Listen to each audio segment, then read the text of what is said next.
Ian was the most powerful mage in the Empire, so powerful that even the Emperor feared his growing power and strength. The Emperor himself poisoned Ian, hoping to get rid of him forever. But our hero had a trump card up his sleeve, a dagger imbued with forbidden time magic. Ian used this last chance to go back in time. Gathering his last strength, he completed the spell, and everything plunged into darkness. A moment ago, he was a dying mage. Now he's just a boy on the street, though he still possesses the power and knowledge of an 8th Circle mage. He quickly sits up and feels his chest, but there is no trace of the dagger, and he doesn't even feel any pain. Suddenly, a familiar gentle voice calls him, demanding to know if everything is all right. It is Ian's mother, Vanessa Page. Looking at her, Ian's eyes widened in shock, unsure of how to respond as his mother has been dead for years. Quickly, he grabs his mother's hand, the hand he hasn't held for years, to make sure if it is afterlife or the spell actually worked. Looking around, he tries to understand what is going on. There are all children who are lined up for the examination, and soldiers from the castle managing the crowds. He scans the surroundings. Realization hits him hard. He spots the flag of Ivory Tower waving at the corner. He gazes at his small hands, finally certain that he has gone back 30 years, to the past. A moment flashes in Ian's mind.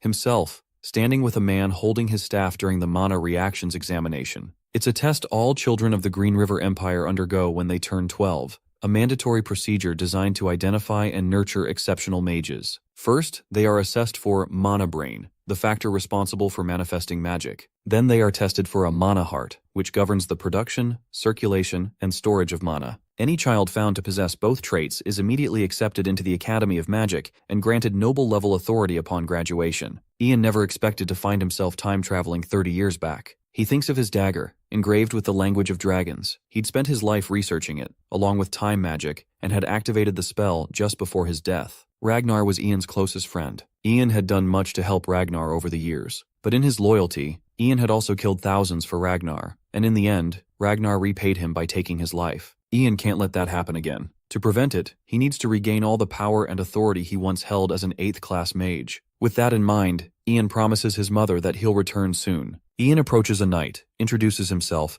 and is instantly recognized as Vanessa's son. The knight permits him to pass. As Ian enters the tent, Marco, a mage, is sitting in his chair, exhausted. He sighs at Captain Aaron, questioning how many more children he has to assess. Captain Aaron responds that there's at least half a day's worth of children left. The moment Ian steps into the tent, Marco's tired expression shifts to a warm smile. He sends a wave of mana toward Ian's head, warning him that he might feel a little dizzy. When Ian hesitates, Marco informs him that he's detected a mana brain within him, and that he'll need to check for a mana heart as well. Ian, however, surprises the mage by saying he has something to show him. Marco, confused, allows him to proceed. Ian takes a deep breath, and within moments, a fiery orb appears in one hand. With a focused look, Ian combines the fire spell with a water spell. Marco's eyes widen in disbelief as he watches Ian effortlessly cast 2 opposing spells at once. After showing off his abilities, Ian casually mentions that he's been able to do this for a while now. The captain and the knights present are stunned. Marco, still in disbelief, asks if someone taught him this. Ian denies it, saying no one did. Suspicious, Marco presses again, using his interrogation magic, which checks a person's biological reactions,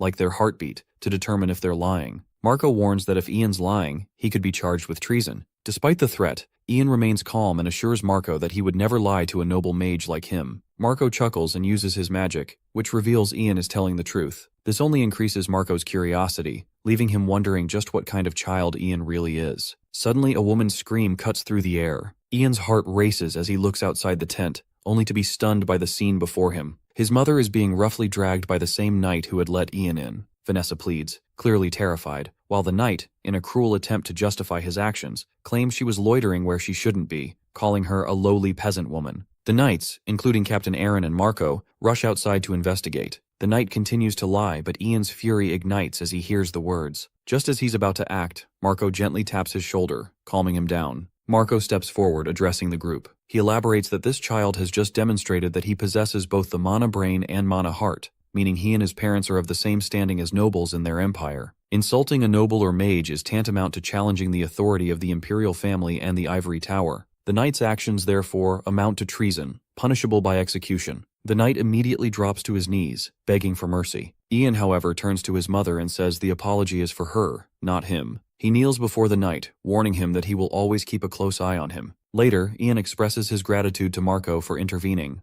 Marco, with a knowing glance, instructs Captain Aaron to ensure that Ian and his mother are protected for the time being. Aaron leads them to an inn where the knights are staying. As they leave, Marco watches them go, his thoughts heavy. He realizes that Ian is far more talented and intelligent than any child he's encountered. He's certain the Ivory Tower and the Imperial family will be stunned by news of such a mage. That same night, the same knight who had misbehaved with Vanessa was walking down the street, still exuding arrogance. He had no shame, especially when he openly called Ian's mother a lowly peasant woman. But little did he know, a figure in a cloak was trailing him from behind, listening to every word he murmured. It was none other than Ian. With a focused thought, Ian cast his paralyze magic, freezing the knight in place. Ian then faced him, calmly reminding him that he would be keeping a watchful eye on him. The knight's breath quickened, fear starting to take hold of him. Ian added, with a cold tone, how the knight had been disgraced by the son of a lowly peasant woman. He then fabricated a story, claiming that the knight had gotten drunk and drowned. The moment the words left Ian's lips, he shoved the knight off the bridge, sending him tumbling into the rushing waters below. Ian stood there, watching him drown, reflecting on how the knight's fate had unraveled. He couldn't help but wonder about his own past, how he'd spent years researching draconian magic to turn back time, to fix his mistakes. But now, he realized that such a thing was impossible. To protect what mattered to him, Ian swore he would do whatever it took. He watched the knight struggle in the water and murmured to himself. He would resent him if need be, but forgiveness wasn't necessary. This was the same sentiment Ragnar had shared with him after poisoning Ian. At that moment, Ian finally began to understand why Ragnar had said those words. Back in the inn,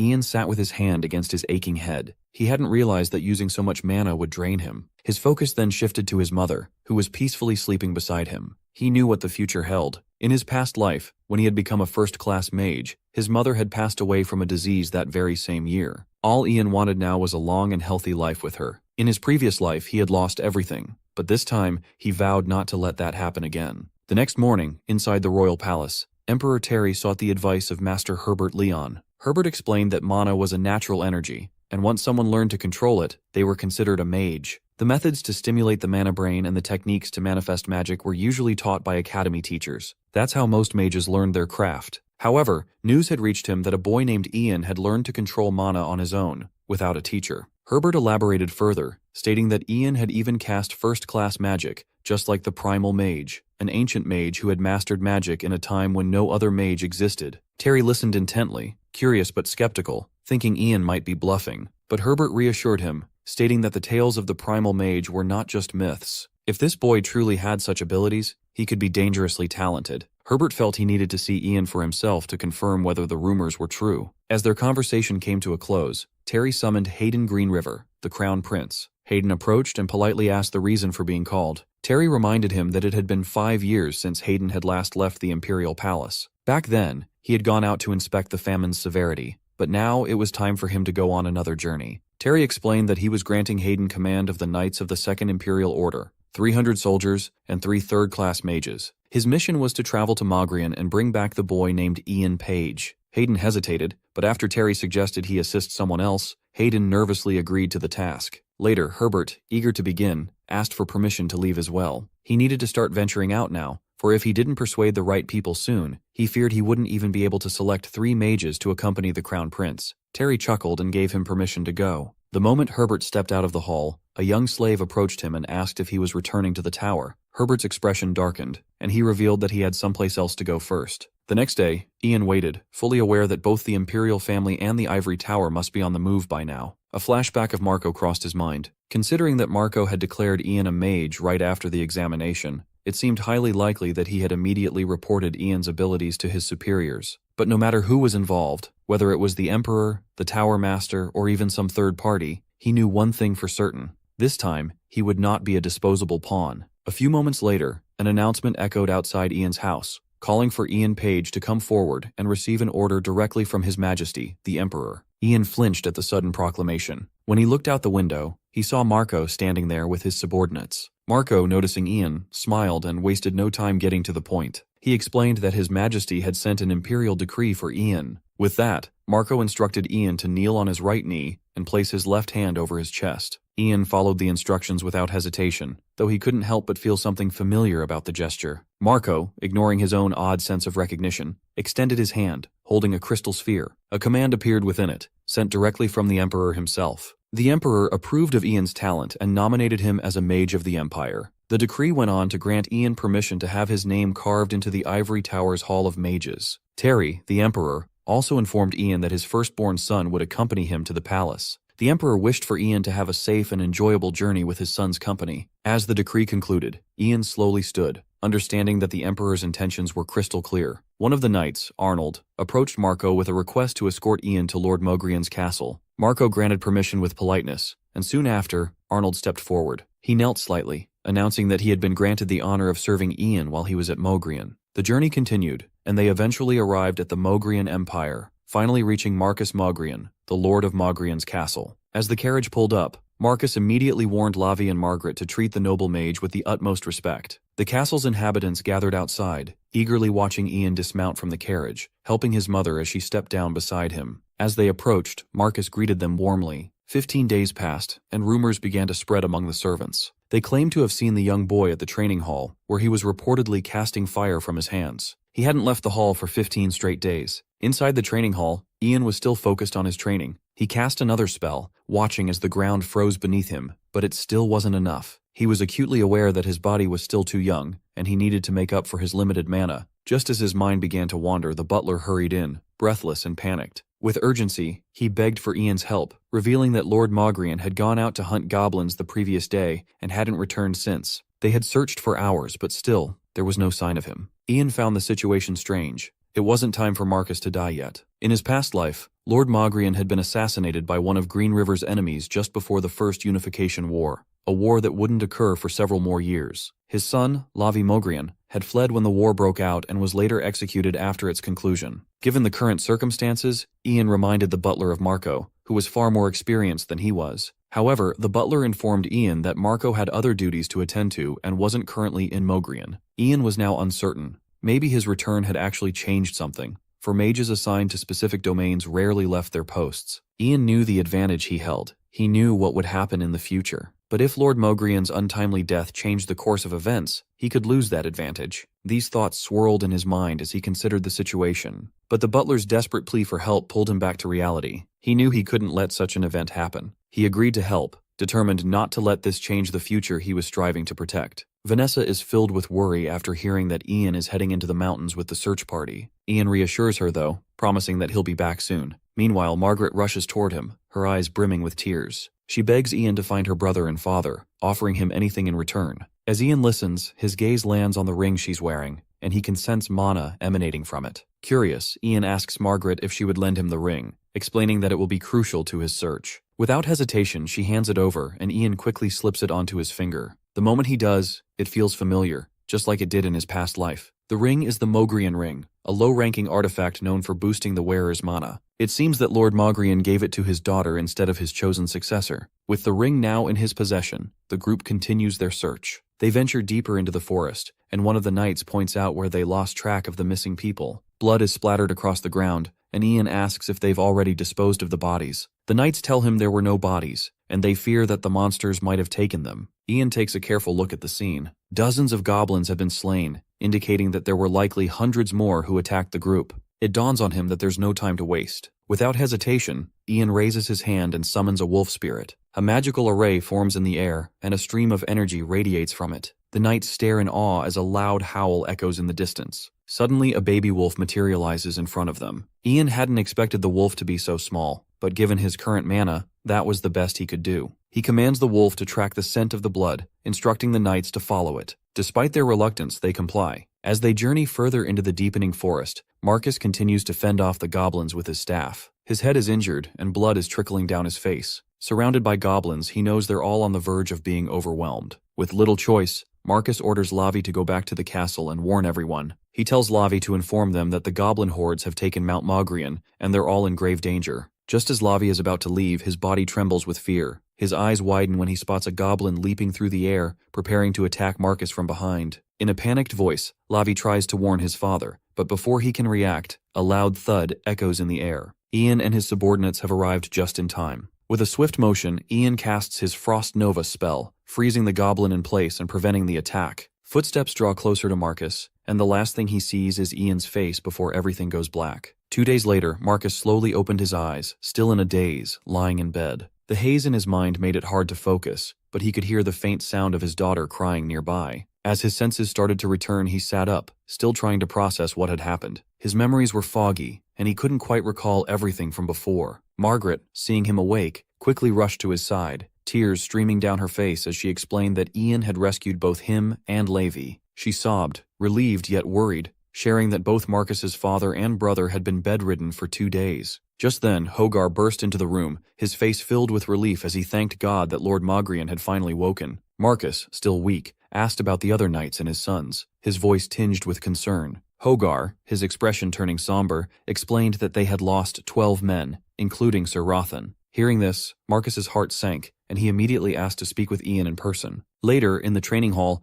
Ian could hear a familiar voice calling his name. It was Hogar, coming to inform him that Lord Mogrian had woken up. Hogar believed that Marcus had something important to discuss with Ian, and out of curiosity, Ian decided to leave his training session. As he walked toward his office, he unexpectedly ran into both Marcus and Lavi. Ian greeted them with a warm smile, asking about their condition. Lavi, filled with gratitude, thanked him profusely for saving both of them. Marcus, too, offered his heartfelt thanks on behalf of everyone. He then gestured to a box on a nearby table, explaining that after some thought, he believed this might be one way to repay Ian for everything. Without hesitation, Ian opened the box, his eyes widening in surprise. Inside was the same mana ring that he had once lent to Margaret. Marcus, looking a bit sheepish, admitted that Margaret had told him everything about it. He had thought it was just an old family heirloom, but now he asked Ian if it held any special power, and whether it might be of use to him. Ian nodded thoughtfully, revealing that the ring amplified the wearer's mana, a crucial tool for eliminating mountains. Marcus, pleased with this answer, handed the ring to Ian, saying it should serve as a token of his gratitude. Ian, puzzled by the word token, asked Marcus to explain further. Marcus, with a solemn tone, explained that the ring would symbolize an oath to Ian. From this moment on, Ian Page would be an honored guest of House Mogrian, and should Ian ever need their help, they would be at his service. He swore on the northernmost stream of the Emerald River that he and his descendants would uphold this vow for as long as Ian's line continued. With that, both Lavi and Marcus bowed slightly in respect. Later, as Ian and the knights made their way through the forest toward Lloyd Village, Ian's thoughts drifted back to a conversation he'd had earlier with Marcus. He had asked about any alchemists who might be able to create elixirs, to which Marcus had mentioned an alchemist named Ratheo. Ian had never heard of Ratheo before in his past life, but he hoped that this alchemist would be able to help him create an elixir to compensate for his lack of mana. Just as Ian was lost in thought, his attention was suddenly caught by the sight of Lloyd Village in the distance. The entire village was engulfed in flames, a horrible sight that sent a chill down his spine. As the knights drew closer, they realized that bandits had attacked the village. Not only had the homes been set on fire, but the villagers were being mercilessly slaughtered. One bandit, wielding an axe and clearly the leader, shouted orders to his men, urging them to hurry and grab the children, taking whatever they could. The bandits seized a young boy named Douglas, and when his father attempted to intervene, he was knocked to the ground. The leader of the bandits, seeing that the boy wasn't compliant, decided to make an example of his father. Without hesitation, he raised his weapon and approached the man lying on the ground, prepared to kill him. He promised the boy's father that Douglas would be sold off at a good price elsewhere. As the leader prepared to strike the final blow, Douglas screamed in terror, desperate to reach his father. But just as he did, something happened that left him in stunned silence, his screams of horror dying in his throat. Abruptly, a spike of ice shot through the bandit leader's body, killing him instantly. The remaining bandits screamed in terror, completely baffled by the origin of the ice. But as they realized where it had come from, panic set in, and they ran for their lives. However, Ian wasn't about to let them escape so easily. With a flick of his wrist, he sent sharp ice skates plummeting downwards toward the fleeing bandits. No matter how fast they ran, they couldn't outrun the cold, and one by one, they all met their end. Ian's eyes shifted toward the ring on his finger, his thoughts briefly interrupted by the sight. The ring was doing its job well. With it, his mana now rivaled that of a third-class mage. The fire had been extinguished, and people were visibly relieved. Still, Ian's mind lingered on a darker thought. He felt deeply saddened by the tragedy that had unfolded here. Just then, Captain Arnold spotted him and made his way over.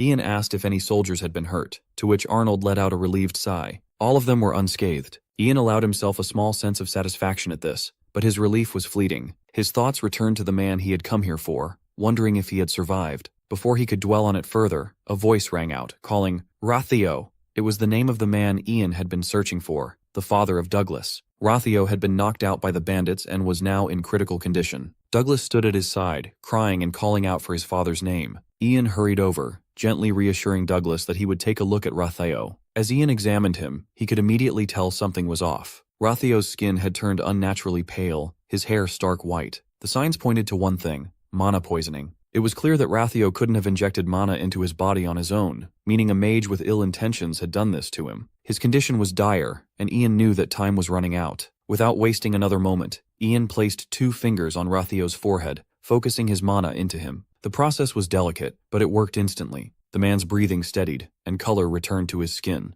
As Ian moved to step away, Douglas grabbed hold of Ian's cloak, stopping him. He demanded to know how his father was doing. Ian didn't sugarcoat it. He told Douglas that Rathio would be okay for now, but the mana Ian had given him wouldn't last forever. Eventually, the mana residue would build up again, and Rathio would have to make a choice: either continue receiving mana injections for the rest of his life, or die. The truth hit Douglas hard. Tears welled in his eyes, and he sobbed uncontrollably. He vowed to find the Landinor flower to cure his father. Ian's mind clicked into place as he remembered the name of one of Green River's most brilliant alchemists, Douglas Heyman, the Imperial Alchemist. In his past life, Douglas had despised and doubted mages, which now made sense. Ian pieced the situation together: an alchemist poisoned by a mage, a rare herb sought in the north, and a poison designed to neutralize mana. His memories fell into place like puzzle pieces. Before he could process it further, Ian turned to Douglas. It was clear that the boy would do something reckless if left to his own devices. Ian used his magic to put Douglas to sleep, gently easing him into unconsciousness. Once Douglas was resting, Ian carried him to a nearby tree and set him down carefully. As Ian observed the boy, a strange feeling came over him. Douglas looked exactly as he had in his past life,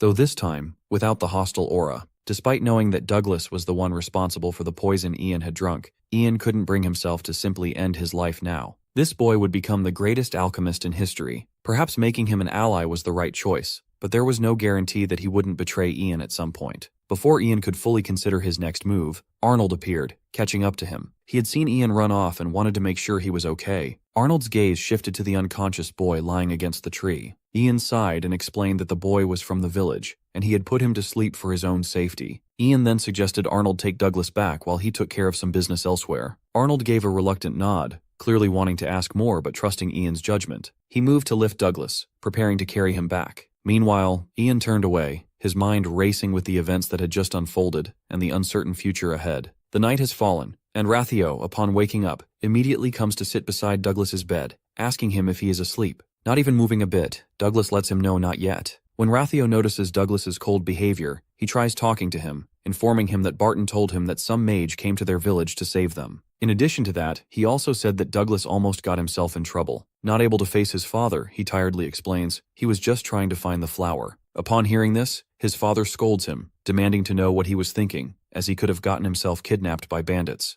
Douglas couldn't control his anger anymore, so he jumped up, questioning Rathio what he was even supposed to do then. That mage said that Rathio was going to be sick for the rest of his life. Rathio narrows his eyes, assuring his son that he is absolutely fine, but they just have to find the Landor flower. The tears Douglas was trying to control are now falling out of his eyes. He sobs for his dying father. They have been searching for over a year, and they still haven't found it. Douglas now even doubts its existence. Suddenly outside from Rathio's house, a voice breaks in, assuring them it does exist. Both Rathio and Douglas are stunned because of the sudden voice. Scared, Rathio calls out towards the door, confirming who it is. It is none other than Ian. He has returned, admitting he has overheard them looking for Landior flowers. Upon hearing Ian's words, Rathio ends up opening the door. He is surprised to see a young boy visiting their house. Ian greets them and takes permission to come in. As he steps inside, lowering his cloak, Douglas is in shock seeing the mage from earlier. Though Rathio has no idea about it, Ian introduces himself while placing a crystal on a nearby table. Rathio examines the crystal, realizing it is the Landior flower.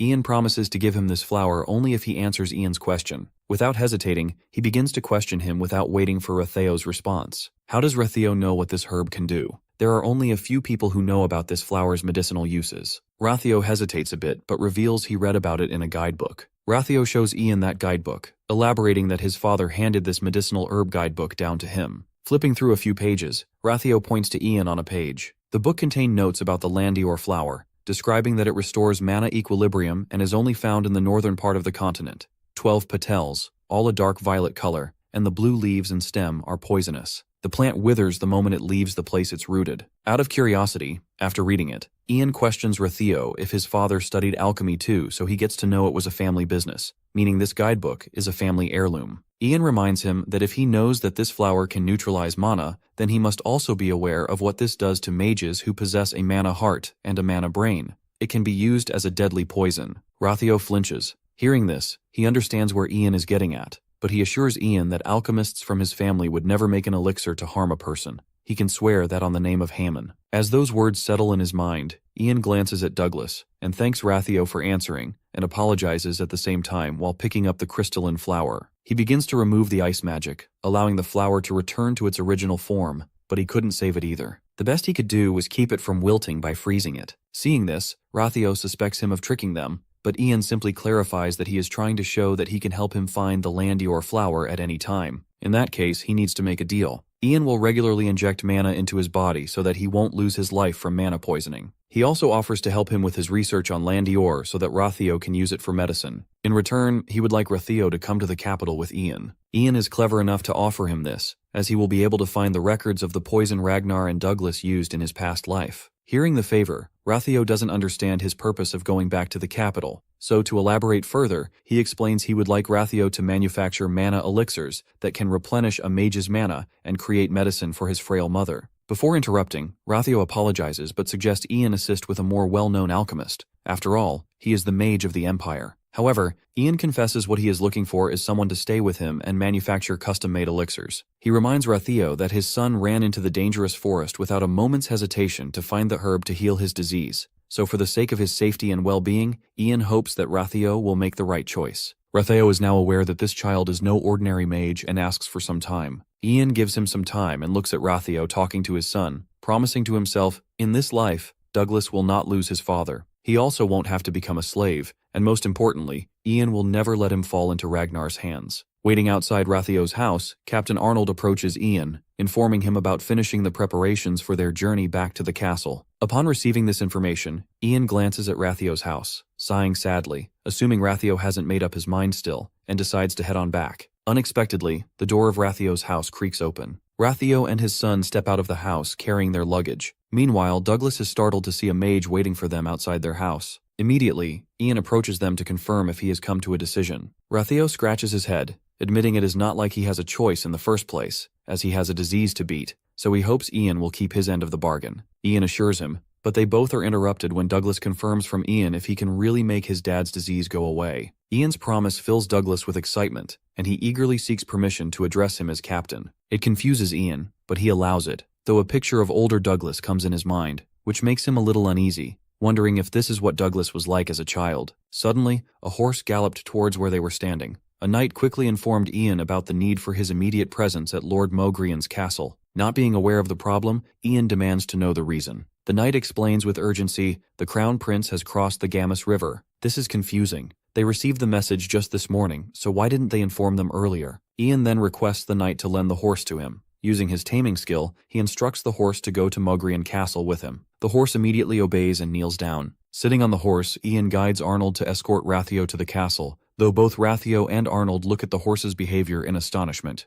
Back to 2 days earlier when the escort of Prince Hayden had just crossed the Gamus River. Inside the carriage, Prince Hayden glances out the window. His mind wanders with thoughts. He recalls the conversation he had with his father, Terry, before this journey. Terry called Hayden in his office. He wanted to tell Hayden something before he went. He heard that Master Herbert has been seeing the Fifth Prince quite often these days. Many nobles have a tendency to follow the Ivory Tower's lead. Thus, the person whose side the Tower Master takes will gain the support of those nobles, and now, Herbert has made it clear that he is supporting the Fifth Prince. Moreover, Ragnar the Fifth Prince is a very clever child. Terry is sure Ragnar will use the Tower Master to make many people his allies. That is why Hayden must do everything he can to make Ian Page swear his loyalty to him. Terry insists his son make Ian his ally and build a foundation for himself before the Ivory Tower intervenes. Hayden felt pressurized. He was troubled by the task ahead. Mage or not, he is still only a child. He wondered, what good will Ian be? There are dozens of mages in the Ivory Tower, and yet none of them are at Hayden's side. Years later, Ian calls out to their daughter, Johanna, asking her to come to them. Johanna smiles brightly, running to them and calling Ian,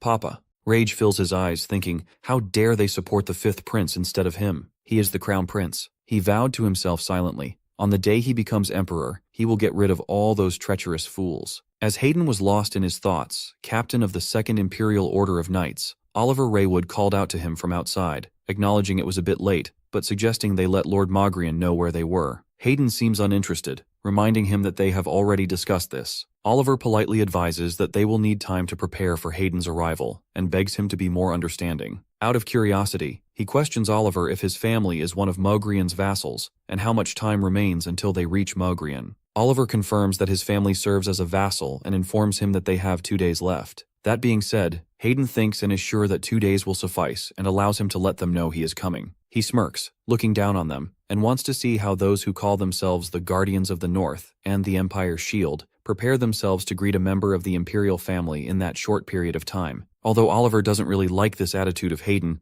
obviously he couldn't really do much about it and obeys his command. As soon as news of His Highness's arrival reached the Mogrian castle, Marcus was thrown into a frenzy of activity. He was both worried and drained, having not received a single word, which led him to believe the prince would arrive later than expected. Spotting Hogar, he urgently inquired whether the other families had arrived yet. Hogar quickly reported that all the families were present, except for House McFarden and House Raywood. He then asked about Ian's whereabouts. Hogar hesitated and then lowered his head, shaking it in denial. Marcus let out a weary sigh, fully aware that the situation was spiraling into chaos. A few moments later, a knight made an announcement about the arrival of the Crown Prince. As Prince Hayden was about to enter the castle, a nobleman asked Marcus about Ian's whereabouts. Just then, the sound of horse hooves grew louder in the distance. Ian appeared, panting and exhausted, nearly collapsed over the horse's saddle. He immediately apologized for being late. Marcus rushed to lift Ian down from the horse, assuring him it was fine and that he had arrived just in time. The nobles stood in shock, staring at the young mage who could barely maintain his balance. Marcus draped an arm around Ian's shoulder and explained that it was customary for those who had received an imperial order to take the place of honor and stand at the front. As he finished speaking,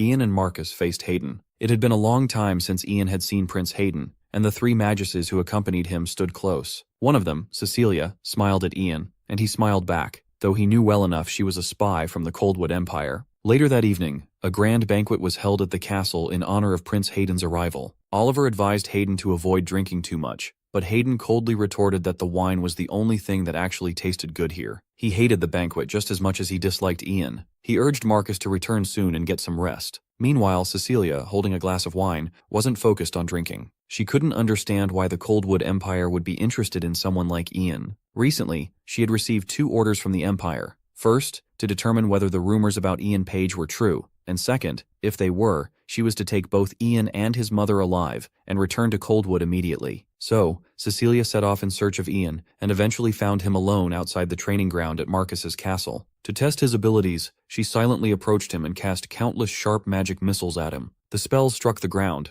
but Ian remained unharmed. Cecilia stood frozen in place, stunned. Ian turned to face her, demanding to know who she was. Cecilia raised an eyebrow, asking if he couldn't tell, and introduced herself as a senior mage from the Ivory Tower. She added that her attack was just a greeting and mocked him for having such a temper. Before she could say more, Ian's expression darkened, and he addressed her by her full name, Cecilia Coldwalker. Cecilia flinched, taken aback by the mention of her full name, unable to comprehend how he knew it. Ian smirked, revealing that he knew exactly who she was. In his past life, it was his duty to seek out and eliminate all Coldwalkers hiding in the Empire. He challenged her to name her other comrades. She urged him to stop, but Ian took a step forward, naming several spies. Yol, the stablekeeper on Mullion Avenue. Robin, the Imperial Secretary. Ario, from the Border Defense Squad, 9th Infantry. And Isabel, the head maid of the Imperial Villa. He then challenged her to guess what these people had in common, though he already knew the answer. Cecilia narrowed her eyes, conjuring a fireball in her hand and hurling it at Ian. The fireball exploded on impact, but to Cecilia's surprise, the flames were extinguished by some unknown force.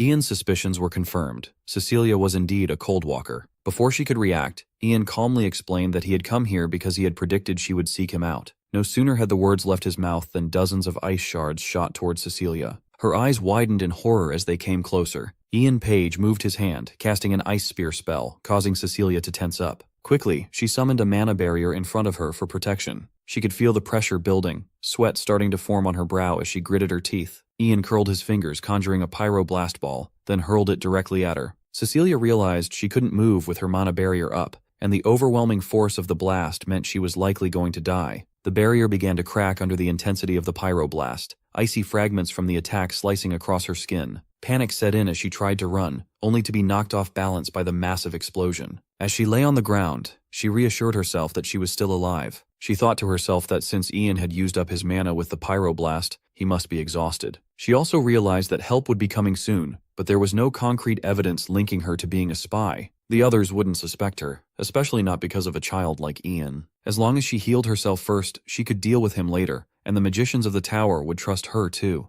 Ian approached with a smirk, revealing his plan. He intended to make a name for himself by selling her. Cecilia smirked back, asking if he really thought that would work. Ian's grin widened, confirming her suspicion. He then added that he had proof that neither she nor the Cold Walkers were aware of. Annoyed, Cecilia demanded to know what he was talking about. Just then, Captain Oliver Raywood arrived, flanked by others, and asked what had happened. Two men rushed toward Cecilia, one of them kneeling to check on her wounds. Ian casually replied that he'd been the one who did it. Captain Oliver Raywood, now looking to understand the situation, asked Ian to explain himself. Ian claimed that he had seen Cecilia talking to someone wearing a mask, and then, out of nowhere, she had tried to kill him. Cecilia, her voice filled with anger, yelled at Ian, demanding to know what he was saying. Ian, unfazed, informed them that it was because of that encounter that he had attacked her in self-defense. Captain Oliver Raywood, not easily convinced, asked Ian if that was truly the reason for his actions. Ian nodded, reaffirming that it was a matter of survival. Raywood then asked Ian to prove his claim. Ian explained that he had seen Cecilia and the masked figure searching their bodies and marking them. Raywood immediately ordered his guards to search Cecilia. Panic gripped Cecilia as the men who had accompanied her stepped forward to intervene. One of them protested, reminding Captain Raywood that Cecilia was a magician from the Ivory Tower and questioning the necessity of searching her body. Raywood unsheathed his sword, holding it in front of the men as a warning. He declared that Crown Prince Hayden Greenriver was present, and everything that had happened was witnessed in his presence. Whether or not the Tower magicians were involved, they all had a duty to uncover the truth. The protesting man raised his hands in surrender, pleading with Captain Raywood to allow them to heal Cecilia first before proceeding with the investigation. Raywood, without hesitation, turned away, stating that the healing could come after the examination. His female guards then took charge, examining Cecilia's body. Once the examination was complete, Captain Raywood asked his female guards if they had found anything suspicious on Cecilia. The guards reported that there was nothing out of the ordinary. The two men accompanying Cecilia, still agitated, yelled at Captain Raywood, demanding to know how he could suspect her. They insisted she needed to be healed immediately. Raywood, however, turned his attention to Ian and asked if he had been lying. Ian shook his head, denying the accusation. Then, with a smirk, he approached Cecilia, apologizing, and placed his glowing fingers on the back of her neck. The group watched in shock as a mana seal mark appeared on Cecilia's nape. Furious, Cecilia glared at Ian, demanding to know what he had done. Ian smirked again, revealing that he had been curious about what she was doing with the masked figure. Now it seemed like they had been checking for this very mark. Ian's mind briefly wandered back to the past, recalling how Cold Walkers were sent to training schools with such marks, which they weren't aware of.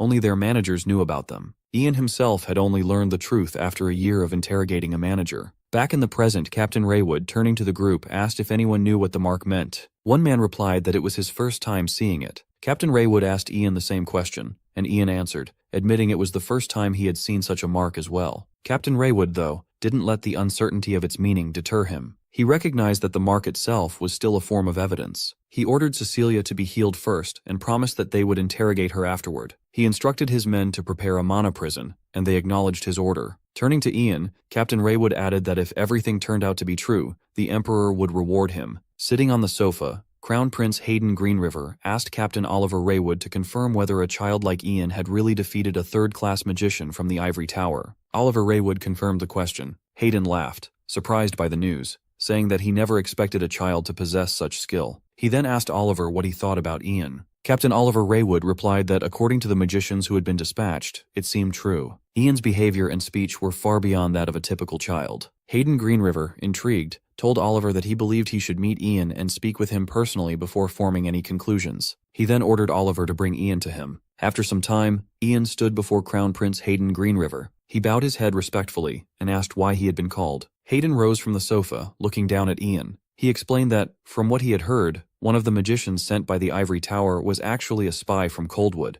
and that she was quite a skilled magician. Hayden praised Ian, telling him that he believed his achievement in capturing Cecilia was significant. Ian, flattered, replied humbly. Hayden continued, saying he would like to reward Ian for his efforts and asked what Ian wanted. Ian realized that Hayden was trying to gauge his true desires with this question. He hesitated for a moment, wondering if he should share his wishes. Ultimately, he decided to be open. Ian looked up at Crown Prince Hayden Greenriver and said that, if it was possible, he would like to visit the site of the old Ivory Tower on the path to the Imperial Castle. Hayden raised an eyebrow, asking why Ian would want to go there, since there wasn't much to see. Ian replied that he had only heard stories about the place and had always wanted to see it for himself. Hayden assumed Ian simply wanted to visit a historical site, dismissing it as a childish desire. He thought to himself that Ian was still just a kid. After a moment he agreed, telling Ian that he would take him there. Ian smirked internally, realizing he could get what he wanted far sooner than expected. He recalled the old ivory tower site and the item hidden deep beneath it from his past life. It was the dragon language book, which had been crucial to time magic research. He remembered finding it just a few years before his death, only managing to comprehend a small portion of it. Ian wondered how much more he could understand in this life. Later, on their way to the site of the old ivory tower, Lady Page looked out of the carriage window with excitement before turning to Ian and saying that this was her first time venturing out this far. Ian smiled and agreed. Rathio, seated nearby, told Lady Page that once they reached the capital, he would serve as their guide, revealing that, despite his appearance, he had been living in the capital for a long time,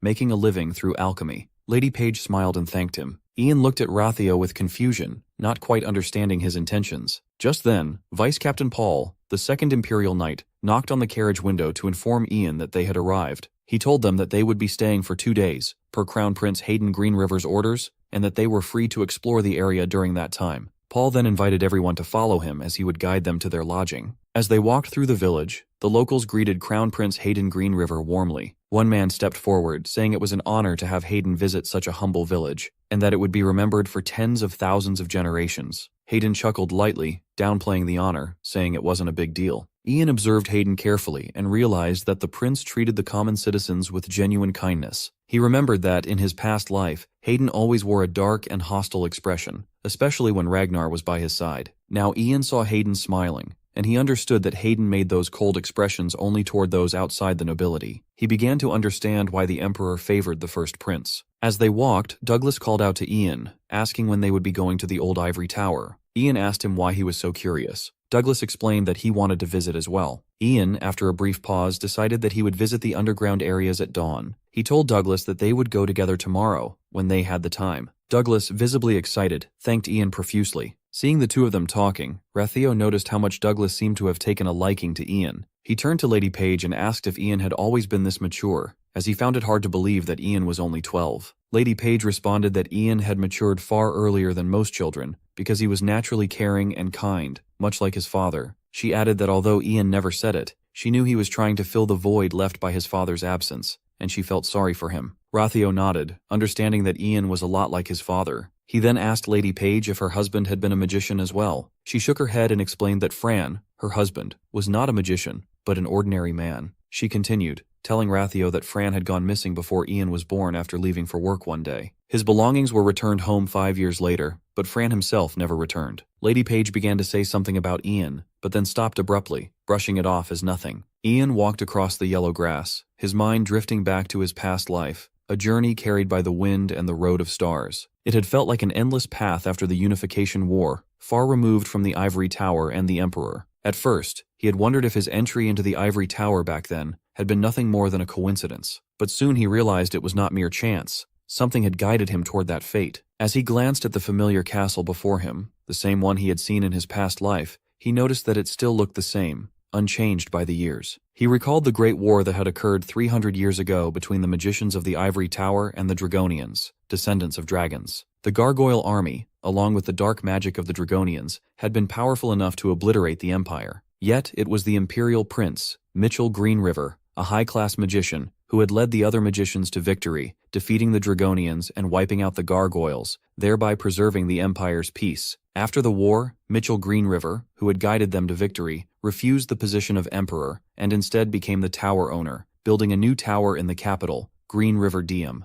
Ian now understood how this place had become a ruin, abandoned by the people over time. Approaching a certain spot, Ian wondered if this was the place. He placed his fingers on the stone, and as his fingertips made contact, they began to glow. Suddenly, a staircase appeared before him. Slowly, he descended, summoning a light spell into his palm. The light illuminated the head of a gargoyle statue. Ian's gaze fixed on the statue as he remembered the surprise he had felt when he had first seen it. Then, without warning, the gargoyle broke free from its stone form with a deafening roar, groaning as it locked its eyes on Ian. Ian gritted his teeth, stunned that a gargoyle, thought to have been extinct for 300 years, was hiding here. The gargoyle roared again and leapt at him. Instinctively, Ian formed an ice ball and hurled it at the creature. The ice struck the gargoyle with force, sending it crashing into the wall. Ian realized that in his past life, he could have easily killed the gargoyle, but now, in his current state, he had to exert more effort. The gargoyle groaned as it leapt toward Ian once again. Without hesitation, Ian cast an ice spear spell, sending sharp ice fragments flying toward the gargoyle's body. He then raised his fingers, summoning a powerful lightning spell. The explosion of electricity finally finished off the gargoyle. Ian stood over the lifeless body, muttering to himself that he has taken care of the gargoyle, so now he awaits for the passage to appear. As if on cue, the ground in front of him shifted, revealing a hidden path. Ian looked down and smiled, recognizing it as the same passage from his past life. He picked up his fallen cloak, wrapped it around his shoulders, and carefully stepped forward. Soon, he came upon a table where a dragon language book rested. Smiling, he remarked to himself that he had found it much sooner than he had expected. Approaching the book, he wondered whether it had been hidden here by a dragon,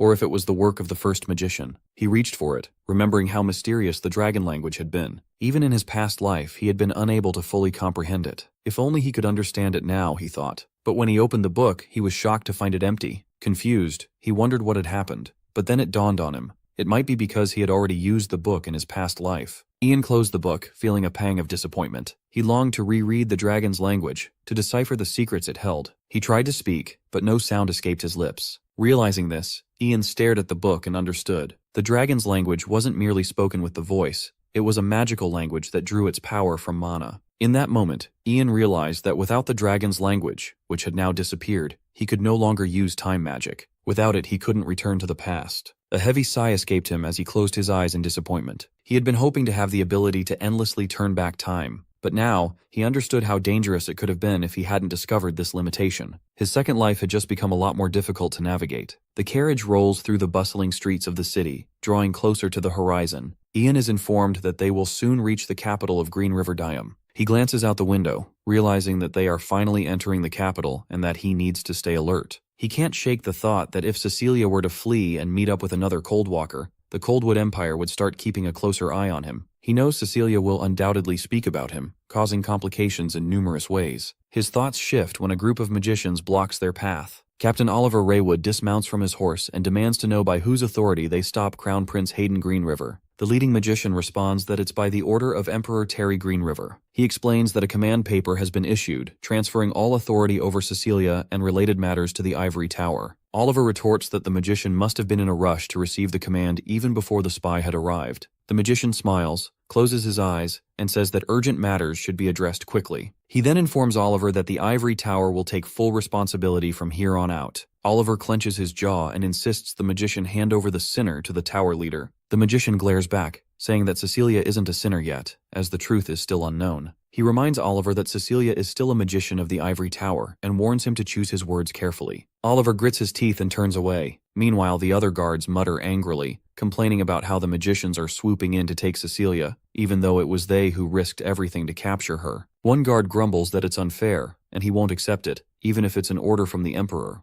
Ian understands their frustration. He knows the magicians aren't trying to protect Cecilia, they simply don't want knights questioning one of their own. He realizes they plan to lock her away in the deepest, most secure part of the Ivory Tower's prison, and smooth things over behind closed doors. Even if Cecilia were a spy for Coldwood, there's no way she'll escape from that prison. Lady Page peers out from the carriage, curious about what's going on. Ian reassures her, telling her not to worry. But as his thoughts turn, a messenger interrupts, informing him that Crown Prince Hayden Greenriver wishes to make a brief stop before heading to the Imperial Palace. As the carriage arrives at a mansion, Ian steps out and looks up at the building. A wave of recognition hits him. It's the same mansion he received from Ragnar after reaching the 5th class rank in his past life. Hayden Greenriver asks Ian if he likes it and explains that this mansion was personally granted to him by Emperor Terry Greenriver. Ian bows his head in gratitude, replying that he is immeasurably indebted. Hayden chuckles and tells Ian not to be so formal. Ian recalls that in his past life, he was 26 when he received this mansion, but this time, he's received it 14 years earlier. He responds, complimenting the mansion. Hayden then mentions that for now, his family will stay here, but Ian must accompany him to the Imperial Palace to greet Emperor Terry Greenriver, as they are now in the capital. Ian politely asks Hayden if he might take a moment to look around the mansion with his mother first. Hayden grants him permission with a smile, and Ian thanks him warmly. Ian walks through the mansion with his mother, Lady Page. He asks if she likes it, telling her that this will be their new home. Lady Page, stunned, asks again to confirm if this is truly their house. Ian smiles and reassures her. He remembers that in his past life, his mother had already passed away by the time he received this mansion. Lady Page gazes around in awe, commenting that the place is even more impressive than the Lord's castle. Ian thinks back, realizing that no matter how powerful he had become in his past life, he could never bring his mother back from the dead. He responds that the mansion was intended for royalty. As he looks around, Ian feels a sense of satisfaction. Everything he once wished to do for his mother and with her is now within reach. He turns to Lady Page, asking what she thinks of the mansion, hoping that this time he'll be able to see her happy, something he never got to witness in his past life. Lady Page, in awe, remarks on the grandeur of the place, but then her expression shifts to concern as she asks how they'll manage to clean such a large space. Ian sighs and, with a resolute smile, promises himself that from now on, his mother won't have to lift a finger for housework. Later, at the Imperial Palace of Green River Diem, Ian prepares to greet Emperor Terry Greenriver. He adjusts his sleeve nervously, thinking that in his past life, he never had the chance to meet the Emperor in person. By the time he graduated from the academy, the Emperor was already on his deathbed. Ian recalls that Emperor Terry was celebrated for his wisdom and decisiveness, and hopes he can learn something from him, if possible. As he walks through the palace, Ian glances out the window at the prince's palace and notices the fifth prince, Ragnar, the son of a concubine. He wonders what Ragnar is up to at this moment. Ian knows that while Ragnar resembles the Emperor more than any of the other princes, he inherited his father's cold-heartedness rather than his benevolence. Ian clenches his fist, thinking of Ragnar as both his old friend and his worst enemy. He wonders what approach he should take when he meets Ragnar in this life. As Ian reaches the golden doors, an attendant informs him that Emperor Terry Greenriver is waiting inside. Ian steps into the room and kneels before Emperor Terry Greenriver, touching the ground with deep respect. The Emperor commands him to raise his head, referring to him as the hero of the North. With a warm tone, Terry Greenriver praises Ian for his remarkable achievements in such a short time. Ian bows in gratitude, offering his thanks. The Emperor gestures for him to stand, telling him not to be so formal, remarking that Ian probably wasn't taught proper manners. Ian rises, recalling that the Emperor's words mirror something Ragnar once said to him in the past, that he shouldn't try so hard because he hadn't learned manners. Terry Greenriver observes that Ian has come a long way, and asks if he likes the mansion he has been given, referring to it as one of his royal homes. Ian glances at Crown Prince Hayden Greenriver, who waves at him with a smile. Ian quietly wonders why Hayden is present with the Emperor. He smiles at the Emperor, his eyes closed, and responds, saying that the mansion is so grand he could never have imagined it. The Emperor, not satisfied with just that, asks him again whether he likes it or not. Ian replies, affirming that he does, adding that his mother is also happy with it. The Emperor, leaning back with crossed arms, asks if Ian knows why he sent Hayden to bring him to the palace, and gave him a mansion as soon as he arrived. Ian contemplates whether to be direct in his answer. After all, Ragnar, who resembled the Emperor in many ways, preferred to speak plainly. Ian considers speaking honestly, but ultimately decides against it,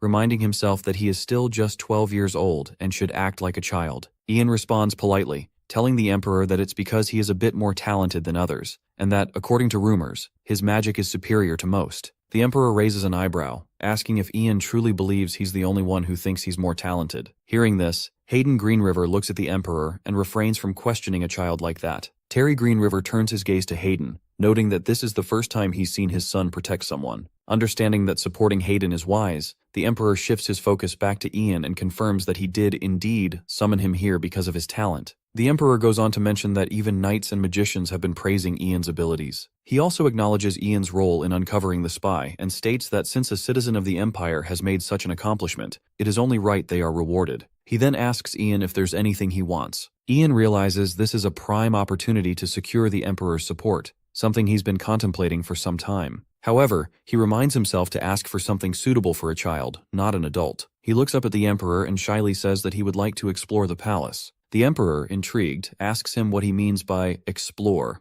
Ian explains that he wants to roam freely through the palace, showing his mother all the beautiful things within. Hayden, noticing Ian's curiosity, steps in and informs the Emperor that Ian's real wish is to see the old ivory tower. He explains that Ian, like any child, is full of curiosity, so it would be best to allow him to explore. Ian smiles at Hayden's words, and the Emperor, amused, agrees to grant Ian's request. He orders an attendant to present Ian with a seal. The attendant hands Ian the seal, and the Emperor explains that as long as Ian is in the palace, he can use it to access almost any area. If Ian needs help, he can show the seal to anyone for guidance. The Emperor then asks if there's anything else Ian desires. Ian holds the seal carefully, thanking the Emperor, and humbly replies that he doesn't know what more he could wish for. The Emperor smiles, clearly pleased, and announces that he will personally reward Ian. He gestures to his servants, who bring a large box of gold coins along with several maids. The Emperor explains that the gold is a token of his reward, and the maids will be sent to Ian's mansion to ensure his comfort. Ian looks at the maids and realizes that his mother no longer has to worry about cleaning, a burden he's happy to see lifted from her shoulders. He thanks the Emperor once more and exits the throne room. As Ian steps outside, he ponders whether the Emperor is truly different from others. Instead of warmth, Ian senses a deep suspicion directed toward him,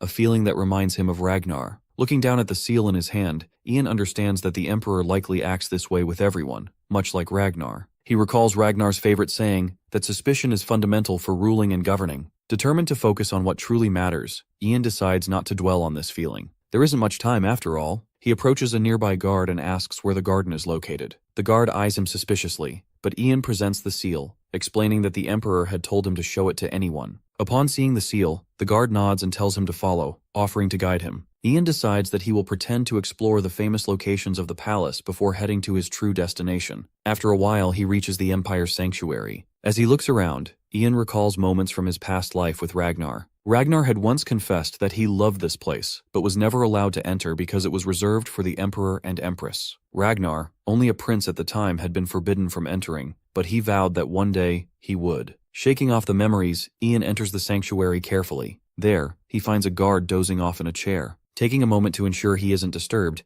Ian casts a sleeping spell on the guard, just in case. Using a light spell, he scans the room, his gaze fixed on the first Emperor's coffin. As he approaches the coffin, Ian's eyes widen. He has found it. Ian is collecting stoneheart mushrooms when he senses someone nearby. He quickly hides behind a wall, thinking there are only 3 descendants around, and that it can't possibly be Ragnar. He peeks around the corner and sees a girl talking to a man. She mentions that not many people visit this place, so sound doesn't escape from the room. As the princess, she is responsible for managing the sanctuary. Ian realizes that the girl is the first prince's blood-related younger sister, Harry Greenriver. Kevin asks Harry why she doesn't inform the Ivory Tower about it. Harry growls at him, clearly frustrated, and reminds him that he already knows how dangerous the Ivory Tower can be. She presses her palms together with a smile, assuring him that the ancestors will understand her decision, since it's for the sake of the Emperor and her older brother. Kevin smiles, closing his eyes, and says he will support her until the end. He then asks if she's memorized the basic spells he taught her last time. Harry replies that she has. Kevin asks her to demonstrate the light spell first. She suggests showing him the mana flow instead, and a small ball of light appears. Ian raises an eyebrow, surprised to see Princess Harry using magic. Harry complains, asking Kevin why her light ball is so small. Kevin smiles and reassures her, saying it's just because she's only recently started practicing magic. Watching them, Ian recalls Harry Greenriver from his past life. He remembers how she lived her entire life like a caged bird. When Ragnar rose to power and the eldest prince was executed, she followed her brother and quietly ended her own life. Ian looks at Harry, wondering why she's hiding the fact that she's also a magician. He knows that in the Green River Empire, hiding one's magical potential is considered a sin. The same rule applies to private magic education outside of the Ivory Tower or the Academy. Ian is certain that the magician is aware of this fact. Princess Harry Greenriver requests that Kevin teach her attack magic next time, something like Volcano. Kevin apologizes, saying he can't even use that spell himself. Harry chuckles, teasing him, and says she was just kidding. Suddenly, Harry turns around, confused, claiming she heard a noise. Kevin tells her to wrap it up for today, noting that it would be bad if someone saw them. She smiles, reassuring him that only royalty can enter this place. Ian leaves the sanctuary and looks up at it from outside, realizing he's uncovered many surprising things today. He concludes that the reason Harry Greenriver is risking the sin of hiding her magic from the Ivory Tower is likely because she's wary of the tower, which supports Ragnar. Ian decides it's time to leave, as he's already spent quite a bit of time there. He walks towards the exit, and a guard asks if he's explored enough. Ian replies that he's satisfied, thinking to himself that he's explored more than enough. Ian reaches his mansion and walks inside. He looks at Rathio and asks where his mother and the others are. Rathio informs Ian that Lady Page is chatting with servants sent from the Imperial Palace, while Douglas is taking a look around the mansion. Ian remarks that it's great and asks Mr. Rathio if they could have a chat for a moment. Rathio looks at him in confusion, but agrees to speak with him. Ian tells Mr. Rathio that he needs him to create a secret potion for him. Mr. Rathio asks what kind of potion Ian has in mind. Ian shows him the Stoneheart mushrooms, explaining that they're poisonous, paralyze the body, and stop the heart. Mr. Rathio asks Ian if he wants him to make a secret potion with such a dangerous mushroom. He acknowledges that a poison potion might be possible, but a secret potion would be difficult. Ian asks if Mr. Rathio has heard of interrogation magic. Mr. Rathio replies that he has. Ian explains that he needs a secret potion to protect himself from that magic and asks if it's possible. Mr. Rathio says that he'd need to experiment first unless it's urgent. Ian replies that it's urgent. As they're about to discuss it further, there's a knock on the door, and a maid enters with a letter. She informs Ian that the ivory tower has sent him a message. Ian picks up the letter from the ivory tower and begins reading it. He realizes that they're calling him in because, like royalty, they cannot wait to meet him. Although it would be proper for them to wait until the official enrollment day at the academy, it would be difficult to teach such a talented magician alongside beginners. The letter states they want him to come in 1 week. Ian turns to Mr. Rathio and asks if it will be difficult. Mr. Rathio reassures him that it won't be a problem in 1 week, though he'll have to sacrifice his sleep. Ian apologizes for the inconvenience, saying he will entrust the task to him. A week had passed, and Ian sat inside the moving horse-drawn carriage, holding the bottle of medicine that Rathio had made using stoneheart mushrooms. He believed drinking it would stabilize his heartbeat for 2 hours. As he gazed out of the window, he realized he was back in the place where he had let go of everything and left. He spoke to himself, almost in disbelief, that he was back. Upon arriving at the ivory tower, someone informed Ian that they had reached their destination. A girl with glasses approached him, welcomed him, and offered to guide him to the owner. She led him to the first floor, explaining that it was the entrance hall. As Ian looked around, he realized the place looked exactly as it had before. The girl with glasses pointed out a golden plate and asked if he saw it. Ian confirmed he did, and she explained that the golden plate was called the Mana Elevator, a device that allowed people to travel between different floors of the tower. She added that the golden plates were reserved for high-tier magicians, enabling them to reach the highest floors directly. She instructed Ian to step onto the plate, mentioning that high-tier magicians were waiting for him on the highest floor in the owner's room. After bidding him farewell, the Mana Elevator began lifting Ian upwards. Once the elevator reached the highest floor, Ian stood before a door. As it opened, he entered the room and saw the owner. The owner greeted him, expressing gratitude for accepting the invitation to the tower. Ian glanced around at the other high-tier magicians, feeling confused. The owner noticed his unease and reassured him, inviting him to take a seat. The owner acknowledged that Ian might be surprised but assured him there was no need to be scared.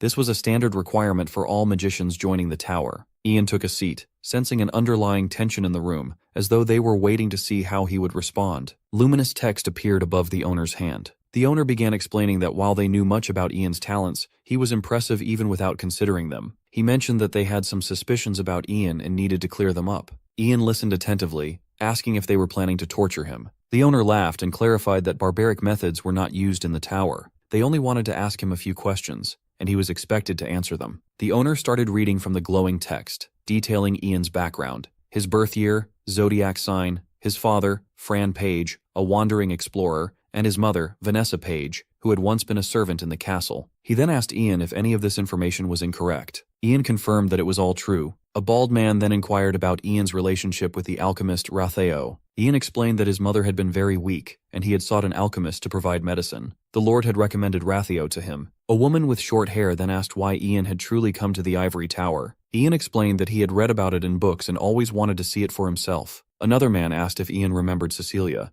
Ian confirmed he did. The man then demanded that Ian swear he had seen Cecilia communicating with someone wearing a mask, and that when Cecilia had been caught, she had tried to kill him. Ian swore it was true, adding that he truly thought he was going to die. A gray-haired woman then asked Ian to swear that no one had taught him magic. Ian swore that no one had ever taught him magic. However, the woman pressed further, asking how Ian knew so many spells, like Fireball, Spirit Summoning, and Frost Nova. She demanded a plausible explanation, not just a random excuse. Ian replied that he had simply imagined the magic, starting with fire in his palm, and one day, it had become a reality. To prove it, he conjured a fireball in his palm. A man in the room shouted in disbelief, questioning how such a thing was possible. The room buzzed with murmurs and speculation about Ian's claim. The owner of the ivory tower, observing that even the tower's most powerful interrogation magic had failed to disprove Ian's story, began to consider other possibilities. He wondered if Ian could be the reincarnation of the legendary first magician. Another possibility was that Ian had such a high-class magic ability that interrogation magic simply couldn't affect him. The owner studied Ian with growing intrigue, realizing that it didn't make sense for such a young child to possess so much mana. He was left wondering what Ian's true intentions were. Just then, a girl named Helene stepped forward, her eyes filled with fury. She approached Ian with an air of hostility, growling at the others to stop wasting time with pointless questions. She demanded that they ask the real question, glaring at Ian as she did so.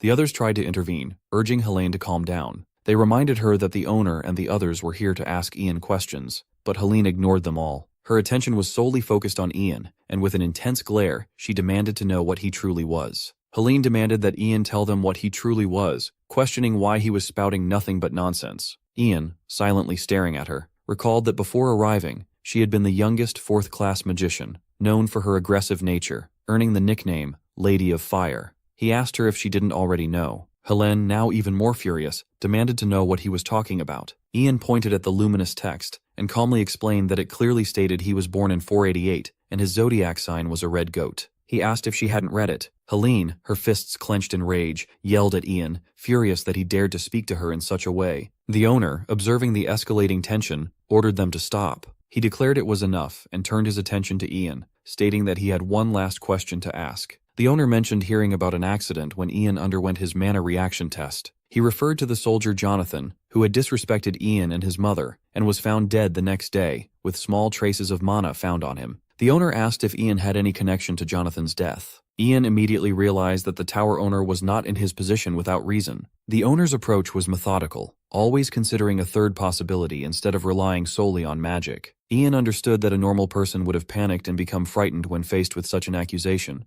but if his heart rate remained steady, it would only raise more suspicion. He wondered if he should end the effect of the medicine now, or simply tell them what they wanted to hear, since the owner had stated this was the last question. Ian looked at the owner and replied that he knew nothing about Jonathan's death. Everyone in the room eyed him with suspicion. The owner asked again, pressing if Ian truly had no connection to it. Ian confirmed his innocence. The tower owner closed his eyes, seemingly satisfied, and said that he had known all along that Ian could not have been responsible for Jonathan's death. He thanked Ian for his honest answer to such a difficult question. Then, the owner revealed that the entire story about the traces of mana on Jonathan's body had been fabricated. In reality, Jonathan had simply tripped on a bridge and died. Ian, angered, glared at him. The owner, unfazed, commented that he would love to wrap things up and get something to eat but still had business to attend to. He asked Ian to be understanding, explaining that since Ian's talents had never been seen before, even in the tower, they needed to consider his current limits and potential for growth. The tower owner then showed Ian a device, explaining that it was a mana battery, an essential component that powered most of the tower. The battery, he explained, currently held very little mana, which is why it appeared blank. As more mana was added, its color would change to blue. The owner then asked Ian to add mana into it. Ian, confused, asked if he was supposed to add all of his mana. The owner confirmed, stating that since they were trying to gauge Ian's limits, he was expected to give his full amount.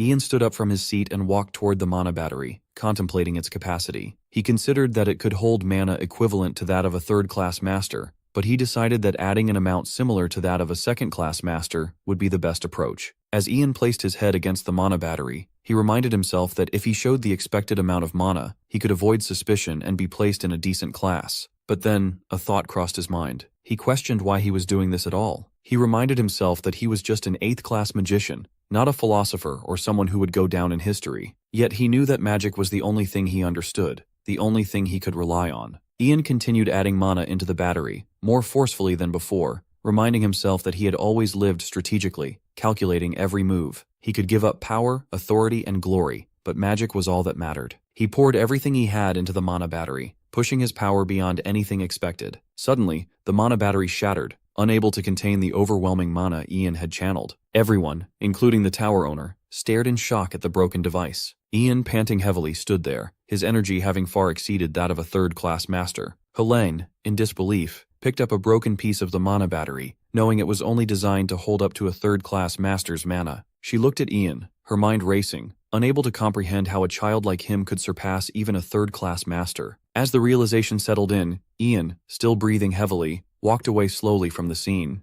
The sun gently touched the tower's balcony. One of the magicians slammed his fist on the table in frustration, declaring that all the rumors about Ian Page were true. Not only was he a 4th-class magician, but that meant he was on par with all of them, except for the owner. He added that Ian's reaction when asked about Jonathan's death was the unmistakable behavior of someone lying. The magician, voice rising, demanded to know what everyone thought that meant. He argued that before Ian became an even greater threat, they needed to act fast and put a leash on him. He proposed that they cancel Ian's graduation from the academy and his 5 years of service, urging them to tame him immediately. The tower owner crossed his arms, acknowledging that it would be a tough task, but agreeing that Ian's time at the academy would only be a waste. He was too dangerous for the other students. The owner raised the question of how the newcomers and young magicians would feel about having a fourth-class magician as their classmate. He believed that Ian had either killed Jonathan or played a role in preventing his death. While he didn't see that as a major issue, he noted that the real concern was that, despite the success of the interrogation magic, they could never be sure whether Ian's lies would fool them. The owner emphasized that their top priority was the tower's reputation. The stronger the magicians they held, the higher the tower's standing would rise. He suggested that, rather than eliminating Ian,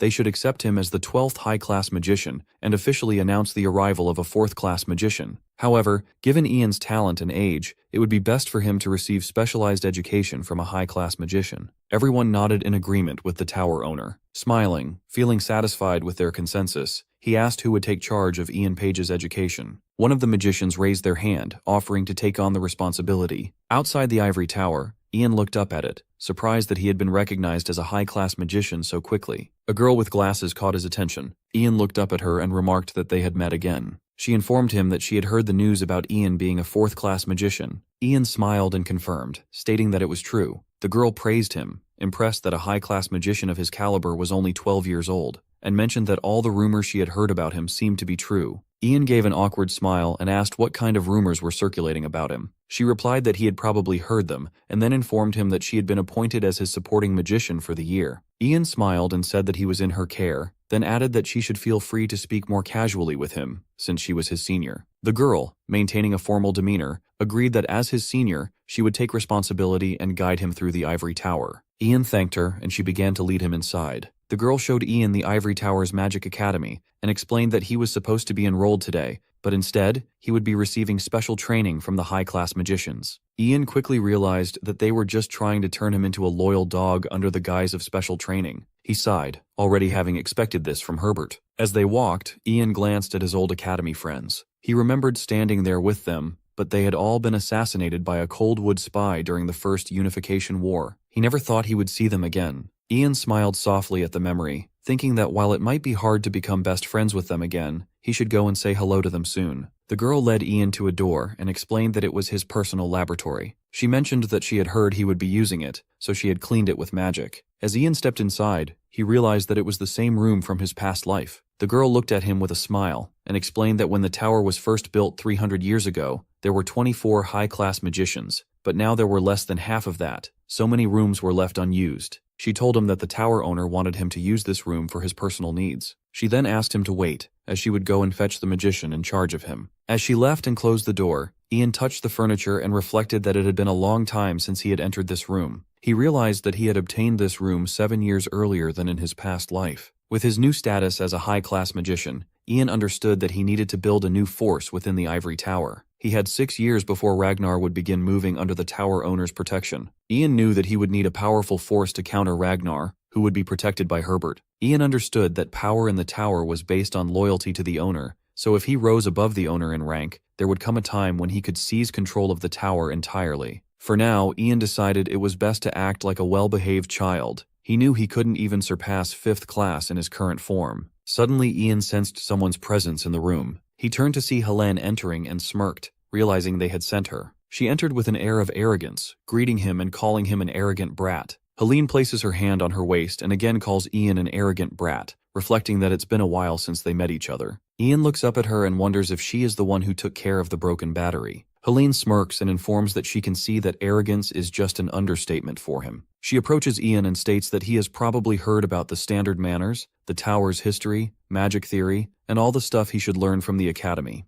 Helene informs him that the owner wants to teach him inside the tower because he does not want other kids to lose their confidence if a monster like Ian joins them. Ian continues to listen to her silently. Helene picks up the books from the shelf and throws them, asking what use all of this would be. She says that boring crap like this is not her forte, and that the old hags can teach it better than her. Helene leans down closer to Ian and asks if he has defeated Cecilia. She states that she had high expectations for Cecilia because Cecilia had quite a name in the magic combat field, but she turned out to be a spy. Helene looks at Ian and says that he was able to defeat Cecilia. She tells him that since she is his teacher, so she wants to teach him something. Helene explains that there are different types of magicians, like a magician trained for combat, a magician trained to support others, and a magician who spends all his life studying spells, while all the others are just leftovers. Helene looks at Ian and asks what he thinks, what type of magician she is. Ian replies that he thinks she is the first one. She turns around properly with a proud smile and confirms it, saying that she bets no one can beat her in that field. Helene tells Ian that she is different from the other magicians who only care about the gracefulness of a high-class magician. She states that she is going to teach him her way and commands him to follow her, declaring that he has no right to refuse. Ian follows Helene to the garden. She looks at Ian and asks if he understands what he has to do here. Helene asks Ian to come at her and make her want to teach him.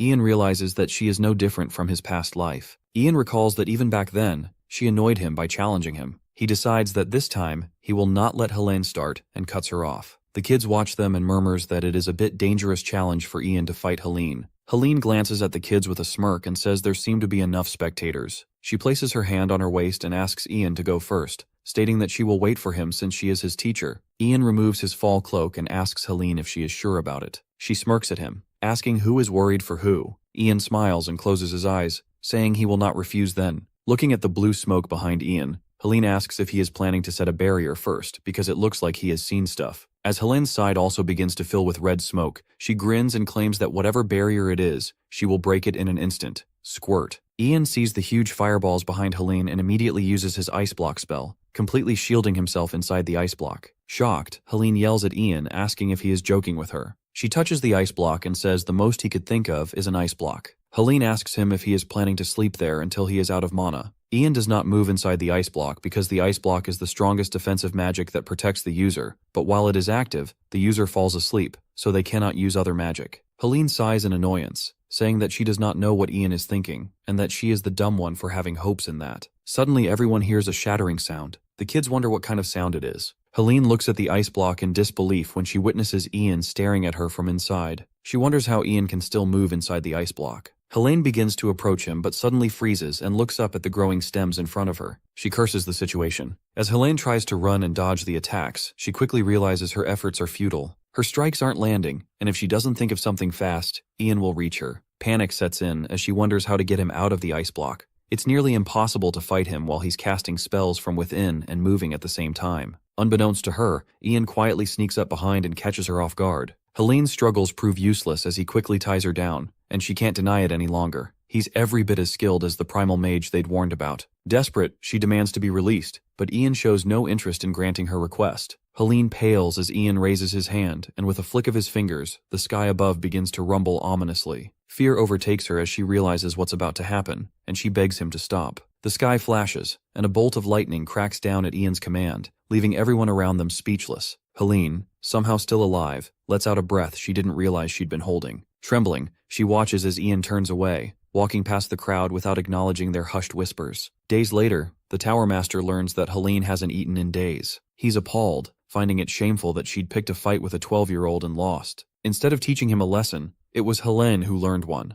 The Tower Master believes Ian is a wolf, not a dog that can be trained with ease, and it will take time before he can be molded into something useful. The Tower Master then approaches the Crown Prince, who inquires about the mysterious boy mage, Ian Page. As Douglas prepares for his first day at school, Ian realizes that Douglas has the potential to become a great alchemist. Meanwhile, Ian himself has already mastered everything he's learning from his private lessons at the Ivory Tower. Bored, he sets his book aside and stands up, thinking that he hasn't had a single day of rest since he returned to the past. Although Ragnar seems to be quiet for now, Ian knows he can't afford to stay idle. He'll need to use this time to strengthen his body and regain his power, but he wonders whether it's okay to spend his time this way. Lost in thought, Ian is interrupted when the housemaid brings him an invitation from the royal palace, which makes him wonder who would want to invite him. Ian picks up the letter and immediately recognizes the Crown Prince's seal. However, Ian doesn't understand the Crown Prince's intentions. It's an unspoken rule that mages of humble background like Ian are rarely invited to such events. Furthermore, the Crown Prince, who despises parties, has gone out of his way to host one. This passivity is the very reason the Crown Prince missed his chance to engage in politics, which led all the aristocrats to turn their backs on him. Unlike his brother Ragnar, the fifth prince, who was socially active and cultivated strong connections with the nobility,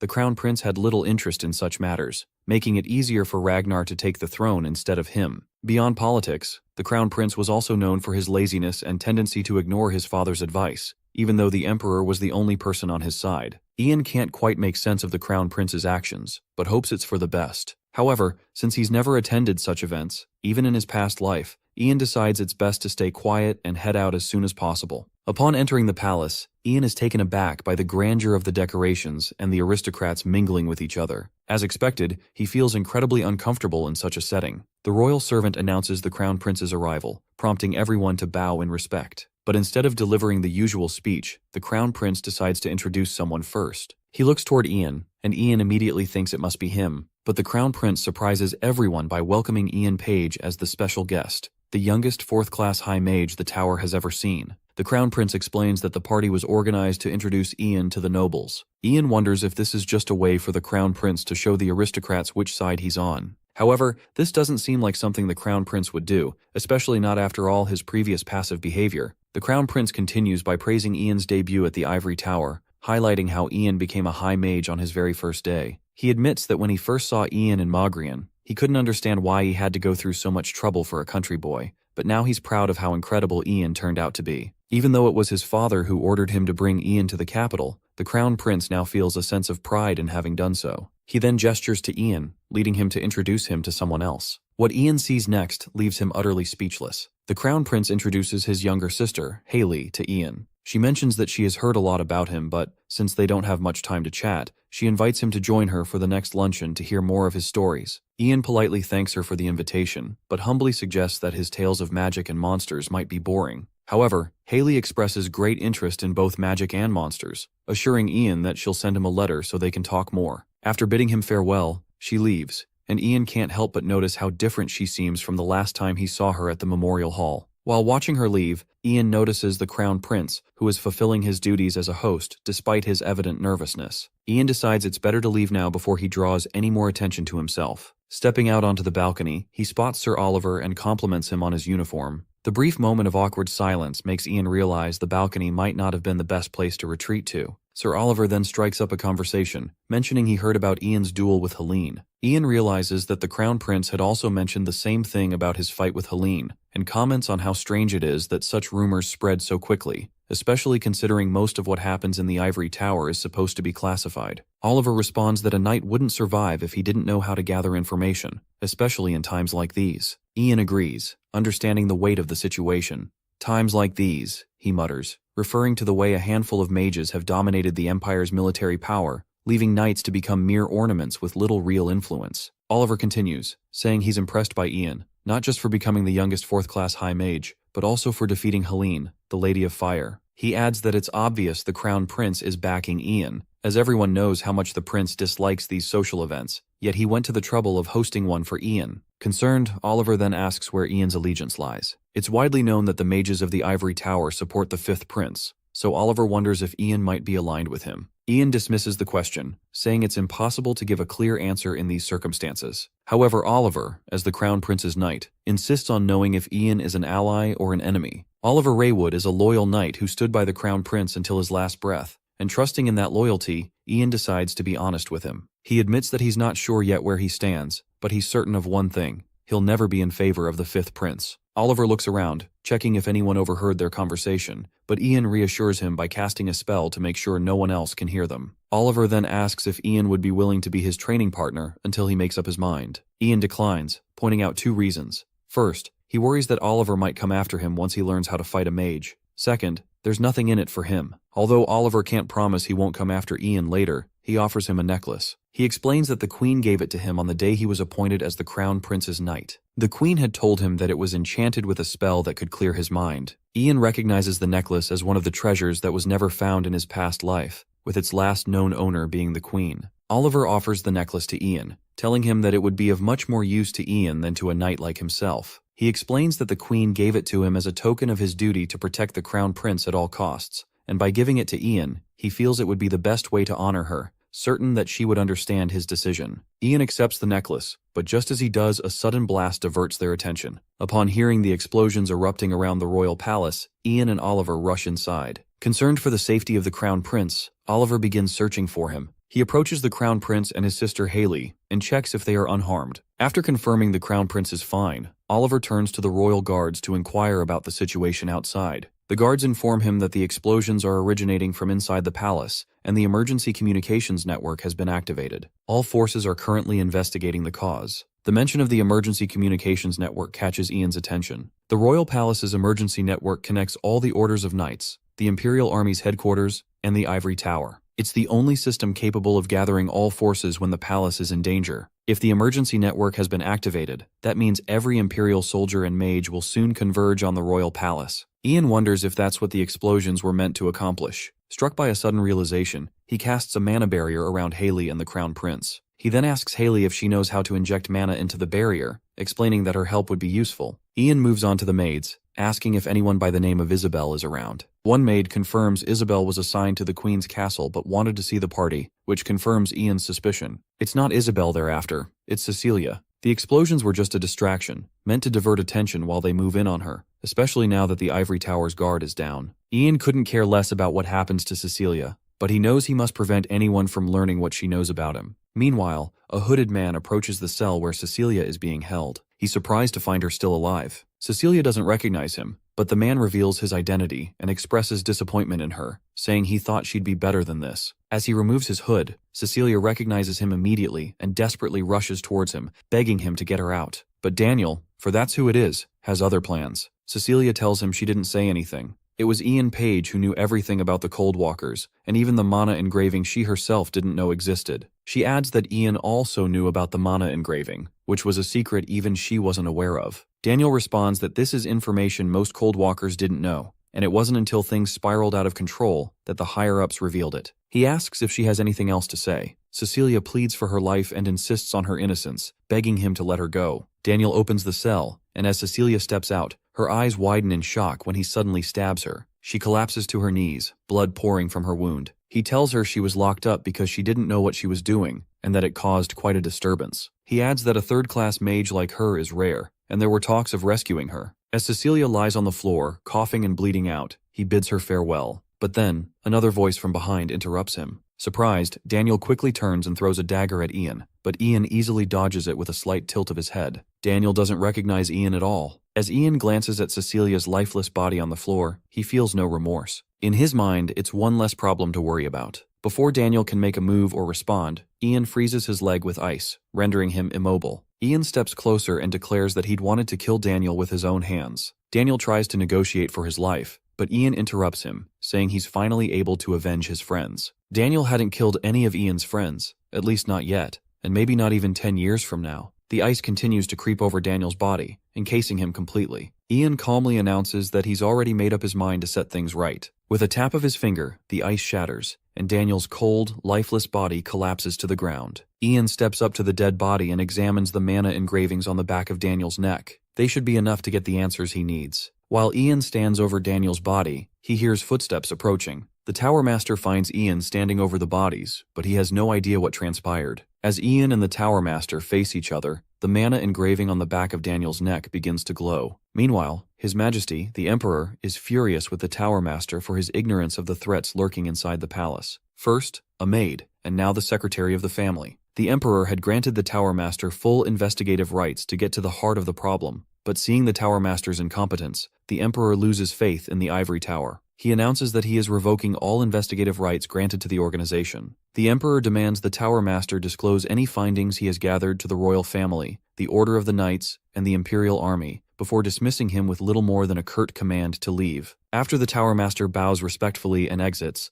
a royal servant steps forward to invite Ian to approach and pay his respects to the Emperor. Ian Page steps before the Emperor, who thanks him for protecting the Empire from external threats. The Emperor remarks that, if not for Ian, they might have unwittingly handed critical information to unknown enemies. Without Ian's intervention, the royal family and the Empire would have been the subject of ridicule among the other kingdoms. As a token of gratitude for his contributions to the Empire's safety, the Emperor personally rewards Ian. He offers him the robe once belonging to Mitchell Greenriver, the Emperor's ancestor and the only mage in the Imperial family. According to his will, the robe was originally meant for royals only, but the Emperor chooses to give it to Ian as a lease, with the agreement that it will expire when Ian either dies or no longer wishes to possess it. Ian recalls the stories of Mitchell Greenriver, a hero of the Empire who was even appointed as the Tower Master for his exceptional magical abilities. Even in his past life, Ian had never had the chance to see this robe. As it is a robe, Ian does not need to undress to try it on, and the Emperor encourages him to put it on. When Ian wears it, however, the Emperor notices that it is a little too large for him, suggesting that Ian will grow into it over time. but Ian quickly senses that the robe is enchanted with magic. He declares that he can make it fit him perfectly. Using his magic, he adjusts the robe to his size, leaving everyone around him astounded. The Emperor praises how well the robe suits Ian, especially its blue color, and Ian bows respectfully, thanking His Majesty. Later, Ian meets Lady Haley outside, who hesitates before speaking. She mentions that she wishes to discuss what happened the last time they interacted.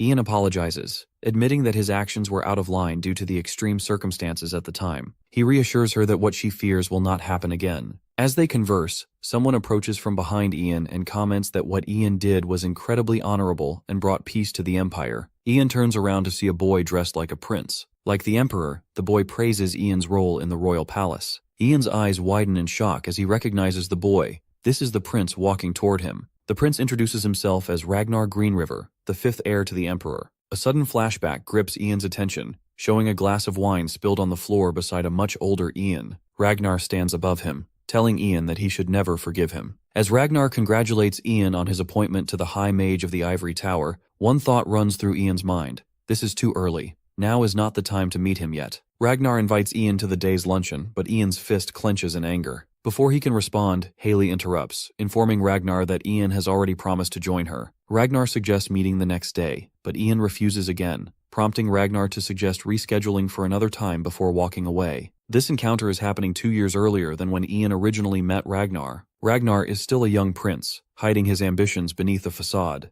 Ian decides that he will interfere in every possible way to prevent Ragnar from expanding his influence and ultimately ensure his downfall. This time, Ian will be the mastermind behind Ragnar's eventual demise. Fast forward to 5 years later, the Crown Prince is annoyed and frustrated over the overly complicated book. He complains about the difficulty of the book. The teacher tells him the book is called The Principle of Sovereignty, written by the first emperor himself. It covers the virtues a future king should have, as well as effective methods for ruling a kingdom. The Crown Prince looks at the pile of books about the kingdom's history, philosophy, economy, politics, and etiquette, and decides he's done for the day. The teacher tells him his father will scold him if he skips another class, but he shows no care. Since it's Sir Oliver's last training session with Ian, the Crown Prince decides to go watch that instead. Meanwhile, at the knight's main training field, Sir Oliver stands holding his sword firmly and thinks to himself, this is his last chance to defeat Ian in training. He clenches his sword tight in his grip and takes a look around. Ice spears rain from above. As he dodges the ice attack, the ground around him lifts up. Oliver runs through and jumps out the walls of mud. He then takes a look around to see what's next, and in that moment, a huge fire blast comes his way. Oliver thinks quickly, raises his sword, and splits the pyroblast with the swing of his sword. He finds Ian standing on the other side of the pyroblast. Oliver is determined to get him this time. He runs forward, with a sword in his hands, and finally, he places the sword directly at Ian's heart. However, Ian suddenly disappears and taps Oliver from behind and tells him he did good. Oliver does not seem all too happy with his performance. All that training and he couldn't even leave a scratch on Ian. However, Ian assures him that he aimed directly for the heart, and if could get hurt, he would have died. After a successful final training session, they shake hands, and Oliver thanks Ian and says what he learned was worth much more than the necklace he gave him. Ian tells Oliver he has improved greatly in the last 5 years, and even he didn't know a steel sword could split a pyroblast in two. Oliver asks Ian what level he is on. Ian, embarrassed to tell the truth, just says it's not as high as he might think. Right now, Ian is a 5th class master, and it wasn't until he was 26 in his past life that he reached 5th class. He's making quick progress,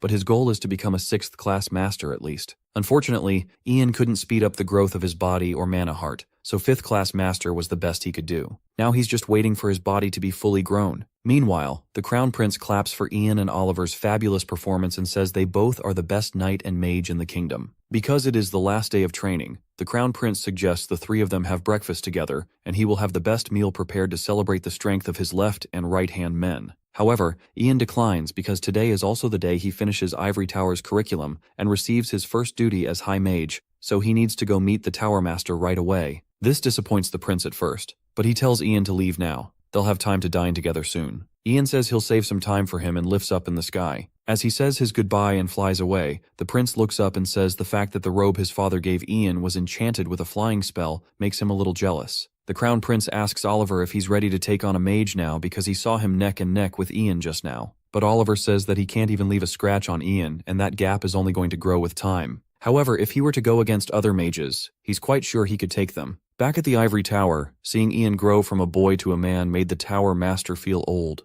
As he reviewed Ian's reports, he found nothing but praise throughout. It was no surprise the young mages held Ian in such high regard. He was the closest thing to a perfect mage the Tower Master had ever seen. He informed Ian that today marked his final day as an apprentice. If Ian had been a student at the academy, he would have been sent off to other lands after graduation, but for Ian, the situation was different. All that remained on his last day as an apprentice was a conversation with the Tower Master. Ian politely accepted the opportunity to chat. The Tower Master congratulated Ian on officially becoming the High Mage of the Empire and handed him a tablet. The tablet would allow Ian to summon soldiers or workers from any city within the Empire, something he would need in the future. When Ian asked if there was a particular place he should focus on, the Tower Master mentioned several locations. High mages were rare these days, even more so after Helene's disappearance, and they desperately needed Ian's abilities. Ian was considered the best battle force the Ivory Tower possessed, which came with immense responsibility. However, the Tower Master left the final decision up to Ian, as it was his first mission. Ian recognized some of the places on the list. There was Rodmier, home to the largest port city in the Empire;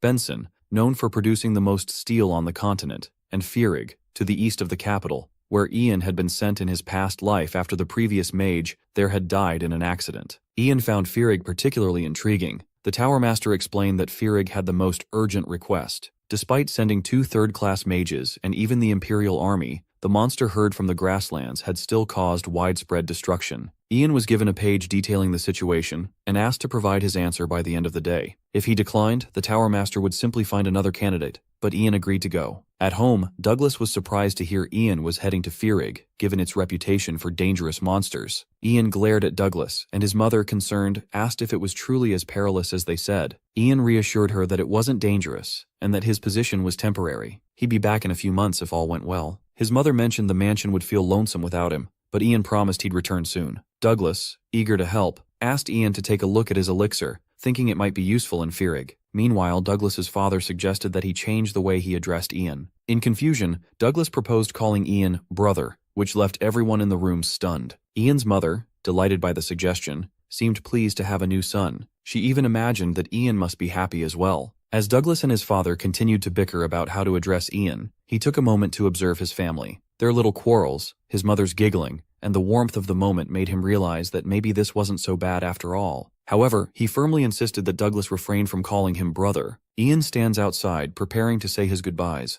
but first he plans to stop by the Ivory Tower to bid farewell to the Tower Master. Before leaving, he takes a moment to brief Mr. Heyman on the mana traps he's installed at the mansions. Mr. Heyman assures Ian that he knows the traps inside and out and promises to protect Mrs. Page with his life. Douglas, noticing Ian's irritation, addresses him as brother, but quickly corrects himself to captain. He hands Ian a bottle of elixir, similar to the ones his father makes. Leaning in, Douglas whispers that his version is much better. Although Douglas still has 3 years to go before graduating from the Imperial Academy of Alchemy, Ian has no doubt that he's already proven himself to be the next Imperial alchemist. He's certain Douglas's elixir will be highly effective. When asked, Ian tells him that he plans to take a wagon to the capital's outskirts first, as he doesn't want to attract too much attention by flying. Meanwhile, Ian's mother comes by to offer him some snacks for his journey. She reminds him to finish the contents of the first container by the end of the day, as the other containers have jerky and dried fruit that will last longer. She's also packed his favorite red bean pies. Ian hugs her, assuring her that he'll take care of himself and will return before she knows it. As he leaves, Ian comes to terms with the fact that he needs to have faith in her safety, even when he's not around. The mansion is under the protection of the royal family, and the city's public security is solid. Plus, there's the mana trap, the last resort, which can only be activated by his mother, Rotheo, or Douglas. He's installed enough of them to ensure that any intruders can be dealt with in his absence, so he's confident Mrs. Page will be fine. As Ian heads off, he reflects that it's been 25 years since he last set foot in Fierig. Meanwhile, in Fierig, an army of monsters attacks a camp. The army captain shouts orders to his soldiers, warning them not to die before they bring him the heads of 100 monsters. As the soldiers fight, another one arrives with news that the supply unit in the rear has been attacked by orcs who crossed the mountain. This surprises the captain since orcs typically fight on the front lines, making their appearance at the rear unexpected. He quickly orders mages and squads 2 and 3 to hold the fort while squad 1 accompanies him to the rear. The captain mounts his horse, unsheathes his sword, and leads the squad to intercept the orcs. He commands them to eliminate any orc they see. Despite the orcs' lack of intelligence, their strength lies in their unity. The supply unit, inexperienced and unprepared, is no match for the orcs. The captain fears he might be too late as he spurts his horse on, racing toward the rear. Suddenly, it begins to snow. The canyon ahead is blocked by an ice wall, and the monsters freeze solid. The unexpected change in weather confuses the captain. but then he spots someone standing atop the ice wall. With everything frozen around him, the man steps down. The soldiers quickly surround him, spears pointed at him, demanding that he reveal himself. The man, calm and composed, says he was told they were desperate for support, and introduces himself as Ian Page, a high mage sent by the Ivory Tower, leaving everyone in stunned silence. The captain, clearly impressed, praises Ian's great victory against the goblin army of Mogrian Mountain and extends a hand to him. Lord Kalian Pierrick, intrigued, asks if Ian might spare a moment of his time because there's much to discuss. Lord Kalian explains that while the attack was expected, the scale of it was not. The monsters seem determined to destroy them, which leads him to believe that something is wrong in the Great Plains. He goes on to explain that he made 2 requests to the palace and the Ivory Tower. The first was for soldiers and supplies to continue holding off the monsters, and the second was for a capable high mage who could end this threat once and for all. Lord Kalian expresses his admiration for Ian's power, particularly the ice wall and the great force with which he destroyed the goblin army. While Ian's actions have bought them some time by blocking up the canyon,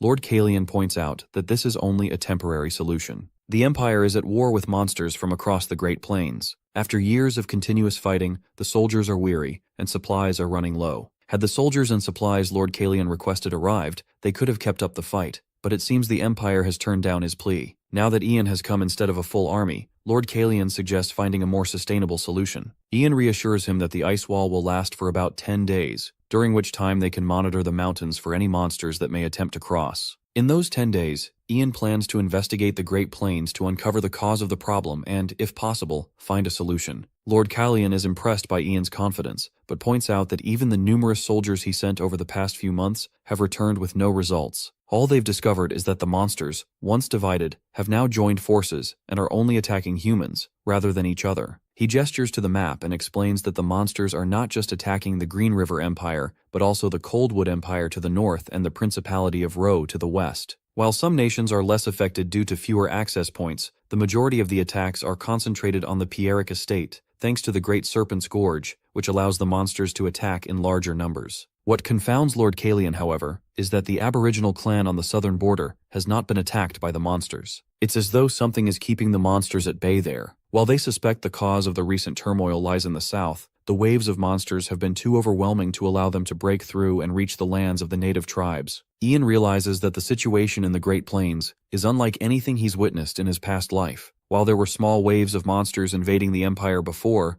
this level of invasion is unprecedented. He tells Lord Kalian that he should personally visit the southern border to meet with the Aboriginal clan. Lord Kalian acknowledges that if the clan's leader is the Shaman King, then he may know something crucial about the issue. Meanwhile, Ian gazes up at the beautiful night sky over the Great Plains, lost in thought. He believes that the artifact, the Staff of the Great Plains, should still be in place. The staff, once given to the leader of the natives, the Shaman King, had always fascinated Ian. He had always had a particular fondness for it, as birch tree staffs are quite rare. In 3 years, the Green River Empire, the Coldwood Empire, and the Principality of Ro will unite to form a joint army to eradicate the monsters from the Great Plains. The monsters will be largely banished, and each nation will claim a portion of the plains and its resources. During that time, the Shaman King will disappear, and the natives will be enslaved. However, something that never happened in Ian's previous life has occurred, and his return might just be the catalyst for that change. Ian tells Lord Kalian that the ice wall will begin to thaw and break after 10 days. In the meantime, he plans to investigate the cause of the recent changes and figure out a way to resolve it. However, should he not return within those 10 days,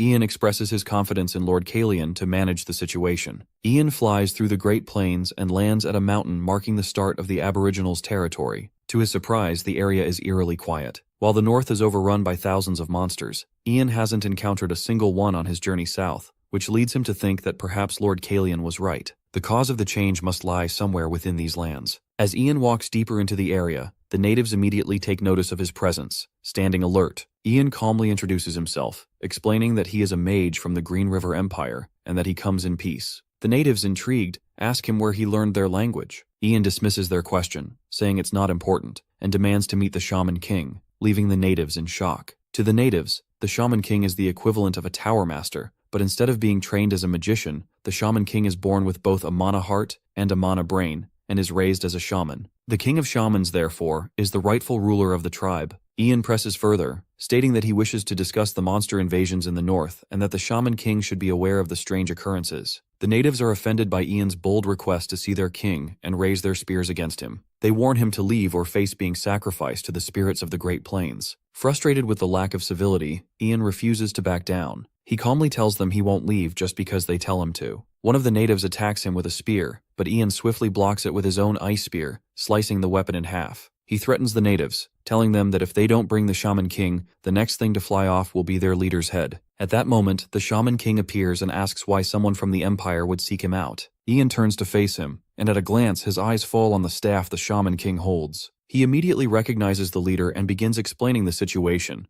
The monsters of the Great Plains are attacking the borders of the 3 neighboring nations. However, despite traveling through the region, Ian hasn't encountered a single monster headed south. He asks the Shaman King if he knows why the monsters are only invading the northern lands. The Shaman King answers dismissively, stating that monster invasions of human territories are not unusual, and the natives have no knowledge of why this is happening. Ian, however, can see through the Shaman King's words and demands that he tell the truth. The accusation offends the Shaman King's people, but he motions for them to stop. The Shaman King reveals that he has heard of the Empire's lie-detecting magic, and although he is impressed to see it in action, he agrees to tell Ian the truth. He recounts a prophecy foretelling that the Great Plains will one day be consumed by an ocean of flames, with its light painting the land red. The natives, who have lived in the region for thousands of years, will be torn apart and enslaved. Although they know they can do nothing to stop such a war, they can't just sit idly by, waiting and hoping the prophecy will turn out to be false. Then one day, a woman came to them, shared her power, and inscribed some magic onto the staff. Before disappearing, she told them that if a stranger ever arrived in their lands, they could not let him leave. With a thundering strike, the Shaman King slams his staff onto the ground, and suddenly, a ring of fire surrounds them. The clanspeople begin transforming into monstrous creatures, and the Shaman King turns to Ian, declaring that he must die here. Ian immediately recognizes the dark magic at play. He thought black magic had been eradicated and forbidden 3 centuries ago,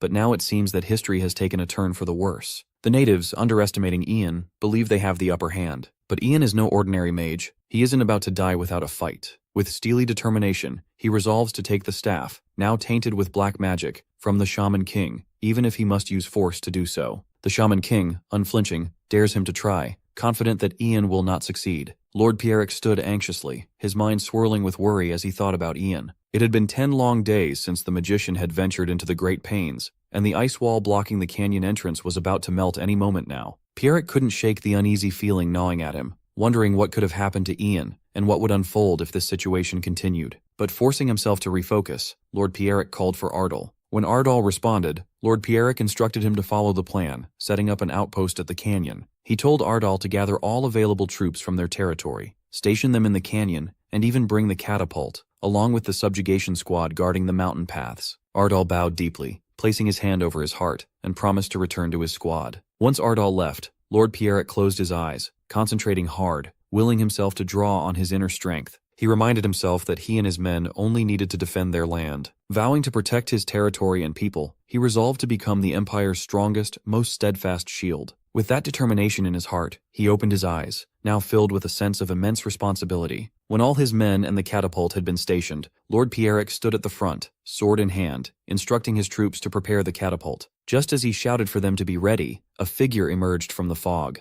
As Lord Pierrick focused on the figure, his eyes widened in shock. There, walking toward them, panting heavily and clutching something in one hand while holding a staff in the other, was none other than Ian Page. The magician, breathless and disheveled, had a cloud of black smoke swirling around his head. Lord Pierrick shouted for Ian, but before he could grasp the situation, Ian, with great effort, forbade them to touch the staff under any circumstances. Then, without warning, Ian collapsed unconscious. Pierrick, frantic with worry, shouted his name in desperation. When Ian regained consciousness, he found himself lying shirtless in a strange room. His torso was bandaged, and he could sense the dull ache of his body. At first, he wondered if he had made it back to the Lord's castle. Carefully, he sat up, a wave of dizziness hitting him, and he realized that he had indeed returned. He decided to focus on settling the staff first. Before Ian could fully orient himself, Lord Pierrick and Ardal barged into his room without knocking, both speaking urgently. They'd been waiting for him to wake up. Seeing them, Ian asked how long he had been unconscious, to which Lord Pierrick replied that he had been out for days. He asked Ian how he was feeling, mentioning that the doctor had said he shouldn't be moving yet. Before Lord Pierrick could continue with the doctor's advice, Ian swung his legs off the bed, declaring that he was fine. When Ian asked about the staff he had brought back, Lord Pierrick pointed to a box and explained that the staff was inside, guarded by other magicians. He added that the box was specially made with magic similar to Mana Hell, designed to protect it. Ian walked over to the box and, after inspecting it, nodded in approval, thanking Lord Pierrick for handling it so well. Unable to contain his curiosity any longer, Lord Pierrick asked Ian a question he had been reluctant to voice. He mentioned that when Ian had arrived, he was in a state where both his mana and stamina were drained, and if he had arrived even a little later, his life could have been in danger. Lord Pierrick, while trying to tread carefully, admitted that it might be rude to ask so soon after Ian's recovery, but he couldn't help himself. What had put Ian in such a perilous condition? There was a long, uncomfortable silence after Pierrick's question, leaving him anxious about what had happened in the Great Pains. Finally, Ian spoke up. Slowly, he retrieved the staff from the box, revealing that the staff was the cause of the strange events in the Great Pains. The revelation left both Lord Pierrick and Ardal stunned. Ian went on to explain that the staff was imbued with black magic, and a shaman had used it to control the monsters in the area, wielding both black magic and illusionary magic. At the mention of black magic, Pierrick's mind went blank. He immediately asked Ian if he was suggesting that black magic, thought to have perished 300 years ago, was still in existence. Ian confirmed that the Shaman King had received the black magic from an unknown source. Unfortunately, Ian, who had investigated the matter, had been unable to trace the culprit. Ian continued, saying that after the Shaman King's death, the black and illusionary magic had dissipated, and the monsters in the Great Pains had begun attacking the new owner of the staff. He suspected it was some sort of curse placed to destroy the evidence. He couldn't help but sarcastically thank whoever was responsible, saying it had been incredibly difficult for him to return with the staff in hand. Still trying to process the situation, Lord Pierrick asked why Ian hadn't simply destroyed the staff or thrown it away, if it was so dangerous. Surprisingly, Ian responded that he actually liked the staff, continuing to work on it with his own magic. Pierrick, perplexed, asked if Ian truly liked it just for that reason. Ian nodded and declared that the magic in the staff had been fully cleansed. Just as Ian spoke those words, he suddenly winced, clutching his chest in pain. His body began to tremble uncontrollably, especially his legs. The pain intensified and Ian groaned, his confusion deepening. Pierrick's face filled with concern as he called out Ian's name, asking if he was okay. Ian, still unable to understand what was happening to him, feared it might be connected to his mana heart. Then, without warning, he coughed up blood, staining his hands and chest. As Ian continues to cough up blood, Callion grows increasingly worried, and in a panic, asks if he's all right. He urgently orders Ardal to go get a doctor immediately. However, just as Ardal is about to leave, Ian reassures Lord Pierrick that he's fine, casually stating that he's simply shedding. Lord Pierrick looks at him, confused, and repeats the word shedding in a questioning tone. Ian explains that it's a process that happens when a mana heart that hasn't fully developed yet breaks through to a new class, so there's no need to worry. Still visibly concerned, Lord Pierrick asks Ian once more if he's truly all right. Ian reassures him again, confirming that he's fine. As the blood staining his hands and torso disappears into thin air, Ian reflects that if he's right, he's just advanced from a 5th-class master to a 6th-class magician. Looking at his hands, he realizes that he now feels a massive surge of mana, which is distinctly different from what he's felt before. Lord Pierrick sighs in relief but, still cautious, insists on getting a doctor to check on Ian. Ian thanks him for his concern. Lord Pierrick then mentions that he might be taking up a lot of Ian's time, but he has something to give him. He explains that 3 days after Ian left for the Great Plains, the Ivory Tower sent him a letter. He presents Ian with a box containing a crystal ball, saying that they were instructed to give it to him once his mission was complete. However, since Ian had lost consciousness, they are only able to deliver it now. As Lord Pierrick extends his hand to give the box to Ian, Ian takes the crystal ball, confused about why the Ivory Tower would send him a letter. Just as he's about to open it, Lord Pierrick asks him to wait, saying there's one more thing they were told to give Ian. He pulls out a letter from his pocket and hands it to Ian, explaining that it came directly from the Emperor by way of a horseman, with strict instructions to deliver it to Ian personally. The mention of a horseman catches Ian off guard, and Lord Pierrick confirms it. Ian realizes that the Emperor didn't send this letter through the Ivory Tower, but rather used a more direct and unreliable method, sending a paper letter through a horseman, which could potentially be delayed or not reach him at all. He wonders if the Emperor's message contains something the Ivory Tower can't know about, so he decides to read the Ivory Tower's letter first. Ian opens the letter contained in the crystal ball and reads it aloud.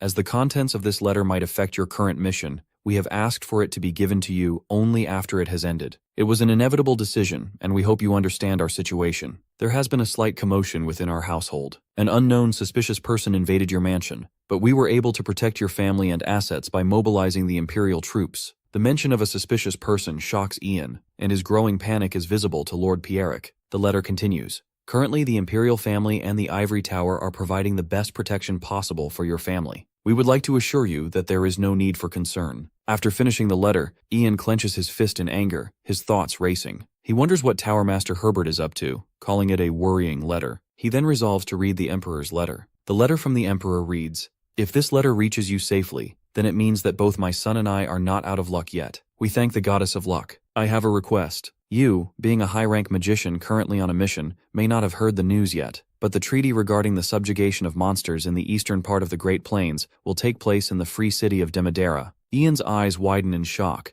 He had been under the impression that the subjugation treaty wouldn't take place for another 3 years. The letter continues. "The Crown Prince, Hayden Greenriver, the Fifth Prince, Ragnar Greenriver, the Ivory Tower Master, Herbert Leon, and our Empire's great general, Duncan Mitose, have been selected to be part of the delegation. By the time you are reading this, the delegation should already be on their way to Demadera. Notably, there is no one in the delegation who is aligned with the Crown Prince. Therefore, I am requesting that you, Ian Page, a friend of the Crown Prince, head to Demadera and offer him your support. I will also invite your family into the Imperial Palace and guarantee them the highest level of protection." Ian closes his eyes as he thinks over the contents of the letter. He reflects that the Demadera Treaty marks the beginning of Ragnar's political campaign for the throne, and it's the moment when the Crown Prince's shortcomings are exposed. Ragnar's diplomatic skill during this treaty gives the Green River Empire a significant advantage, causing both the nobles and commoners to take notice of his abilities. This marks the start of the Crown Prince's fall from grace as his incompetence becomes public knowledge. Ian wonders whether all of this is part of Tower Master Herbert's plan, considering the recent events and his own memories from his previous life. The sudden changes in the eastern Great Plains, the Sorcerer King who received black magic from an unknown woman, and the early treaty between the three countries, it all seems to be connected to the Tower Master somehow. The suspicious people who invaded his mansion likely play a role in trying to hold him back. While Ian acknowledges that this is still just a theory, he feels that they might have figured him out. Despite everything, Ian considers ignoring the Emperor's request and heading back immediately. However, something unexpected occurs. Magic. Unlike anything even the Tower Master could have foreseen. A level of magic that isn't recorded anywhere in the world. A 6th-class magic that only a 6th-class magician can wield. Hesitant, Ian calls out to Lord Pierrick, who reassures him that he's free to speak. Ian then asks Lord Pierrick if he can do him a favor. Demadera, known by many names, freedom, neutrality, commerce, port, was a place of many faces and even more significance. With his arms crossed in concern, Heidi, the Crown Prince, nervously asks if they can just summon Ian now. Oliver, ever composed, tells him to calm down, reminding him that he's representing their empire in this meeting. He assures Hayden that no one here would dare harm him as the Crown Prince. Still uneasy, Hayden admits he knows that but can't shake the feeling of discomfort. Hayden tries to explain to Oliver that he might already be aware of this, but most of their empire's delegations, including the Tower Master, are leaning toward Ragnar's side. He doesn't like how things are unfolding and wishes Ian were by his side in times like this. Upon hearing Hayden's concerns, Oliver is left speechless. Meanwhile, Herbert, who stands among the gathered crowd, silently acknowledges that the time is ripe. He reflects on how they've been planning for this moment for a long time. He knows that Kiddo is probably rushing back to the capital now. Confident in his understanding of Ian's behavior, he predicts that Ian would willingly become a traitor to protect his family, as they are his top priority. Herbert is jolted out of his thoughts when he hears the people around him pointing toward the sky, murmuring in confusion about what they see. One person asks if it's a bird, but to everyone's shock, including Hayden's, it's none other than Ian himself. As Ian lands smoothly on the ground, he bows to Hayden, apologizing for his tardiness. Ragnar and his men seethe with anger at Ian's unexpected arrival, having believed he wouldn't make it. Herbert, too, is stunned. He can hardly believe that Ian chose to stand with the Crown Prince over his own family. Back at the Green River Diem Imperial Palace, Douglas sighs in boredom. He lounges on the couch, lamenting that he's stuck here because of the suspicious intruder and unable to visit the academy or meet his friends. This, he grumbles, is making him incredibly restless. Ratheo, standing nearby, tells him to bear with it a little longer, adding that they should be grateful to even be in the Imperial Palace during this time. He acknowledges that it was a relief the Imperial Knights managed to capture the intruder before Ian's mana trap could be triggered,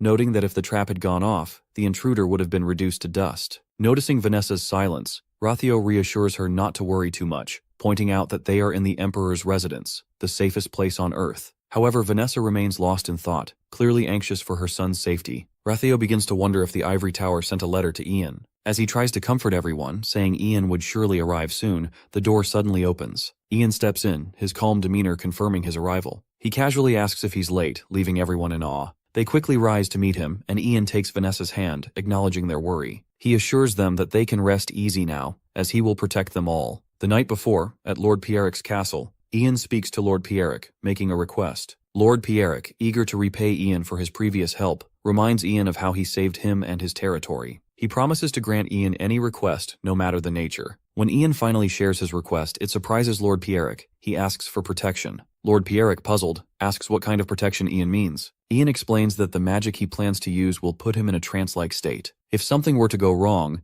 Ian needs Lord Pierric to send magicians to inject mana into his brain so that he can wake up. Ian elaborates that, because no one has ever reached the 6th class, records on such magic are scarce. He recalls how, in his past life, he had to piece together spells from ancient, unknown texts once he reached the 6th class. Ian steps forward and announces that he's about to perform the magic, extending his arm. As he channels his mana, a series of magical patterns form a circle on the floor. Then, 2 clones of Ian materialize inside the circle, while Ian's real body collapses. Lord Pierric rushes to catch Ian before he hits the ground. In awe, he watches the 2 clones of Ian, unsure how such magic is even possible. This is puppet play, a rare spell only usable by magicians of the 6th class or higher. The caster enters a trance and becomes a puppeteer, while the clones, puppets, can move freely and even cast powerful 5th class magic. The 2 puppets walk toward the door, and just before leaving, one turns to Lord Pierric, still cradling Ian's real body. The puppet states that it is leaving, but reassures Lord Pierric that Ian's true body is safe in his hands. Hayden is on cloud 9, overjoyed to see Ian.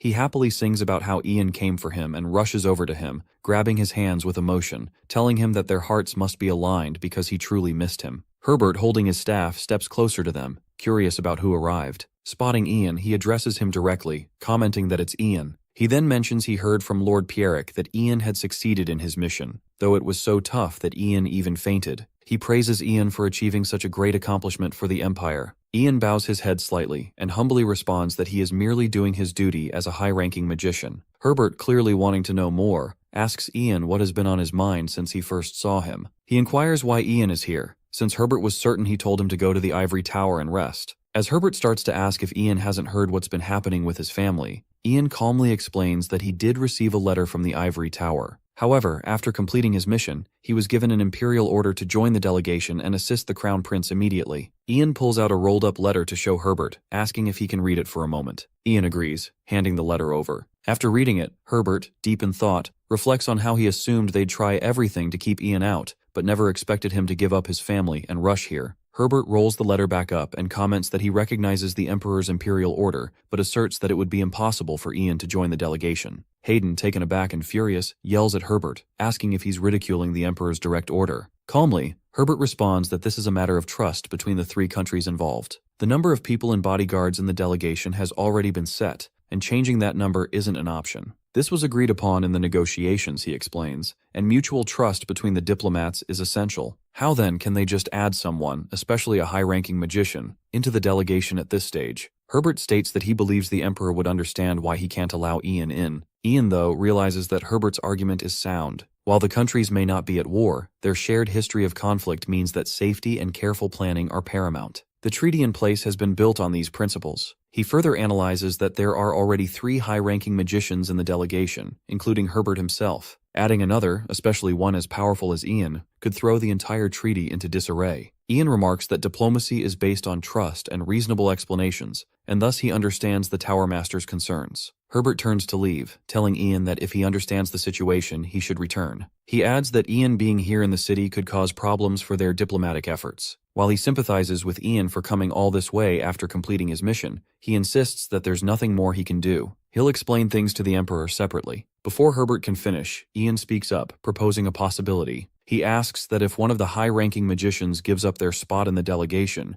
could he then replace them and join? He reasons that since this is about a direct order, there should be some flexibility. Herbert turns slightly, preparing to answer, but Ian cuts him off before he can ask who would give up their spot. The person to interrupt him is Ronan. Stepping forward, Ronan raises his hand and boldly claims that he will give up his spot in the delegation. The room goes silent as everyone, including Hayden and Herbert, stares at him in disbelief. Herbert asks Ronan if he's serious. Ronan confidently affirms his decision, asking if they are not all citizens of the Empire. He goes on to say that no citizen would defy imperial orders. Even if it complicates diplomacy, the delegation's mission is to represent the Empire, and that is an honorable duty. However, If by stepping down he can help balance both the Emperor's orders and diplomatic relations, he will gladly make that sacrifice. Ronan then bows to Hayden, stating that he will now hand over his sacred mission to Ian Page and requests that Hayden grant Ian the chance to take his place. Hayden, still processing the situation, agrees to Ronan's request, expressing his admiration for Ronan's loyalty to the Empire. He orders Ronan to prepare himself to return to the capital safely. Ronan bows again, thanking Hayden for his grace. Ronan then turns to Ian, telling him that he is entrusting his mission to him. He asks Ian to ensure that he fulfills the task without fail. Ian, genuinely grateful, thanks Ronan for his trust. Ronan is a high-ranking magician, and based on Ian's memories from his past life, he was one of the few decent magicians. While Ronan is known for his uncompromising nature, his loyalty isn't to the Tower Master or the Ivory Tower. It's rooted in his own belief in the power of magic. Ian reflects that, in exchange for teaching Ronan a few powerful spells that even Herbert doesn't know, Ronan has easily switched his allegiance to Ian's side. Finally, Ronan bows one last time, stating that since a high-ranking magician not in the delegation is in the city, as Herbert said, it could cause diplomatic issues. Herbert, seething with anger, thinks to himself how he had initially underestimated Ian, assuming he was just some clueless kid. But now, it's clear Ian has already established himself in the Ivory Tower. Herbert glares at Ian, who is pointedly ignoring him, and silently swears that he won't let someone like Ian spoil his long-held plans to turn the Empire into the Ivory Tower's empire. Meanwhile, the crowd is abuzz with chatter, and Ragnar, who's been quietly observing, continues to fix his gaze on Ian, possibly already plotting his next move. Demadera is a city known for its neutrality and independence, not aligning with any specific nation.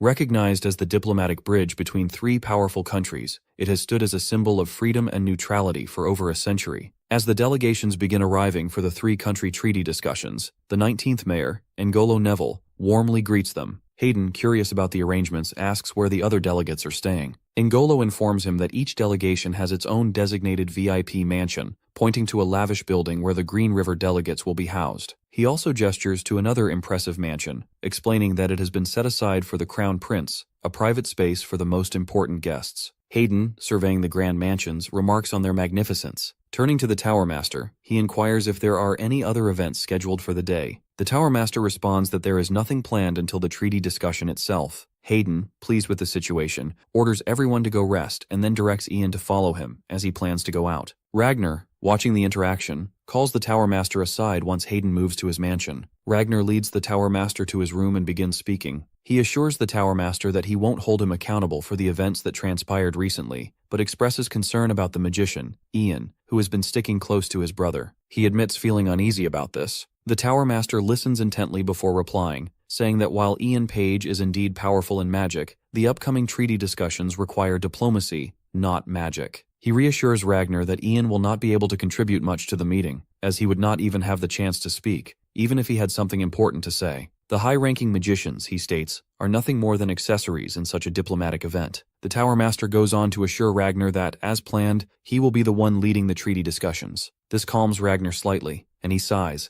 acknowledging that there is little he can do about Ian, even if he bothers him. He admits to the Tower Master that he has tried repeatedly to win Ian over as an ally, but has failed each time. However, Ragnar warns that leaving Ian to his own devices will only lead to bigger problems in the future. He gives the Tower Master a firm order, hoping he will take care of Ian as soon as possible. The Tower Master bows respectfully, promising that everything will unfold according to the Fifth Prince's wishes. Meanwhile, Hayden sits in his room, admiring the artifacts around him. He casually mentions how he heard the night streets of Demadera have great performances, and how there will be plenty to see and enjoy. He turns to Ian and Oliver, suggesting that since they need to sneak out, they should buy a few clothes to blend in. He orders Oliver to run a few errands, but Ian interrupts him. Hayden, surprised by Ian's sudden seriousness, asks what's wrong. Ian stares at him for a moment and sighs, asking if Hayden is aware of the situation he is in. He reminds Hayden that he is not just the Crown Prince of the Green River Empire, but also the key figure in the treaty negotiations. He sternly tells Hayden that he's not here to play around and should abandon any thoughts of going out. Hayden, trying to downplay the seriousness, weakly replies that there's still plenty of time before the treaty discussion.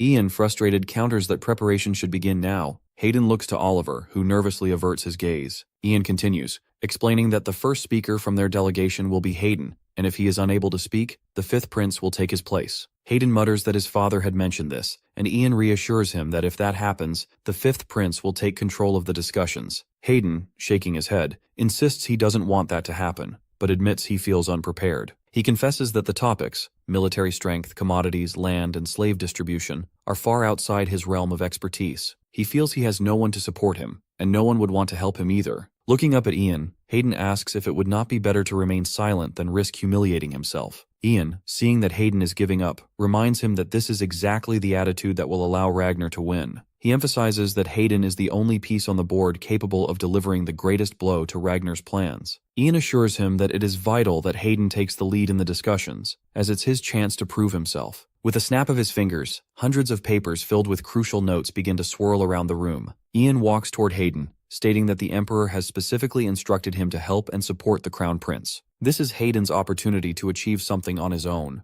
Ian continues, explaining that his orders are to ensure the Fifth Prince does not steal this opportunity from Hayden. He intends to help him take control of the treaty discussions by preparing him thoroughly. With another snap, the doors of the room lock automatically, and Ian makes it clear that from this moment until the treaty discussion, Hayden must memorize everything. 1 week later, in Demidera, as the day for the three-country treaty discussion approaches, delegations begin arriving at the main hall. Ragnar, without turning, casually asks the Tower Master if it is true that his older brother has been staying inside the mansion for the entire week without coming out, and whether anything has happened to him. The Tower Master replies that this had been troubling him as well, so he had placed surveillance on the mansion where the Crown Prince is staying, but nothing unusual occurred. He adds that Hayden is only seen occasionally in the garden, looking extremely tired. At that moment, Hayden, along with Ian and Oliver, approaches from the opposite end of the hall. Ragnar greets him with a smile, asking if he had a good rest the previous night. Hayden weakly replies that he did. Ragnar, smiling again, says he's glad to hear that. When Hayden doesn't respond, Ragnar, still smiling, mentions that he'll head to the conference room with the delegation first, and moves past them. Ian looks at him for a moment before turning to Hayden, who remains standing with a tense expression. Ian reassures him not to worry, reminding him that he has already done everything he could over the past week to prepare for the treaty discussion, and that Hayden will be the one to take the lead. Hayden listens to him, and after a brief pause he looks up with a determined expression and offers Ian a smile. In the conference room, the mayor, N'Golo Neville, introduces himself as the one tasked with arbitrating the treaty discussion. He states that he is the 19th mayor of Demidera and will oversee the proceedings, ensuring that all details of the discussion are recorded.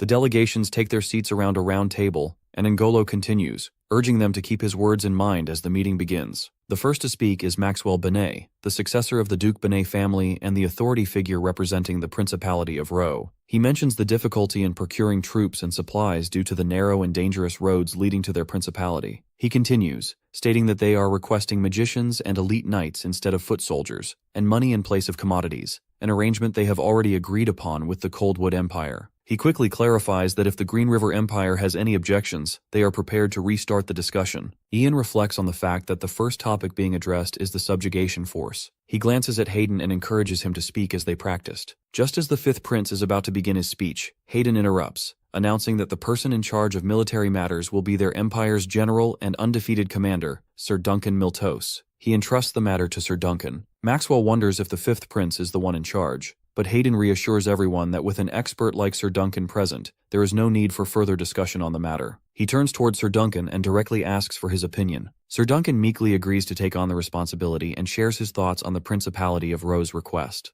Ian observes the exchange and thinks that this is a good strategy, and as long as they continue in this manner, the discussion will go smoothly. The conversation progresses as each delegation presents their opinions and young leaders continue their negotiations. As the discussion nears its end, Crown Prince Hector Coldwood of the Coldwood Empire speaks up. He states that splitting the land into 3 parts without any careful planning, especially with borders so close to each other, is hindering the fair division of the land. He points out that the quality of natural resources and land varies across the vast territory, and while some nations may strike a jackpot, others could end up with worthless land. He explains that some countries will inevitably face losses, which could lead to serious conflicts. He suggests that while feeling bad is a mild way of putting it, in reality, it could potentially spark a war. Ian observes the passive expressions around the conference table and reflects on how this is the most critical point of the treaty discussion, the division of lands and natural resources after the subjugation. Hector concludes by saying that the Coldwood Empire does not seek conflict and is content as long as peace can be maintained for the next 1,000 or even 10,000 years. He urges anyone with a good proposal to speak up, suggesting they should enjoy their shared resources without harboring ill feelings. Ragnar looks toward the Tower Master and nods, prompting him to speak. However, Hayden interrupts once more, confidently declaring that he knows of a method. All eyes turn toward him as he smirks, asserting that his solution is foolproof. Hayden announces that he has a method, and after a brief silence, the mayor asks him to share what he has in mind. Hayden begins by mentioning the Empire's ivory tower, but quickly corrects himself, saying that it's actually their new magic tower that has developed a new magic. This magic allows them to detect and roughly quantify the minerals buried beneath a specific area. This revelation shocks both Ragnar and the Tower Master, who stare at Hayden in disbelief. The Tower Master is stunned, wondering how Hayden could possibly know about this. Maxwell quickly asks if it's true and Hayden confirms it. He then explains that they must have heard rumors about the magician behind this magic and introduces the Empire's youngest high-ranking magician, Sir Ian Page, the creator of this magic. As the room fills with questions, the Tower Master wonders if Hayden had the same insight he did,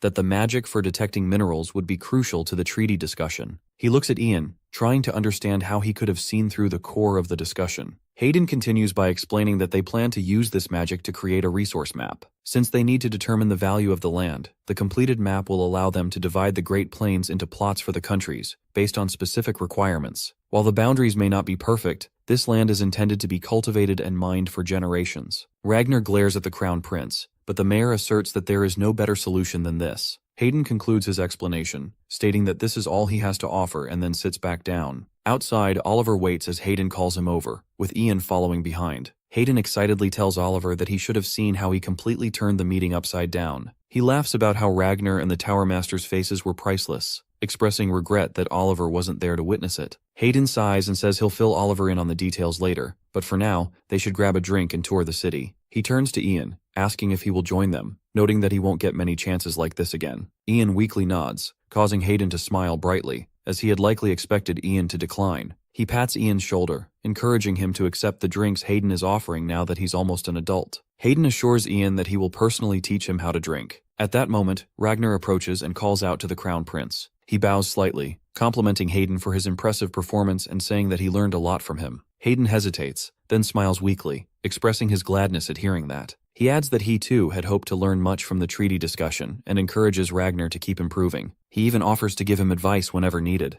Ragnar clenches his teeth and walks away. Hayden turns back to Ian with a bright smile, declaring that today is truly the best day of his life. He suggests they make up for the restraint of the past week and go all out today. He tells Oliver to be casual as well. As he looks at Ian for confirmation, something catches his eye. His expression quickly shifts as he urgently asks Ian what is happening to his hands. Everyone turns to Ian, who looks down to see his hands slowly disappearing. Ian calmly explains that his limit has been reached. Hayden orders Ian to explain in a way he can understand, but Ian simply apologizes and says he will have to accept Hayden's drinks at the Imperial Castle instead, as his body continues to fade. Hayden reaches out to him, but Ian tells him that he will explain everything at the Imperial Castle. Then Ian vanishes entirely, leaving everyone in shock. The Tower Master clenches his fists, realizing that it was a clone all along. He is baffled, thinking to himself that clones aren't supposed to exist, yet Ian managed to accomplish everything with one. They had all been completely deceived by Ian Page. One of Sir Ian's servants brings him his food while he's still sleeping. Lord Fearig tells the servant to set the food aside since Sir Ian is resting. It had been several days since it was mentioned that Ian had slowed his metabolism with his magic, and it was becoming clear that he was growing weaker. Lord Fearig felt the need to call for a mage to wake him, but before he could do so, Sir Ian stirs and tells him there's no need for that. Lord Fearig then asks him how he's feeling, whether he's well or not. Sir Ian, being honest, admits that he doesn't feel well at all. He has a headache and can barely move. Lord Fearig grows concerned and suggests calling a doctor for him, but Sir Ian refuses, saying he only wants food because he's extremely hungry. As Sir Ian prepares to leave, Lord Fearig asks him if he's sure he doesn't want to stay for one more night, even though he understands Ian must be busy. Sir Ian refuses, telling him that he should be the one grateful, as he didn't do anything more than his duty as a High Mage, just as any other High Mage would have done. But Lord Fearig disagrees. While it's true that other High Mages would have driven out the monsters, they would have simply done that and then left. Nothing more. Lord Fearig reflects on the first time he met Sir Ian, admitting that he had his doubts about what a young boy could possibly do against such a massive army of monsters. But Ian proved him wrong. In just 10 days, Ian accomplished what Lord Fearig himself couldn't do in years. He solved the problem. That alone showed that Ian possessed something that no one else had. Finally, Lord Fearig mentions the oath, telling Ian that he's heard Lord Morgan of the North swore the oath of the honored guest to him 5 years ago. Now he wishes to have the East swear that same oath to Ian as well. Ian is caught off guard by Lord Fearig's casual approach to the matter, but Lord Fearig's faith and affection for him are clear. Lord Fearig asks for Ian's permission, hoping he's okay with the idea. He wants to name Ian as his honored guest, not out of a desire to return a favor, but because it's something Lord Fearig truly wants. Ian, the only 6th-class mage in the Empire, would be the honored guest on Lord Feyrig's lands,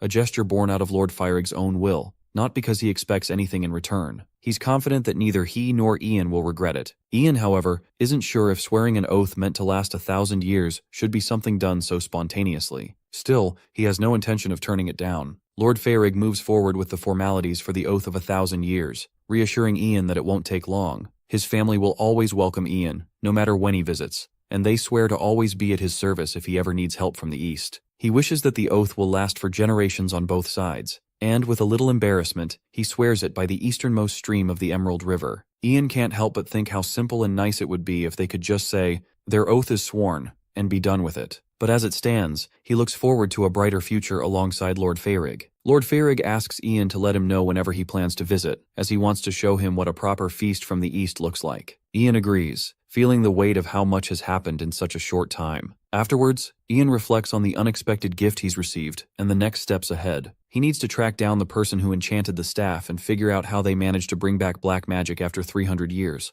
all while knowing there are plenty of questions awaiting him back in the capital. Ian returned to his place, and as soon as he stepped inside, his mother rushed to him, visibly concerned. She asked where he had gone, as he had disappeared without a word, which made her worry. Her shock deepened when she saw how weak and thin Ian had become, and she immediately became even more worried. She questioned him, asking what in the world he had put himself through. She even thought that Lord Feyrig didn't know how to take care of someone who had traveled such a long way to help him. Her heart broke seeing him in such a state. Ian reassured her, telling her that it was a long story, but he would soon be better. He handed her a telesphere, crafted from mana crystals, which he had stopped by the workshop to have made on his way back. This device would allow her to communicate with him any time, even if he was in the city. He also apologized for scaring her, and promised not to disappear like that again. Douglas, who had been watching, asked about the magic Ian had just shown. He explained that he had learned many kinds of magic at the academy, but had never seen anything like this. He was curious how Ian could be in Demethera and at the castle at the same time,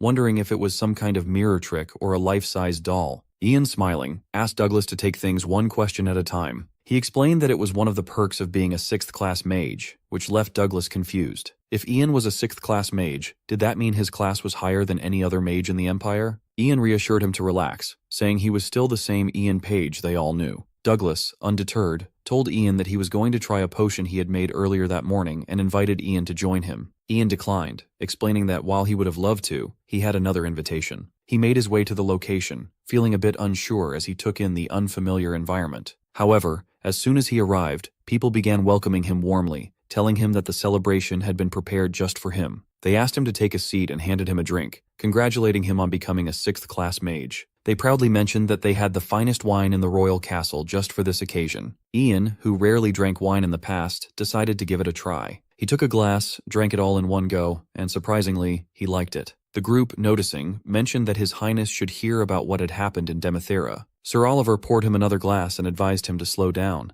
joking that if he drank too much, he might accidentally blow the whole building away with a magic missile. Ian was surprised to see His Highness so informal with his knights, and asked Sir Oliver if that was really appropriate. Sir Oliver smiled and explained that every man in that room had sworn loyalty to His Highness, the Crown Prince, and could therefore be trusted. Ian seemed a little confused, prompting Sir Oliver to observe that Ian probably didn't have many friends, given his cautious demeanor. He then recalled their first conversation at Mogrian's castle when Ian had captured Lady Cecilia, who turned out to be a spy. Sir Oliver also remembered that, despite Ian having just fought a 3rd-class mage, Ian didn't appear exhausted. It made him realize that Ian was very skilled at hiding his feelings, almost like a veteran trained for years not to show any emotion. It made him think, how insidious that boy is. Sir Oliver then noted that Ian probably didn't have any friends to talk to. He chuckled, saying he had an eye for character. Ian, hearing this, felt a pang of sadness. He agreed, but also mentioned that there was someone he once considered a friend, though their ending wasn't quite as impressive. Sir Oliver, intrigued, tried to figure out what kind of person Ian's friend had been. He reflected on his 5 years of training with Ian, and said that whenever they talked like this, it felt like speaking to a middle-aged man, not someone his age.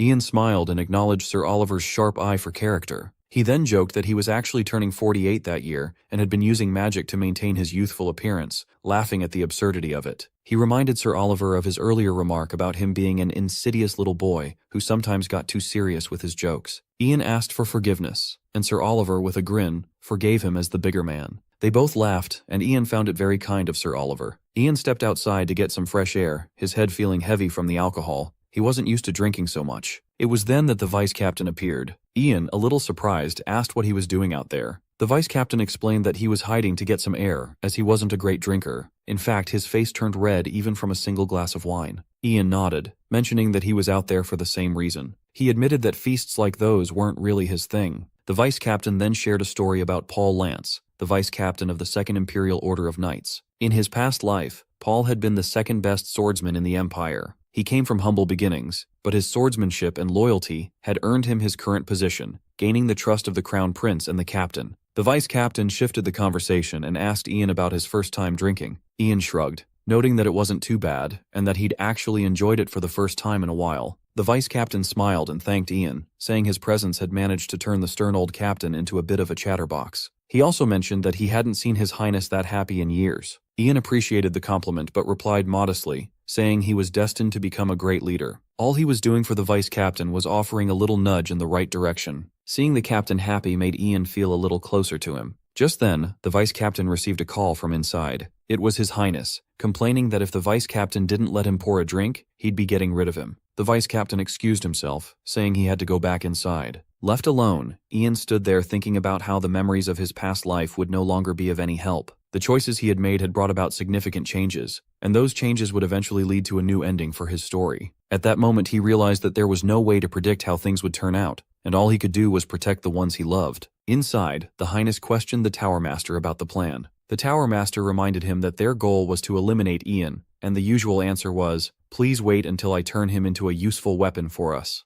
The Highness was growing frustrated, feeling that Ian was always standing in their way. The Tower Master apologized, explaining that perhaps he'd been too careful. Who would have thought the young boy would rise to such prominence so quickly? He promised that there would be no more delays, and today would be the last time His Highness would have to wait. The Tower Master then presented Helene, asking her to show respect to her prince. The Highness confirmed that she was the High Mage who had disappeared some years ago. Helene uncovered her face and expressed how honored she was to finally meet him. The Tower Master reassured His Highness not to be alarmed, emphasizing that she was human and above all loyal. She would give her life at the snap of a finger if that was what His Highness desired. The Tower Master then explained that Helene practiced the forbidden art of black magic. He was confident that it wouldn't be long before Ian Page would fall to his knees before them. The Tower Master assured His Highness that there was nothing to worry about anymore. The only thing left was for him to claim his rightful place on the throne. Herbert Leon called out for Marco, and when Marco entered, he seemed confused, as if something was wrong. But the Tower Master wasn't concerned with that.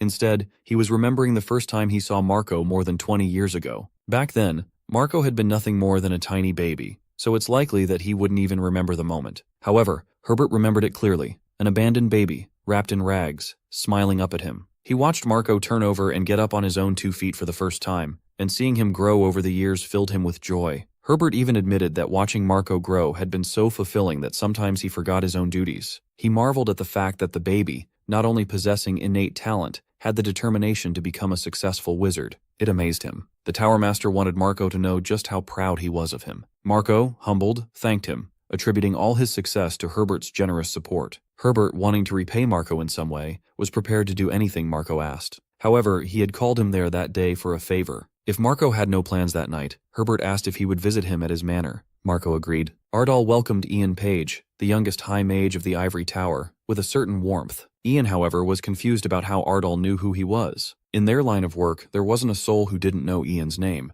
Ardal thanked Ian for visiting his humble residence, but quickly got to the point, questioning what had brought him there. Ian, reassuring him not to worry, explained that he was simply another client looking to buy information. Specifically, Ian wanted everything Ardal had on black magic. Ardal, a bit surprised, remarked that he'd thought someone like Ian would already know more about black magic than they did. Ian clarified that he was after something that might seem petty or preposterous. Ardal understood exactly what Ian was seeking. What Ian wanted was related to something they'd recently been investigating, and it seemed like he had arrived at just the right time. Ardal then asked Ian if he was familiar with the Order of Dragons. Ian confessed that he knew about them, one of the many cults in the Empire that worshipped dragons as deities. While no one knew for certain how old the cult was, it was clear that they had existed for over 100 years. The Order of Dragons had originally started as a religious group in a small village. According to a grave robber who had claimed to have met the last descendants of dragons, the group was led by a lord who wanted to spread the new truth with superhuman powers. At first, no one believed him, thinking he was a fraud. But as time passed, more and more people came to believe in the order, and now, no one knew exactly how many followers or leaders there were. Everything about them was shrouded in secrecy,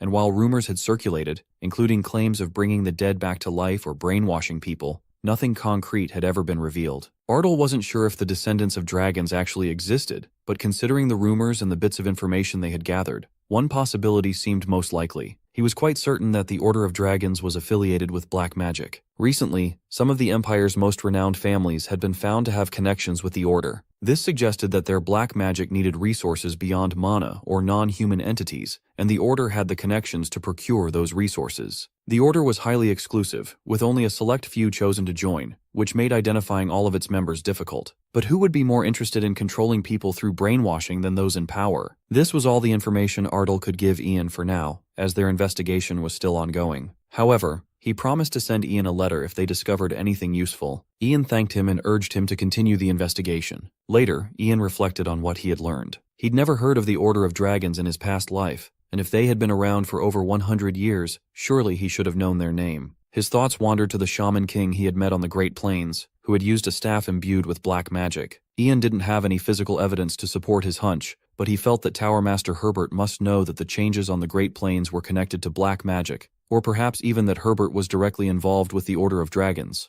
Ian also wondered if the changes in history had already existed before his rebirth. The discrepancies between his past life and his current one were growing more apparent. He couldn't help but wonder whether it was due to his use of Dragnian, the language of dragons, or if it was because he had turned back time. He felt as though he had opened a box of secrets he wasn't supposed to, and with everything that was happening, he realized how much was still unknown to him. That meant he had to be prepared for anything. Tower Master Herbert felt bad about calling Marco at such an odd time, but it wasn't really a problem for Marco. Instead, he was more curious about the favor Herbert wanted from him. The Tower Master insisted it must remain a secret and asked Marco to follow him somewhere. Herbert grabbed a book, and when he opened it, a hollow space appeared, offering a passage for them to step through. He urged Marco to go first, and the Tower Master followed behind him. As they stepped inside, they found themselves in a massive cage, resembling a prison, where several people were kept. The Tower Master referred to them as raw materials, which angered Marco. No matter what they were used for, they were still people, right? Marco's eyes landed on Chris, someone who had died during one of his practice sessions. Herbert explained that many of the wizards in the cage had similar experiences, having died during their duties, either in accidents or from diseases. There were also wizards from outside the Empire, and the non-wizards had been picked from the backstreets, chosen to fail. Herbert went on to tell Marco that he had saved these people from mockery and embarrassment by transforming them into something useful. They were ingredients for a greater cause, the Empire of the Ivory Tower. He reassured Marco that he wouldn't end up like them because Marco was like a son to him. Marco, under the influence of Herbert's hypnotic power, was asked who he thought Herbert resembled. He replied that the Tower Master of the Green River Empire, Master Herbert Leon, and introduced himself as Marco, the second-class mage of the Ivory Tower, also an assistant mage to the Tower Master. Herbert then ordered Marco to cut off one of his little fingers with a dagger. Marco did as instructed and blood splattered everywhere. The Tower Master, relieved, finally felt that he could call Marco his son. Later, 3 people were discussing Master Herbert's situation.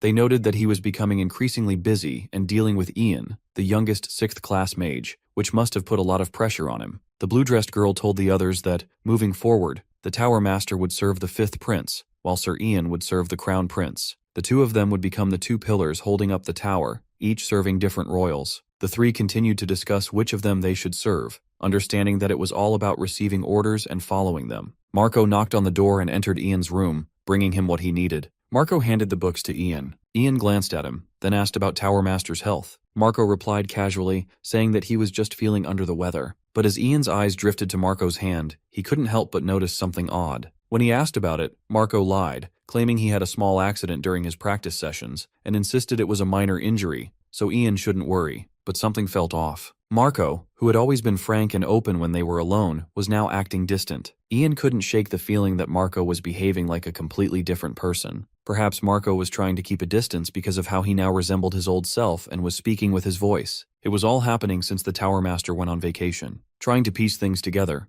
Ian reminded Marco of their past in Mogrian, where they had first met. Ian had been stationed there, and if it weren't for Marco's help in wiping out the goblins that attacked Lord Mogrian, Ian would have been badly injured. Marco agreed, saying he remembered that, but seemed eager to leave. Seeing his odd behavior, Ian stopped him, questioning why Marco was acting so strangely. Marco insisted that he was just remembering the past differently, claiming that their encounter during the goblin battle in Mogrian was something he hadn't been part of. He said it was actually when Ian underwent his mana reaction examination that Marco helped him. Ian's confusion grew, and his suspicion was now undeniable. He demanded an explanation. Determined to get to the bottom of it, Ian used some of his powers to bring Marco back to his senses. When Marco woke up, he appeared completely zoned out. Ian asked how he was feeling, and Marco seemed disconnected from reality. Ian informed him that he had cast an anti-magic spell, one that cancelled all other active spells, because Marco had been puppeteered by black magic. Slowly, Marco came back to his true self, and with a troubled look, he urged Ian to stop Tower Master Herbert from whatever dark plans he was carrying out. Desperate for answers, Ian demanded to know every detail of what had happened. Ian soon found himself facing Tower Master Herbert Leon. Herbert's plan had worked. Ian had taken the bait. The Tower Master had placed black magic on Marco, knowing that someone like Ian, an excellent mage, would recognize the signs of such an obvious spell. Now that Ian was here, Tower Master's preparations were complete. While some of the raw materials were no longer usable, Herbert saw it as a fair investment to tame a 6th-class mage. Herbert felt honored that a 6th-class high mage like Ian had come to visit him, especially while he was ill. Ian, ever the respectful mage, wished him a quick recovery, as it was only natural to visit the respected leader of one's organization when they were unwell. The Tower Master thanked Ian for his kind words, then invited him to sit and have tea. As they spoke, Tower Master mentioned that he had met Marco earlier, noting that Marco seemed a bit under the weather. He mused that perhaps he had passed his illness on to Marco, but Ian disagreed, saying that what he saw in Marco wasn't simply an illness. Tower Master praised Marco for his hard work, admitting that his passion often took a toll on his health. Ian then revealed something disturbing. He told Herbert that Marco had shared an incredible story with him. Somewhere in the mansion was a portal leading to a secret laboratory where Tower Master was conducting black magic experiments using unethical methods. Tower Master immediately denied it, dismissing the claim as absurd and suggesting that Marco must have imagined it due to his illness. Anger rising, Ian confronted the Tower Master. He confessed that Marco had been controlled by black magic, and it was Herbert himself who had cast the spell on him. He added that Marco was the one who had sent Ian here to stop Tower Master from continuing whatever dark experiments he was undertaking. Herbert continued to deny everything. He insisted that he had no part in what Ian was accusing him of. Instead, he confirmed there was indeed a portal to his laboratory, but it wasn't a result of any black magic. It was simply a perk from an artifact he had come across, one that made travel to his laboratory convenient for an old mage like him. Black magic, he claimed, was not something he dealt with. To prove his innocence, Herbert offered Ian the chance to accompany him to his laboratory, assuring him that a first-hand look would leave no room for doubt. Tower Master takes Ian with him to his laboratory, explaining that, as the master of the Ivory Tower, he cannot allow rumors of him practicing black magic to spread. It would be disgraceful. He then demonstrates the power of an artifact, showing Ian how injecting a small amount of mana into a book allows anyone to use a portal spell, an ability that normally only an 8th-class mage could cast. He insists that Ian follow him, which Ian does without hesitation. As they walk, Ian's mind keeps returning to his past life, where he remembers Herbert Leon as one of the greatest Tower Masters in history. Herbert was a legendary mage who laid the foundation for the unification of the continent. Once humble and dignified, he had been benevolent to all, and with his help, the prince he served rose to become the Prince of the Empire. The reputation of the Ivory Tower reached its peak during Herbert's time, and Ian, who had also served that same prince as a mage, held great respect for the Tower Master's noble personality. But now, Tower Master claims that once, he dreamt of being a hero, of becoming a mage who could protect the Empire with immense power and bring peace to the grieving hearts of the people. However, over time, he came to realize that there was nothing he could change on his own. The only real power capable of making him a hero existed somewhere else. Herbert then hypnotizes Ian, implanting in his mind the idea that the true power to command countless talents and keep the Empire and its people safe comes from authority. He asks Ian to join him in obtaining this power, promising that together they could protect the Empire and save countless lives. Though they are different, Tower Master argues, both of them only want to be heroes. He commands Ian to stand up, and Ian does, though his mind is troubled. Herbert then asks Ian the same question he once asked Marco, that who he is. Ian responds that he is the master of the Ivory Tower, Herbert Leon, and a lunatic too. Tower Master is taken aback, clearly shocked by Ian's words. But before Herbert can react, Ian punches him in the face. Ian reminds Herbert of what the Tower Master himself had said earlier, that this wasn't black magic. But, despite all the black magic he might have learned, Herbert is still bound by the limits of a 5th-class mage. Ian questions whether the Tower Master really believed he could deceive him into thinking otherwise. He mocks Herbert, calling him desperate. As mana drains from the Tower Master, Ian notes how much of it he's already taken from him. Given his age, it will take Herbert a long time to recover, and Ian warns him that he won't be able to move easily. Ian surveyed all the property the Tower Master had amassed, and couldn't help but wonder what he planned to do with it all.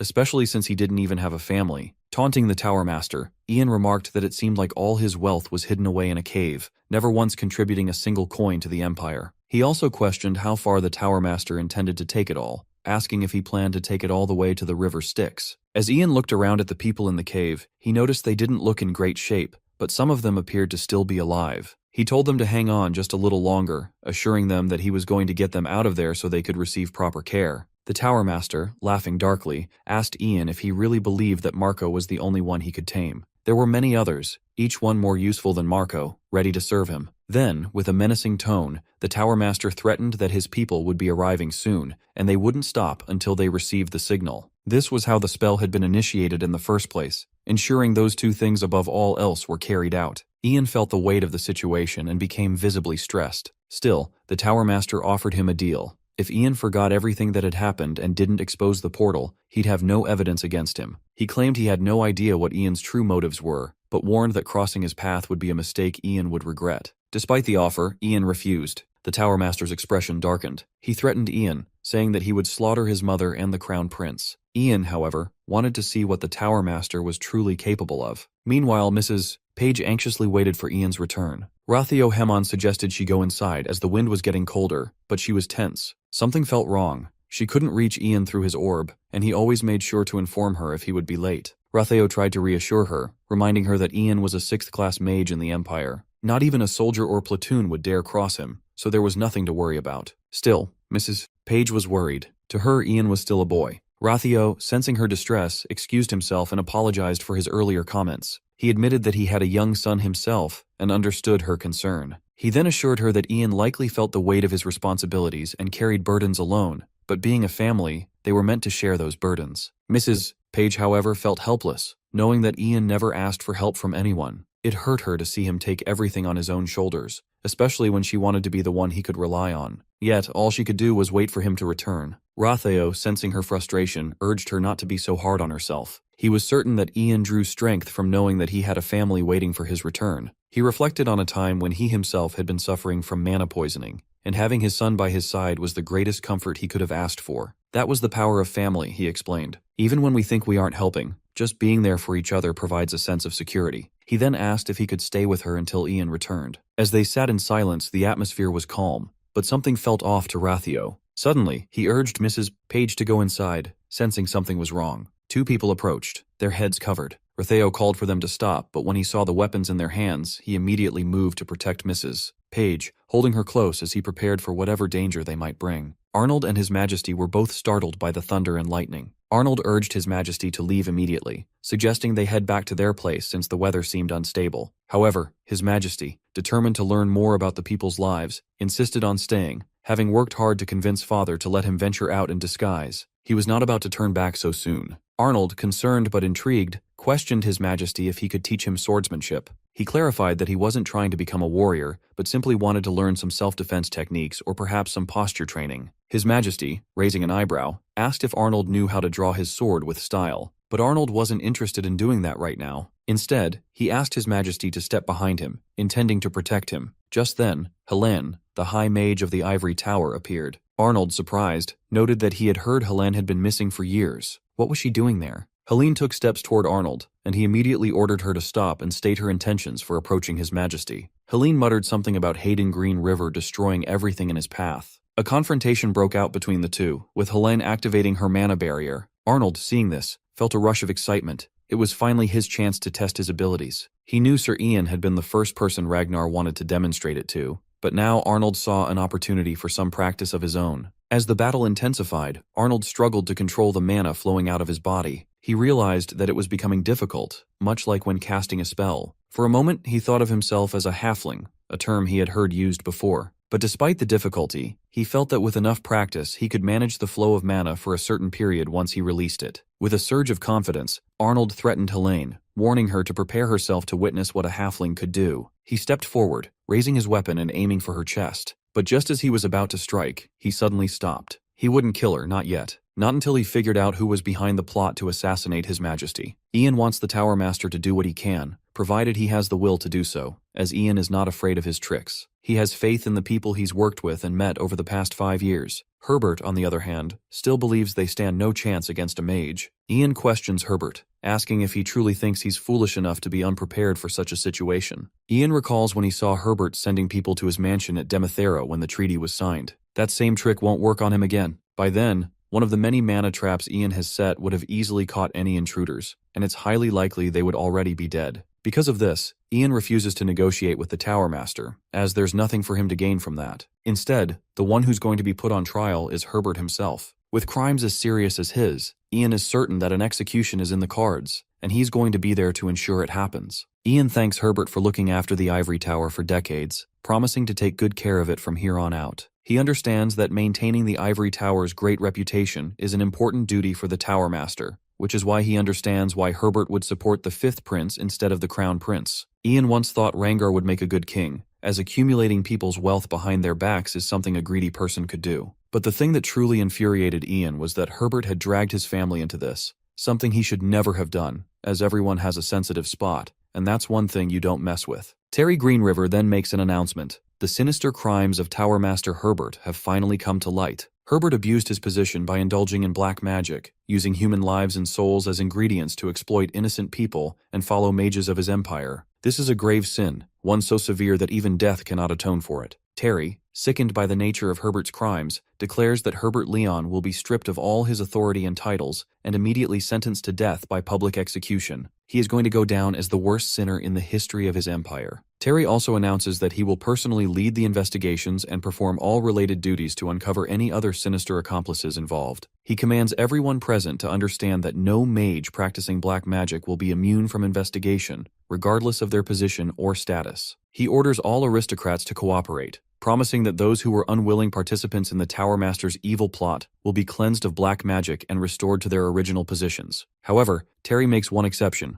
Helene, who attempted to assassinate the Crown Prince. Despite being under the Tower Master's influence, her crime of attempting to kill royal blood is a sin beyond explanation. For that, Terry sentences High Mage Helene to indefinite incarceration. Lastly, Terry acknowledges the 2 heroes who stopped Herbert's devilish schemes, stating that their rewards are well-deserved. He calls forward Ian Page, who exposed and stopped the Tower Master's plot, and Oliver Raywood, who successfully thwarted Helene's assassination attempt on the Crown Prince. Terry announces that Ian's reward will be determined after the investigation into black magic concludes. He then turns to Oliver, the captain of the 2nd Imperial Order of Knights, and declares that it's a blessing and a joyful occasion for the Empire. Not only is the Crown Prince safe, but a new superior knight has been born, someone who has transcended human limitations. Terry praises Oliver for setting a noble example for the Knights of the Empire. He bows in respect to Oliver and rewards him with the highest title a knight can achieve, Swordmaster. The crowd begins to murmur in surprise, as no one has received this title in centuries. The reason for this is that the honor of the sword was overshadowed by the power of magic. But Oliver, in Terry's eyes, has boldly pierced through that shadow and transcended its limits. Terry is certain that Oliver will continue to do so. He commands Oliver to kneel before the king. Terry then places his words on Oliver's head, swearing by the first stream of the Emerald River that the title of Swordmaster, along with all its honor, is being granted to Sir Oliver Raywood, Knight of the Imperial family. He asks Oliver if he is ready to take on the responsibilities of the Sword of the Empire, a position that has been vacant for centuries. Oliver swears by his title to dedicate his life to the protection of the Empire. Ragnar was deeply dissatisfied with the decision to execute the Master of the Ivory Tower. He couldn't understand why his father failed to see the significant loss of power their empire was about to suffer. To him, the Tower Master was a 6th-class high mage, and losing someone like him would be equivalent to losing 10,000 soldiers. But it wasn't just about the problem of the execution itself. It was the timing. As the Tower Master's death was going to be public, every kingdom on the continent would hear about it, including their old enemy at the border, the Coldwood Empire. Ragnar was frustrated and continued to make his point clear, reiterating how detrimental this decision would be. Terry Greenriver, his father, interrupted, dismissing Ragnar's concerns. He stated that Herbert Leon was no longer the most powerful mage in their empire. At that moment, the most powerful mage in the Ivory Tower was Ian Page, the first human to achieve 6th-class magic. Ian was soon going to replace the current Tower Master, and Terry assured Ragnar not to worry. In fact, he believed this generational shift would bring prosperity to the Ivory Tower. Ragnar reluctantly agreed that Ian Page would likely usher in a new era for the tower. However, his concern remained. Losing a great mage with decades of experience and immense power like the Tower Master would be a waste. If Ian Page could be partnered with the Tower Master to lead the Ivory Tower, Ragnar was certain their empire would dominate the continent in no time. If the young, talented mage and the wise, experienced Tower Master could divide the power of the Ivory Tower, it would create a system of checks and balances that would be beneficial for both the tower and their empire. This, Ragnar argued, would keep them both busy and distracted, which would work in their favor. Terry agreed with the idea of Ian leading the tower, but he reiterated his concern about the Tower Master's involvement with forbidden black magic. He believed no study of black magic would be a fair description of what the Tower Master had actually done. The Tower Master had used mages under his protection, along with innocent commoners, as ingredients for black magic, showing no remorse in sacrificing their lives. Terry believed this was a sign that the Tower Master had gone insane. The Tower Master's ultimate goal had been to gain more power through human sacrifice, and when he saw Ian Page as a threat to his own power, he attempted to brainwash him with black magic, just as he had done to other mages. Ragnar, however, continued to defend the Tower Master. He believed that, in extreme cases, the practice of black magic could be a powerful weapon that could benefit their empire. If his father was concerned about using the ingredients for black magic, Ragnar suggested they use criminals facing death sentences instead of innocent people. The sacrifices, in his mind, could be justified for the greater good. But this, Terry claimed, was where their fundamental disagreement lay, and the reason Ragnar would never be chosen as his successor. Black magic was the art of absolute evil, a force that corrupted human souls and disrupted the natural order. Terry reminded Ragnar of his ancestor, Mitchell Greenriver, who had fought to ban black magic from the land and make it disappear entirely. Terry, being Ragnar's father, was fully aware of his character, ambitions, and plans. Although Ragnar was incredibly intelligent, he lacked the most important quality an emperor should have, the ability to value his people above all else. Ragnar, who viewed people as mere tools to be used, was never going to embody this trait. Ragnar was not willing to let this stand. He confronted his father, questioning whether his father truly thought he didn't understand the real reason he could never be his successor. Ragnar brought up Hayden, the son of the woman Terry loved more than anything in the world. Meanwhile, Ragnar had been the product of a state marriage. Ragnar, growing frustrated, continued to speak his mind, revealing how hard he had tried to earn his father's recognition, only to be left constantly feeling like an outsider. He felt as though he was never treated as an equal to Hayden, and he even believed that if Hayden were the one asking to free the Tower Master,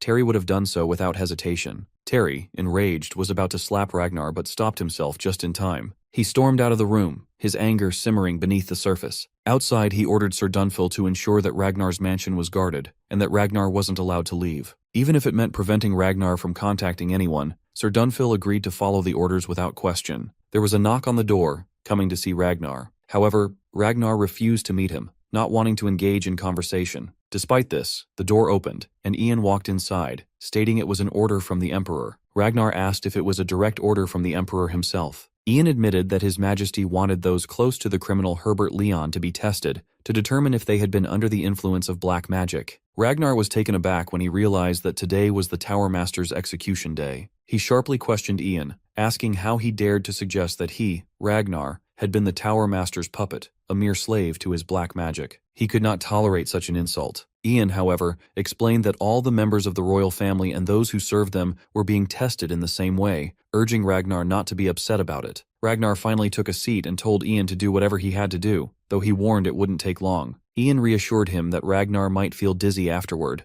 but there was no need to panic, as dizziness was proof that one hadn't been affected by black magic. Ian completed the process and asked Ragnar how he felt. Ragnar admitted he felt unpleasant, which meant no traces of black magic were present, and he would feel better after some rest, so there was no cause for concern. As Ian turned to leave, Ragnar stopped him, his curiosity piqued. He asked why Ian served his brother, suggesting that Ian, being a sharp man, should understand that Hayden was never meant for the throne. Ragnar questioned why Ian couldn't see that so many lords and noble families had turned their backs on Hayden. Ian clarified that he wasn't serving the crown prince at all. Ragnar was stunned by this revelation. Ian then left, advising Ragnar to enjoy his rest. Once Ian had gone, his hands trembled, and he muttered to himself that it was true. He wasn't serving Hayden. There was only one emperor in the world to whom he had sworn loyalty. The plans forming in his mind at that moment were centered on revenge and treason. Later, Damphil knocked on Ragnar's door. He informed Ragnar that the Tower Master had been taken to the guillotine at Green Riverdiem Square that evening and beheaded.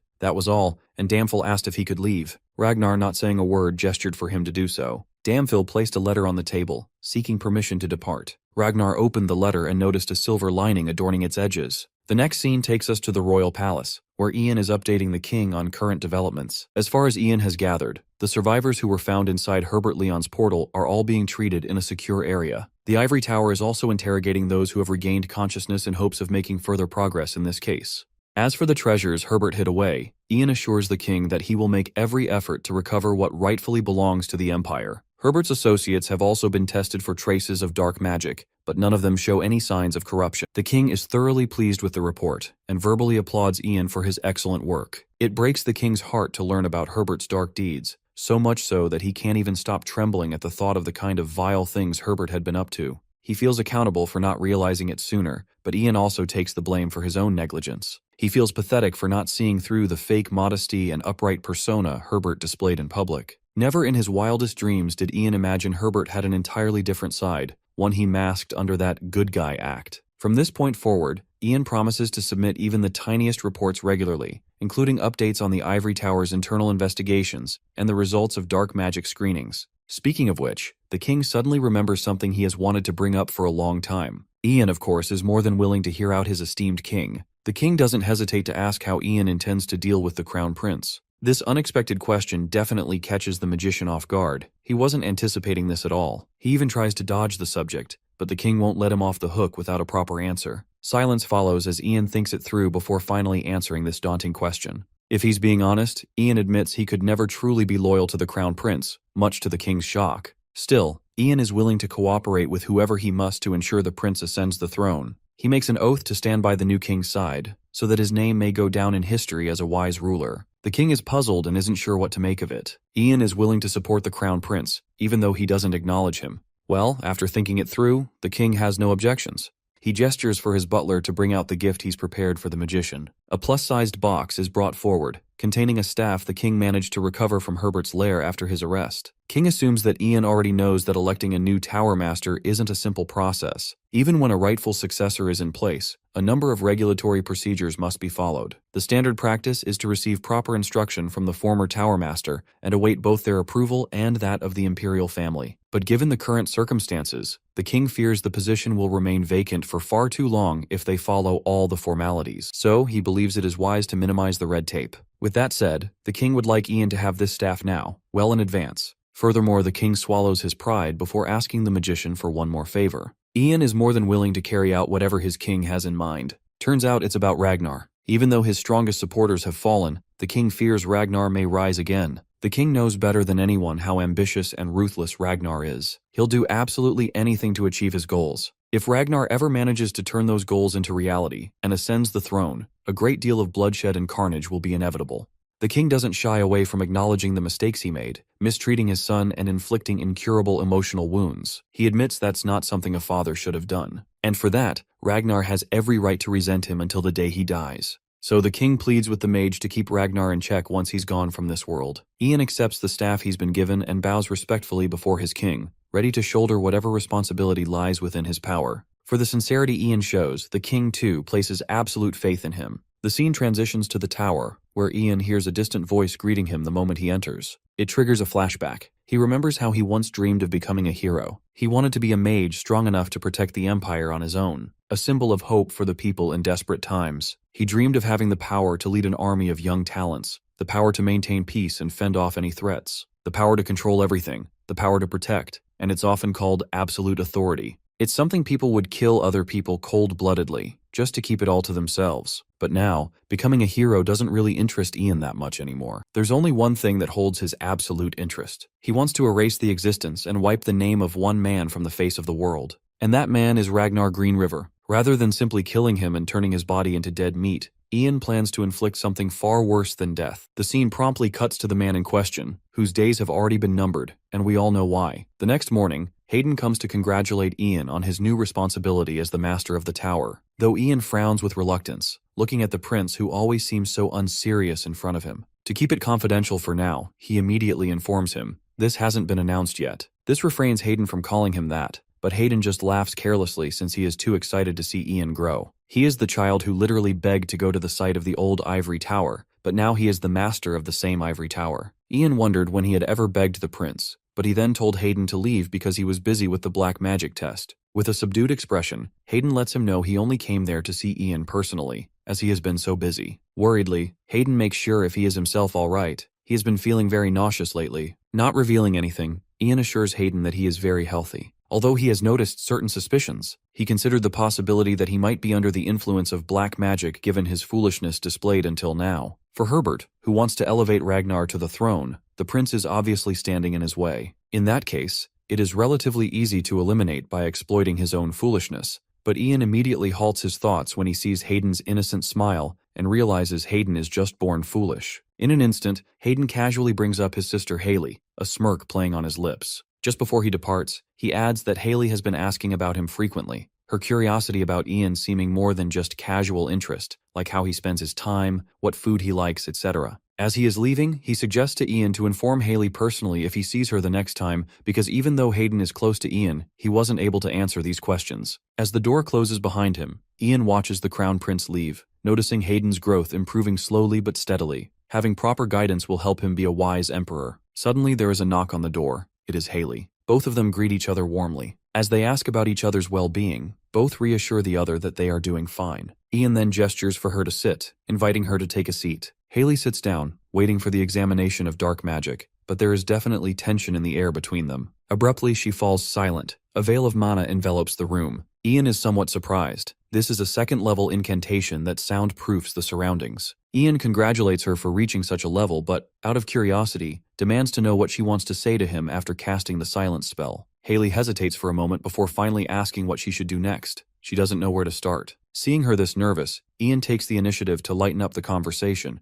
asking her a question. Why did she want to hide that she is a magician? She carefully ponders whether she should tell the truth or not, revealing her father asked her to. She elaborates, the magician, Kevin, conducted her mana test. When the test turned out positive, he informed Haley's father that instead of the ivory tower, becoming a mage meant giving up one's status and authority to become a part of the ivory tower. Her father wanted her to be a part of the imperial family, so they kept it confidential. Since that day, magician Kevin has been instructed to stay shut, and Haley has been fulfilling the duties of an honorable daughter. After recounting everything, Haley doesn't hesitate to confide her heart, confessing her desire for magic that can never ever be gone. Ian finds her lucky because Kevin was the one who supported the Crown Prince, or else she would be in danger, but at the same time he is puzzled about her telling him all of this. Haley clarifies that at the start she wanted to support her brother, but now things have changed. Hayden is going on the right path, but she is worried if she'd be getting in between her brother's future aims since she has learned magic too, and is thinking of pursuing it. As soon as Ian understands the princess's thoughts, he smiles, approaches her, and kneels before her. He advises her to live her life to the fullest. That is all she needs to do. Ian adds that she should not live for the Empire or the Crown Prince, but for herself alone. Haley nods her head down sadly because she doesn't know how to do it.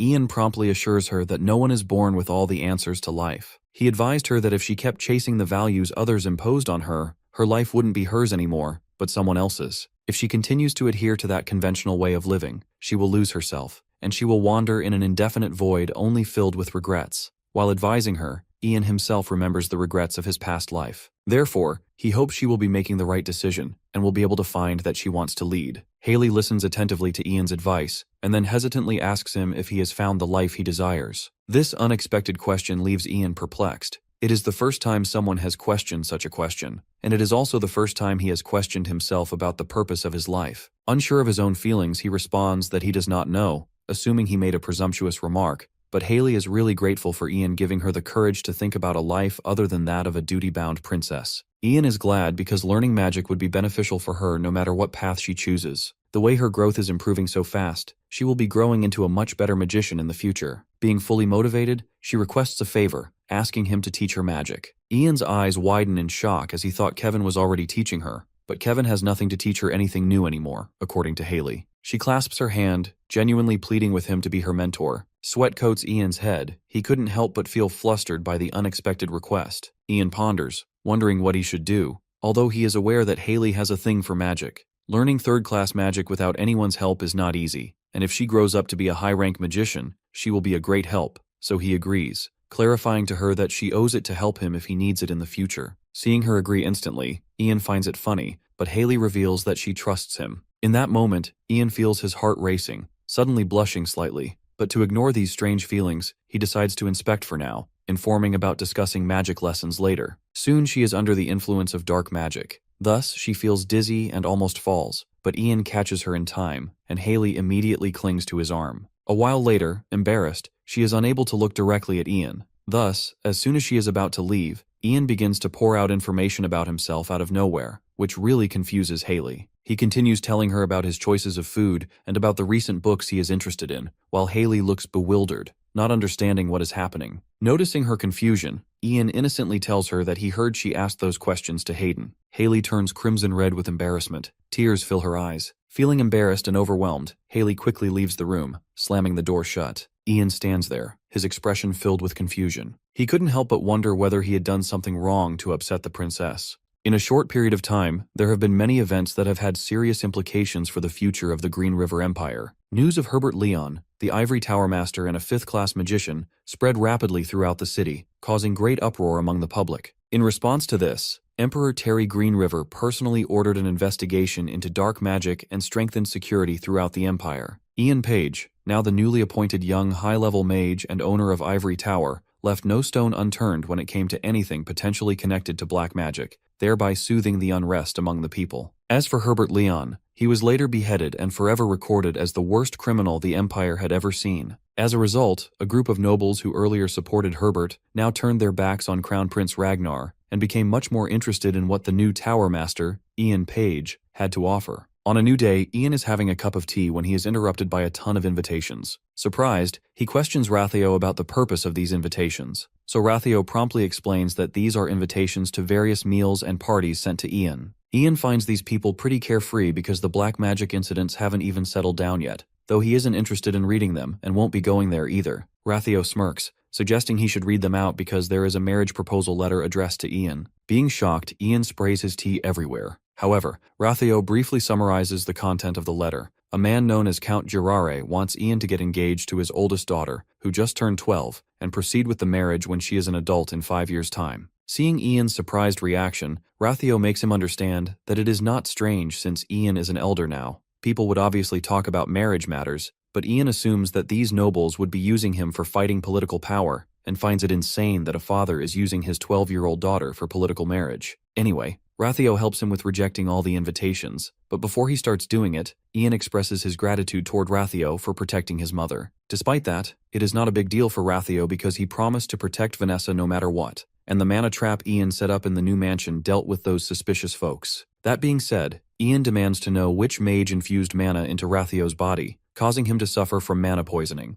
On account of that, he would hunt them down and punish them accordingly. Rathio chuckles nervously, revealing he doesn't remember much. It happened during the night, and there are many mages who disliked him. When he was young, he made a living as an alchemist in the capital, so he doesn't know who it could have been. He confided that there was a time when he had a deep hatred for magicians, especially whenever he thought of dying and leaving Douglas all alone. But now he has met Ian and is getting better, so he has let go of all his hatred. He thanks Ian just like always. Listening to Rathio's heartfelt words, Ian confronts him about never seeing his actual father's face. But after meeting Rathio and living with him, he assumes, if he has a father, it'd be something like this. He understands why Douglas is so positive as well as his mother, who is so much healthier just because of the elixir Rathio made. He wishes that Rathio always protects his mother if he spends the time away from her. Suddenly Douglas opens the door wide, announcing that he completed the mana poisoning cure made from Landior's flower. Douglas eagerly wants to give it to his father, but the moment he spots Rathio in the room, he is shocked since he wanted to surprise him.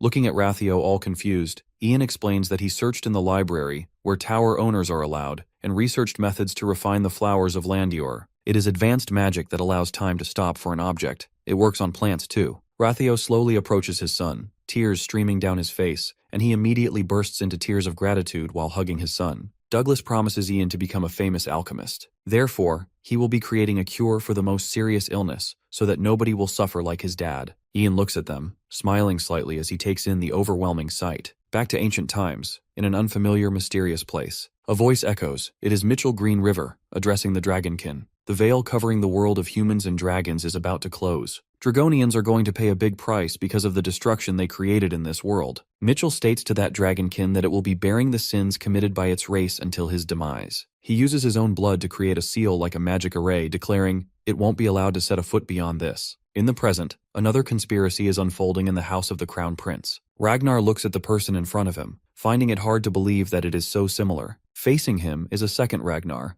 a duplicate that is so identical that it is impossible to figure out the actual one. He remembers what the note said about him waiting because someone will be sent, but never in his wildest thoughts did he think it would be a clone. Still, he is puzzled on how to get out of here, as Ian has covered the place with magic from the ivory tower to monitor them, so he guesses disguising won't help. The clone abruptly speaks, assuring Ragnar not to worry, explaining that the cult leader has more power than the current ivory tower master. Ragnar has no idea about this cult leader, but he will be informed when he meets this figure in person. Opening a book, it immediately emits a powerful energy stream, and a getaway instantly appears before them. The clone requests him to enter. It is a portal leading out of the capital. Ragnar hesitates, but his focus shifts when a hand protrudes from the gateway. It is Damphil. Ragnar hesitates for a moment, still skeptical, but ends up grabbing Damphil's hand and entering the portal. After stepping through the gate, he is brought to a space far from the palace. Tons of questions race Ragnar's mind. He is well aware that even Herbert wouldn't be able to perform this kind of magic. Meanwhile, Damphil stays calm.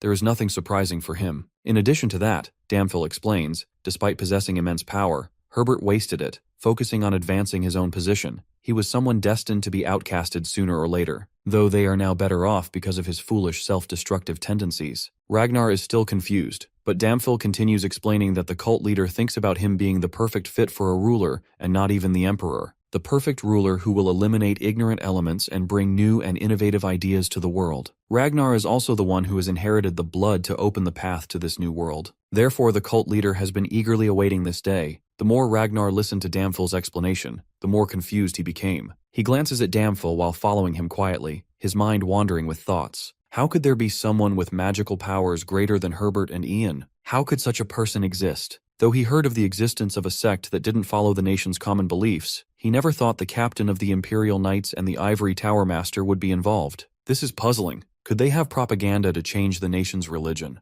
Did they intend to use someone from the royal family like himself as a tool to execute the plan? Judging by his situation, whether it is right or wrong, he needs to gather power from wherever he can get it. Suddenly they arrive at a location. It is a castle where Dragonians used to live. 300 years ago, it was sealed by the Ivory Tower's barrier magic, but time passed and the barrier collapsed. Thus, humans end up finding it. In an instant, a group of cultists approaches them, bowing in respect. Sweat trickles down Ragnar's face. He can see several familiar faces. All are nobles. Damphil clarifies that since this is a crucial time where a new world with truth starts, he only gathered the most ranked members within the capital. However, Ragnar's concern is about several things. The purpose of the gathering? Who are they working for? Damphil assures Ragnar about getting filled up with all this information once he meets the cult leader. He then leads Ragnar to a large gate where the cult leader is waiting for them. The door swings open, and as Ragnar steps inside, he couldn't help but gasp in disbelief. It is none other than the final dragon who was sealed by Mitchell Greeriver, and instead of being dead, he is sealed away now. The cult members quickly kneel down, clasping their hands in honor of that last descendant of the dragon race. Ragnar's mind is puzzled. He never expected him to be the cult leader, yet he bows down in greeting. The last vassal of the dragons acknowledges that Ragnar must have tons of questions in his mind about what he is and why he has invited Ragnar to this place. Before Ragnar could assume more stuff, he introduces himself as Avantis, the last Dragonian left on this land. Ragnar is horrified, not understanding any of it. Wasn't the dragon race wiped out 300 years ago?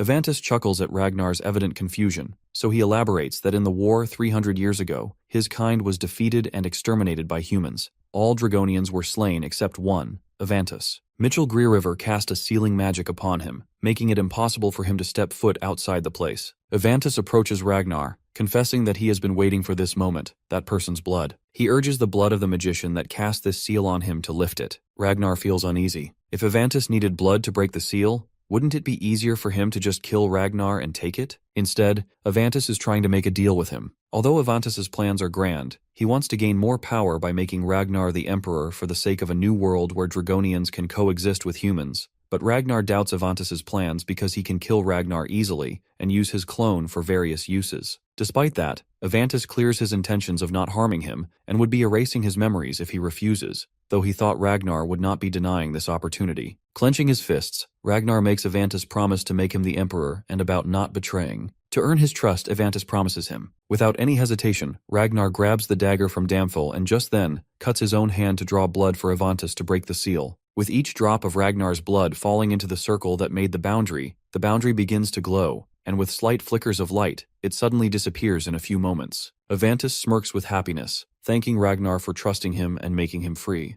At that moment, he uses his magic to change his attire, and at the same time, he walks over to Ragnar, reassures Ragnar to not be afraid of him since he won't ever harm him, and they will definitely be good friends ahead. Grabbing a cloak from Damphil, he heads straight out with his followers for a walk after hundreds of years. A few days later, in the princess's room, Haley is feeling extremely anxious, not understanding why Ian hasn't contacted him yet, but her maid reassures her quickly that he might be just a little occupied with the recent investigation into dark magic. Unsure of everything, Haley couldn't help but smile worriedly because of her maid's consolation. Suddenly, two maids rush into the room, their faces flustered. Having no idea about their urgency, Haley immediately demands to know the problem. The two maids eagerly inform her to wear a formal dress instead of a robe. Ian Page has finally arrived. Haley is stunned for a moment, but when the realization hits her, she freaks out, asking her maids to help her. A while later, Haley dresses up nicely and makes her way to the tea room. Before going inside, she asks for confirmation from her maids if she looks all right, though all the maids cheer her on to get going since she looks the prettiest today. Gathering her courage, she steps in. Ian immediately rises from his seat and approaches her to greet her. Looking at Ian, she blushes slightly, tries to maintain her composure, and playfully complains that she thought he had forgotten her. Nervously, Ian quickly knows to put his head down in apology, explaining that he has been busy lately. Afterwards, Ian glances around, suggesting Haley move to an appropriate place for training since there are too many people watching within the palace. If anyone sees him meeting the princess, it will stir up a lot of rumors. Haley agrees with him. In that case, Ian reaches out to Haley, granting permission to hold her hand. This unexpected request makes her heart skip a beat, but this would help them teleport into a different location. Hesitantly, she extends her hand towards Ian. As their hands touch, a light envelops them, and in the blink of an eye, they are teleported to a hill. Haley admires the place. Meanwhile, Ian explains that this is a series of hills on the outskirts of the capital city, and people don't visit often. The fact that as the 6th class, teleport magic does not have a wide range, so he decided to teleport here. It's spacious and open, perfect for training. On the flip side, Haley isn't paying attention to anything, and is captivated by the beauty of the place. On hearing Ian call out her name, her focus shifts to him. Haley confesses that she has never been outside the palace before, but after holding his hand, the dream she saw of going out turned into reality. Haley smiles with joy, realizing that magic truly is an exceptional thing. Ian stands still, gazing at the princess's smile. But just then, a flashback of Haley in his past life comes into his mind, when back then, her eyes were filled only with hatred, resentment, and sorrow. Seeing the present Haley so cheerful and happy, Ian gives her a warm smile, agreeing that magic is indeed amazing. Later on, as they walk and chat, Haley is surprised to hear Ian recount the first time he saw her practicing magic. Haley remembers she was in the imperial family's sanctum. Ian chuckles while explaining that he happened to visit the palace and stumbled upon that place, hiding in the corner when she and Kevin arrived. That is when he witnessed it. Out of curiosity, she demands to know the tactic he used to enter because there were many guards there. Despite that, Ian was a curious child, and he had his ways. However, Haley can relate to him since Hayden and she both explored restricted areas as well, and got scolded when they got caught, so she will now act as if their conversation about him entering the imperial family's sanctum never happened, just as he is ignoring her learning magic. Instantly, she remembers about her brother hosting a birthday party, but gets upset when she gets to know that Ian won't be attending it. The prince's birthday party is attended only by those of noble lineage, so despite his promotion to the Ivory Tower, he is still just a commoner, and the powerful forces that the former Ivory Tower master built over decades won't easily crumble.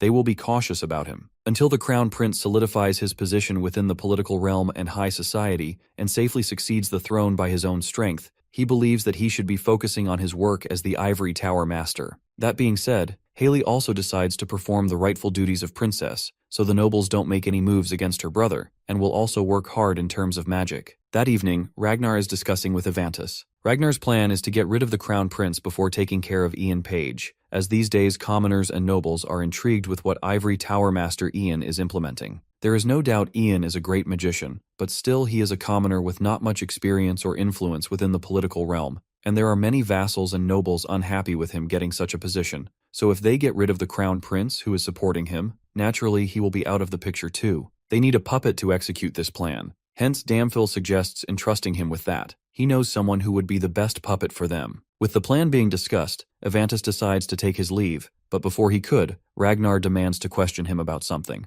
Avantis has such great power that he could rule over the Empire even if it is for the sake of spreading and growing the Order. There are many ways, so why did he choose Ragnar to work with him? Avantis reveals that he needs to find someone, the last ancestor that remained in this land, the one who controls time, the Gold Dragon, someone the Dragonians aspire to become like. Ragnar always thought it was all myth, But according to Avantis, this is what mostly all humans think. But the reality is different. Dragons existed, and they still exist, though they are somewhere out of reach. However, he is sure that the gold dragon would show up if a great chaos descends upon this land. By chaos, Avantis means war. The dots finally connected. The war that happened 300 years ago was also for the same reason, but the person didn't believe them to be descendants of dragons and helped humans. Even that person was behind wiping out the Dragonians and not Mitchell Green River alone, as Dragonians are far more superior than humans. That person never showed his involvement in any of it. It's as if he doesn't exist in this world. But as a dragon with the blood of dragons, Avantis can sense him. Basically, Avantis's grand plan is to make the Emperor and start war. But for Ragnar, he suggests it is not a bad thing since he would be uniting the continent, even though that is what Ragnar's ancestor desired. If a war breaks out, that person will appear to settle the chaos in the land. Ragnar remains skeptical and demands to know what Avantis would do after finding that person. However, Avantis evades the question but before leaving assures Ragnar that he would intend to play along with what Ragnar is planning. The next morning, at the headquarters of the Royal Knights, Paul's eyes widen in surprise when Oliver informs him about immediately going to the first Imperial Knight Order captain's office right away. Paul sighs wearily, wondering why Damphil would ask for him, though Paul promptly leaves the office. Receiving such an urgent request, Paul felt anxious but didn't delay for a second. He quickly arrives at the door of Damphil's office. Taking a deep breath, he just hopes that he won't be caught up in any trouble, and he enters the office. Upon seeing Damphil, Paul quickly bows in respect, but without beating around the bush, he confirms from Paul if the Crown Prince is all right, as he heard the security has been tightened since Helene attacked him because she was under the influence of dark magic. When Paul confirms that everything is better now, Damphil recalls that Paul was promoted to vice captain a while ago, but they never personally talked. He hopes Paul hasn't taken offense. Despite that, it is an honor for Paul that Damphil called for him. Just then, Damphil moves closer to Paul and continues to engage him in conversation, probing based on what he had heard. It was evident that Paul's swordsmanship was second only to Captain Oliver, who was renowned as the Swordmaster King. Continuously praising Paul, Damphil acknowledges that possessing skills recognized by His Highness and Captain Oliver is no small thing. When Paul lets him know that he still has shortcomings, Damphil assures him to not be humble, especially when his talent is recognized and has helped him become the vice captain. Suddenly, Damphil's expression darkens, and he confesses that he can't bear to see it anymore. That Oliver recommended an orphan and commoner, someone from a cheap background. Just then, Avantis appears behind him. Paul immediately becomes alert, realizing something fishy, draws his sword, and demands to know what is going on, but he is bound by dark magic, realizing with terror that he couldn't move. A stream of dark energy slowly envelops him, penetrating his mind while Damphil commands him to become a part of it for the establishment of a great empire. A few days later, Hayden started to grasp the proper technique of offense and defense. Oliver carefully instructs Paul to maintain his posture. After some time, Oliver calls it a day for now. The prince slumps onto the grass, disappointed with his skills, but Oliver is aware of Hayden's progress much faster and better than many others out there, even faster than Ivory Tower Master Ian. Hearing this, Hayden can't help but smile with rejoice because he never thought he was better at something than the perfect Ian. With this motivation, he decides to work harder than before until he surpasses Ian. As Hayden is getting ready to resume his training, he glances over at Paul, who is standing under the shade of a tree. Paul appears more quiet and more distant than usual. Although Oliver asked him too if something was up, Paul assured him he was fine. Therefore, Hayden advised Oliver to keep an eye on him, but instructed him to not be harsh on him, as the leader's duty is to listen to the concerns of his subordinates. Hayden then turns his worried gaze towards Paul. To him, Paul is a close friend just like Ian and Oliver. Days passed by, and in the royal palace there was a banquet today. A pure chaos is at the castle to ensure everything is prepared for the occasion. Oliver enters the room to inform Hayden about the banquet just being started. However, Hayden is ready but is nervous. Feeling anxious, he remembers Ian, who is not going to attend the event, but advised Hayden to assert his position through his own strength. Seeing him nervous, Oliver reassures Hayden that he is the main figure of the banquet today, so he must stay confident.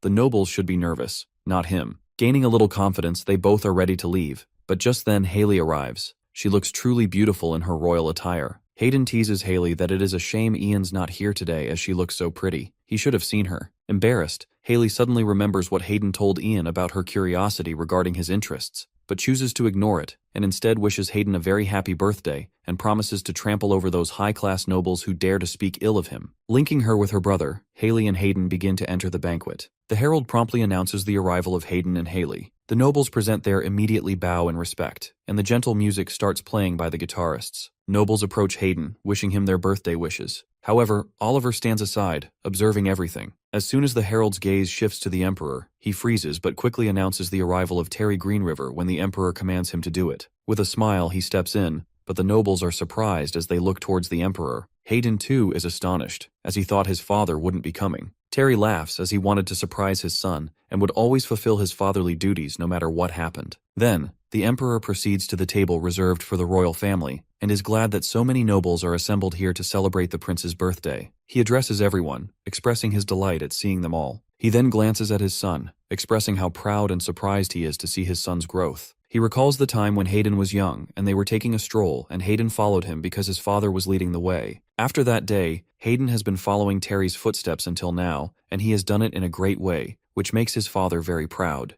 The Emperor praises Hayden and, after his speech, raises his glass to toast the future empire and the prince. Before having his drink, he wishes his son a happy birthday. Suddenly, the Emperor collapses. Blood splatters out of his mouth due to poisoning. Small drops of blood coat the ground, spreading horror in the air. Hayden stands frozen. Haley couldn't help but feel horrified as she witnessed her father fall in an instant. On the other hand, Oliver, quick to react, looks around vigilantly and rushes forward. It took several seconds for everyone to react to this horrific scene, and immediately he was taken to the treatment room, but no one has any idea how everything happened. Alone, Hayden sits in the room, still in shock from the sudden incident. Outside the door, there suddenly comes a knock. Oliver requested an audience. Therefore, Hayden quickly allows him in and rushes towards the door. He worriedly inquires if his father is okay, so Oliver reports to Hayden that Terry survived after receiving timely treatment, but he remains in critical condition. All the royal doctors and alchemists are working with the urge to make him better. After learning that the Emperor is fine, Hayden quickly demands to know the person behind assassinating his father. Oliver, when questioned, seemed very disappointed. He tenses, but after hesitating for a moment, Oliver reveals that they immediately apprehended the culprit who poisoned the Emperor's drink. Hayden grows more impatient, insisting Oliver reveal it quickly. Oliver tenses. Tension grows thicker in the air. Hearing the culprit's name, Hayden is shocked and pained to the point that his hands tremble. He stands there frozen in shock, not able to digest what Oliver just revealed. At the same time, in the conference room, a heated debate is taking place regarding the assassin who poisoned the Emperor. A nobleman doesn't believe that the Second Imperial Knight Order vice-captain tried to assassinate His Majesty because he was one of the closest knights around the Crown Prince in recent years. They all can't believe that Terry and Oliver have been keeping a traitor like Paul under their nose all that time. Immediately, someone else interrupts, guessing the culprit didn't do this alone and, in that case, try to find the mastermind behind this. They all have heard about Paul biting off his own tongue during interrogation, so he won't confess anything. Just then, they recall about 6 years ago, there was a serial explosion incident that took place at the Imperial Palace, and a mage from the Ivory Tower, a maid, and a secretary within the Imperial Royal Court were identified as spies from the Coldwood Empire. So it could be the case that Paul is one of those spies. Some blame themselves for hiring people without considering status or where people are from. Some suggest stripping him of the title of the Second Imperial Knight Order's vice-captain, and some suggest executing him for trying to assassinate His Majesty. Throughout the entire meeting, Paul remains silent. He knows better than anyone whether Paul was a Coldwood spy, but he cannot defend Paul because the assassination attempt on the Emperor was not part of his previous life. Finally, the meeting ends. Ian leaves the palace but runs into Oliver, who is eager to know what happened. Ian informs Oliver that everyone thinks of Paul as a Coldwood spy, although Oliver is not ready to believe it. Even Ian agrees. He is aware of Paul's loyalty, that he would even sacrifice his own life for the prince's benefit, and no matter what his background is, he is an exceptional knight. But this incident has made Paul's execution confirmed. There is a possibility that someone has influenced him, yet until now, he has remained silent about the mastermind behind it all. After informing Oliver, he inquires about Hayden. Oliver sighs sadly because Hayden is neither eating nor drinking, instead blaming himself for causing his father to have been poisoned. The interrogation session will begin soon, and Oliver himself can't proceed to unravel the truth on his own, but he requests Ian to find the whole truth for him and everyone. Though Ian clarifies that Paul's confession showed no signs of lies and he will be thrown in the prison tonight. Thus, Ian has planned to go meet Paul personally, and after that he will also go and examine Oliver's house too. As Ian reaches the prison gate, he finds the prison guard sleeping. He takes this opportunity and heads inside unnoticed. There he finds the vice-captain, tied to a wall with chains, his body covered with scars. Ian doesn't think the vice-captain would assassinate the Emperor. There aren't any spies from the enemy countries, and the vice-captain was sworn to the crown prince and even risked his life for him. What Ian doesn't understand is why he would do such a thing. So to get to the truth, he enters the vice-captain's memories. By accessing the memories, Ian sees the vice-captain stand before two other men. The aura of black magic surrounds the vice-captain, which finally reveals the truth. He was being controlled by the black magic. However, the vice captain, who had already been waiting for Ian, stands before him. He thinks he was foolish because he already knew the Imperial Palace had the most enemies. Ian attempts to release the vice captain from black magic first,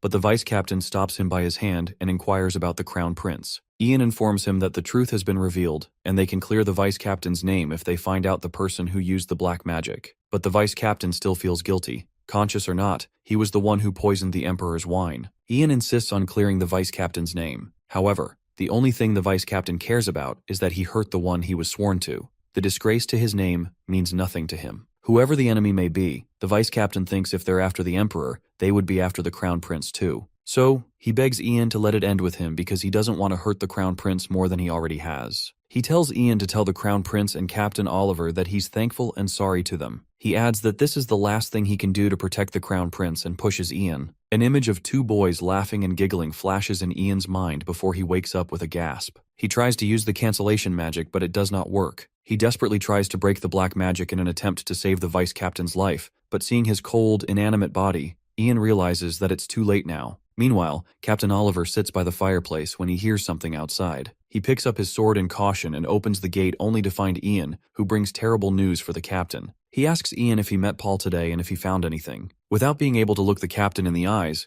Ian tells him Paul Lance died inside the prison today. The tragic news shocks Oliver, who cannot believe the words that just reached his ears. Hearing about Paul's death greatly shocks Oliver. He first met him in an orphanage sponsored by the Raywood family. Paul was always happy and bright, and he always did the right thing. Oliver's father recognized Paul's talent for swordsmanship and decided to sponsor him. After that, Oliver and Paul would spar like real brothers. He was someone who worked hard and always believed in justice, and to think that he died in vain greatly saddens Oliver. However, Ian tells Oliver before Paul died, he could read his memories. He found that a few days ago, Paul went to look for the first Imperial Knight Order captain, Sir Damphil, and the person with Sir Damphil used black magic to brainwash the vice captain. Oliver is surprised to hear about Sir Damphil and the black magic because, to his knowledge, black magic no longer existed. Ian defines the man as someone with a pale face and long silver hair, but he's never met him before, not even in his previous life. One thing he's sure of is that this is related to Sir Damphil Merid, and that the unknown high-ranking magician helped him. Oliver asks how strong this high-ranking magician is, and Ian tells him that when he tried to use the cancellation magic, it didn't work. So he's someone who's able to use magic that's higher than Ian's. Although Ian has some clue as to who the magician may be, he has no proof. Furthermore, he's unsure if the magician is working alone or if he has other black magicians involved as well, so he needs to investigate further. However, Oliver is concerned that if the magician can cast a stronger magic spell than Ian,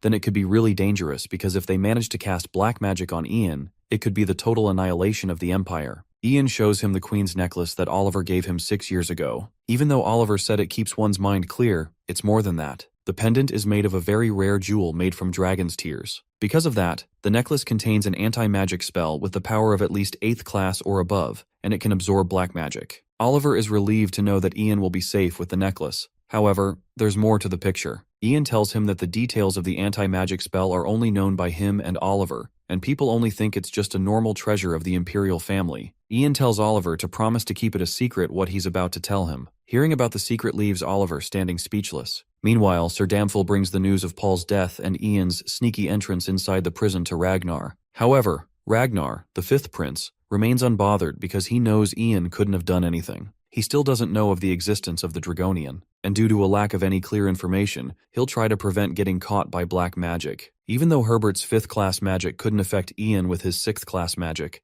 Evantus is an 8th class magician, far stronger than Ian. Evantus, with his powers sealed, is still stronger than Ian. However, even after knowing that a stronger mage exists, Ian wouldn't try to run, and Ragnar has no idea what Ian must be thinking, because even though Ian has been one of the Crown Prince's aides ever since he first joined the Imperial Palace, he still says he does not serve the Crown Prince. Even though Ragnar hid his actions well, he can't help but feel that Ian could always see right through him. So Ragnar thinks for now it's best to observe how Ian moves. Meanwhile, Ian hands over to his servant a letter to be sent to Lord Pierrick and inquires about the one he sent to the Moglian estate in the north. He hands him the authorization issued under the Merchant Guild's name so that they can disguise themselves as merchants and leave the capital. Upon his request, Lord Moglian has offered to help them out. so Ian orders the servant to gather all the other servants in the mansion after sunset so that they can leave for Moglian along with his mother. Meanwhile, his mother is confused why she has to leave the mansion, but above all she's worried about leaving her only son all by himself. However, Ian assures her that she doesn't need to worry about him. He's perfectly capable of taking care of himself, but right now, he needs to protect her. But Ian's mother remains concerned for her son's safety and insists on leaving together.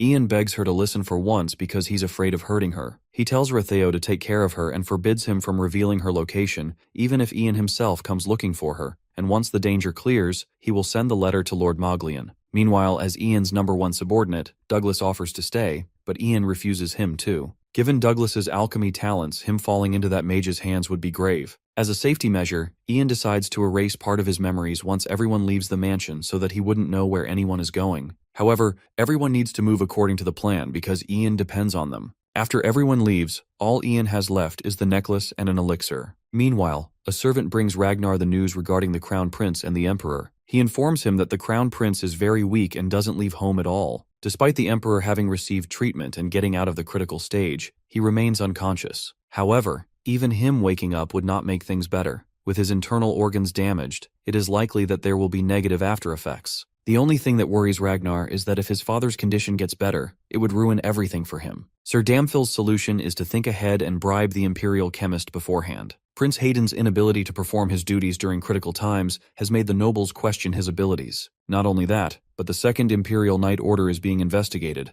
and the Council is discussing taking away Captain Oliver's title. Avantis is delighted to hear that everything is working right as they planned, and soon, Ragnar will get the throne. However, what concerns Ragnar is that Ian has been idle, which is not like him. While he contemplates Ian's actions, the servant interrupts their meeting to announce Ian's arrival to the Imperial Palace. So, Ragnar ends the meeting and tells Aventus to erase his presence and stay in the room, and in walks Ian Page. Upon Ian's arrival, Ragnar displays a false state of agony caused by his father's assassination and pretends to be worried about his father's condition. He asks Ian why he has come looking for him during difficult times when he should be doing his duty. However, Ian confronts him about the black magic that controlled the vice captain, Paul Lance, and that he knows it was because he met Sir Damphil Morid. Ian further adds that he knows the Dragon's Order is involved, and all the people affected are also the ones who were by Ragnar's side. He is sure that all of this is Ragnar's part of the plan, but Ragnar pretends to play dumb and denies the accusations. He instead blames Ian for not knowing about the black magic's presence as the Ivory Tower Master. Ragnar refuses to have any knowledge of the Dragon's Order and even calls out Ian for accusing him of working with them. Moreover,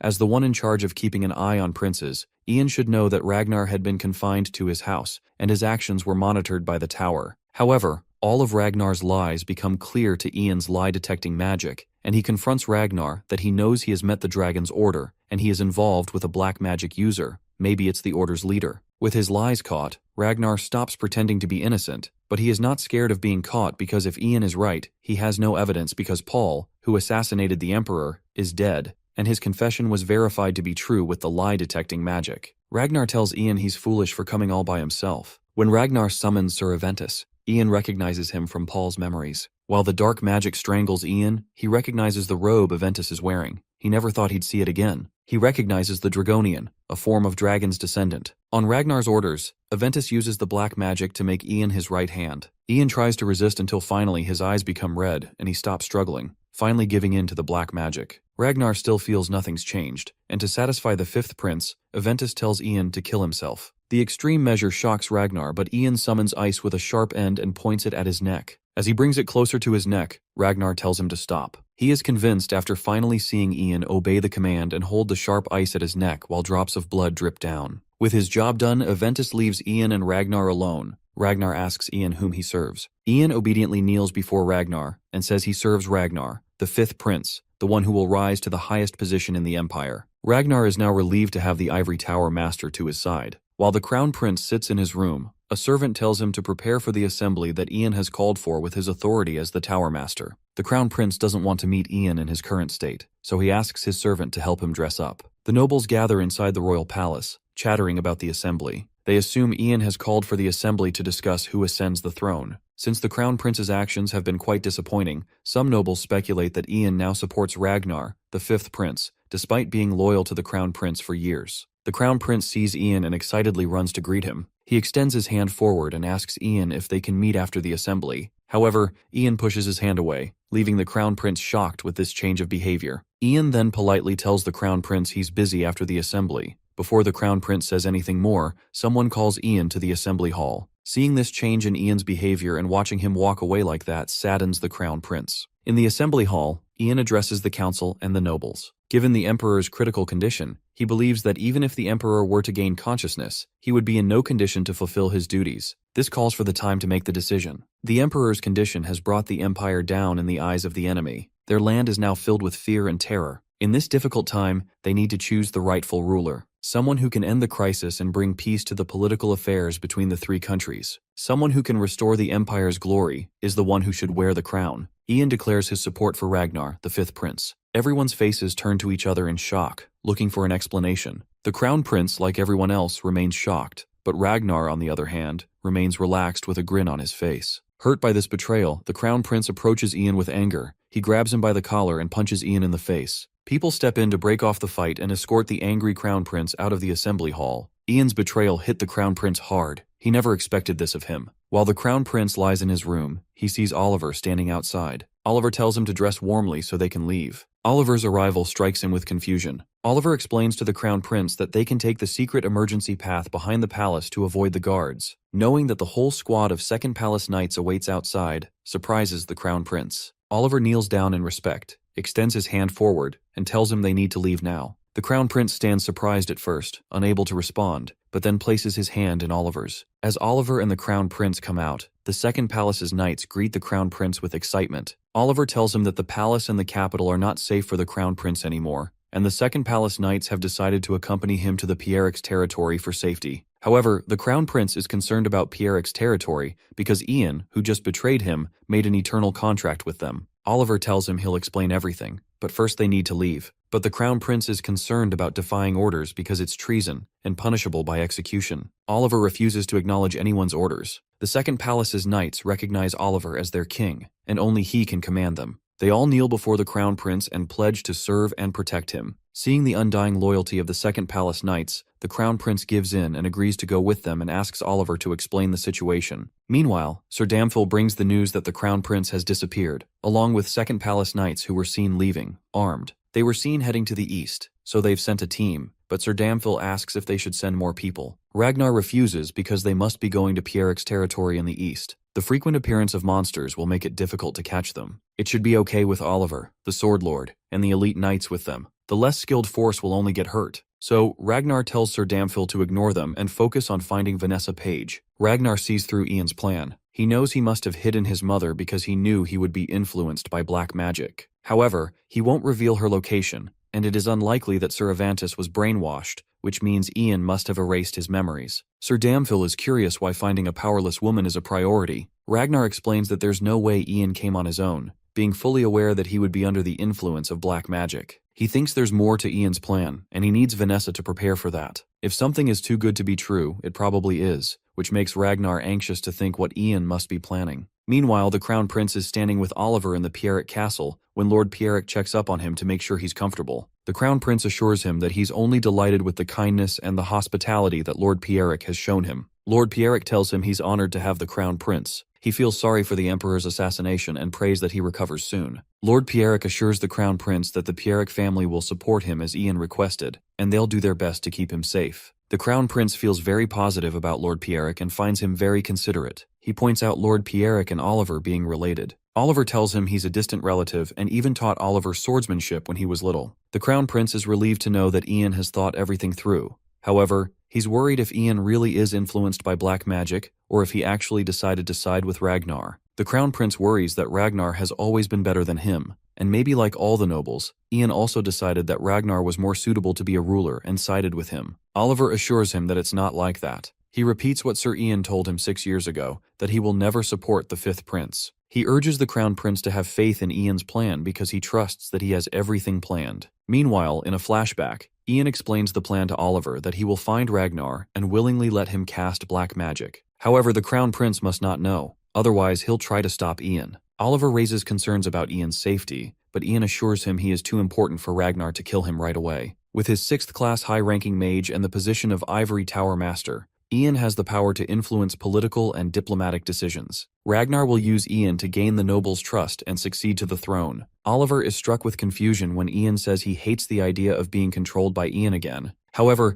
Ian continues that it is necessary to find out about Ragnar's plan and everyone who's involved. He tells Oliver to bring the crown prince to Lord Pierrick when he announces his support for Ragnar. Oliver raises the question that being under the influence of black magic, Ian would require someone to break it off, and there's no one they can trust in the Imperial Palace or the capital. However, Ian assures him there's someone strong and trustworthy, and she has been in Ragnar's blind spot all along, which gives them an advantage. Haley sits by the Emperor, who lies unconscious on his bed. She cries to her father about the recent events of the family. Ian's support for Ragnar, Oliver's disappearance, and Ragnar preparing to take over the throne makes her feel helpless. There's no one she can trust. Even after all the lies, she wants to believe Ian. She cries to her father to wake up, but then Kevin interrupts her, saying he needs to talk to her. He hands her a box that the Ivory Tower Master asked him to give to her. This surprises Haley after everything that Ian did. Kevin tells her he was ordered to give it to her in secret and takes his leave. And after Kevin leaves, Haley stands speechless, holding the box in her hand. After Kevin hands the box to Haley and leaves, Haley sits down and opens the box. Inside the box, she finds a necklace, a bottle of elixir, and a letter. She picks up the letter to read first, in which Ian explains everything to her. He explains to her that he changed because of the black magic. The vice captain's assassination attempt on the Emperor was also caused by the influence of black magic. Her brother Ragnar, the fifth prince, is working with the organization known as Dragon's Order, along with a high-ranking magician against the Emperor to succeed to his throne.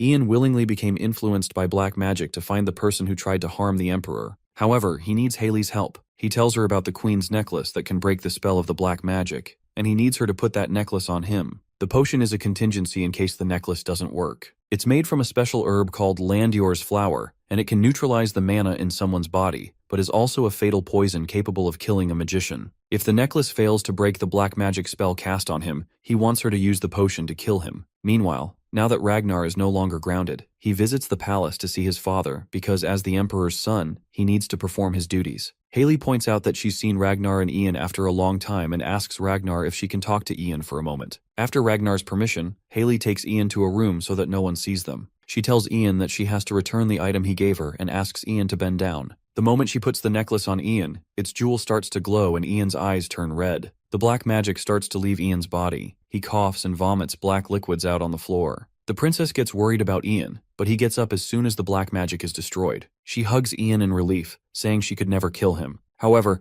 Ian thought putting his life at risk was the only way to make her believe him. But he's relieved to know the necklace destroyed the black magic because he was worried it might not work. Haley gets furious at Ian for doing something so reckless when he wasn't even sure it would work. Ian tells her that sometimes reckless actions are necessary for miracles, and it's the only reason he exists. A flashback of him holding a knife against his chest runs through Ian's mind. He wipes Haley's tears off of her face and thanks her for believing in him. In a moment of heartfelt conversation, Ian thanks Haley for believing in him. Haley wipes the tears off her face and stands up to ask Ian if he found anything when he was Ragnar's puppet. Ian tells her everything. The sheer scale of the Dragon's Order, Herbert, the previous Ivory Tower Master's position as the Order's executive, and the high-ranking membership of tens of high royalties. Sir Damphil Merid, the first Imperial family's knight, who served the Emperor for decades, was also involved in the conspiracy. The long-thought-extinct Dragonian is the religious leader of the Order. He has the ability to take human form and even use 8th-class magic. It was Ragnar who released the Dragonian from Mitchell Greenriver's seal to collaborate with him. Ragnar's actions horrify Haley.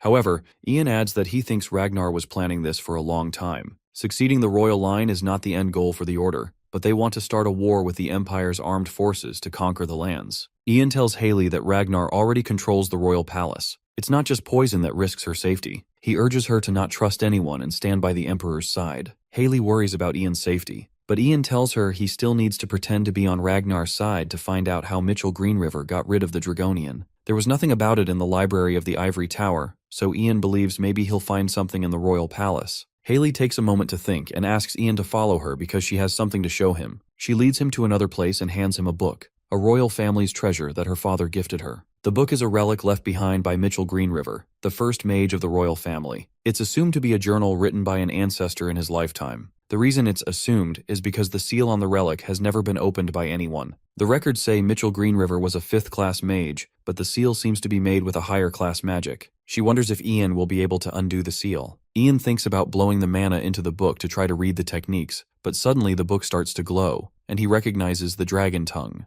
The seal gets broken, so they try to read the book. The first entries of the journal are about the time after they defeated the Dragonians. The entry contains information regarding the plans to leave the land to build a new ivory tower, along with a memorial for the mages and knights of the Empire that died in the battle. It also has records about research on magic techniques. Ian continues to read and recognizes Fran, his father's name. The entry is about when Fran went to see the ancestor, and the ancestor knew it was the last time he was seeing him. He swore to keep the promise he made to Fran until his last breath, and leaves in the journal his last words in dragon tongue. Suddenly a glitter appears around the room, and everything except Ian gradually turns gray. The confusion strikes Ian when he sees Haley stand still and realizes the time has stopped. Across the room, he sees a bright yellow light on the other side of the door. Ian opens the door, and on the other side he sees a plain covered with grass. In front of him sits a man covered by a robe. Ian approaches the man and asks him about the place and who the man is. The man tells him it's a dimensionless space known as a time repository. The name confuses Ian a little, but the man explains that it's the place containing all of the time of the dimension Ian lives in.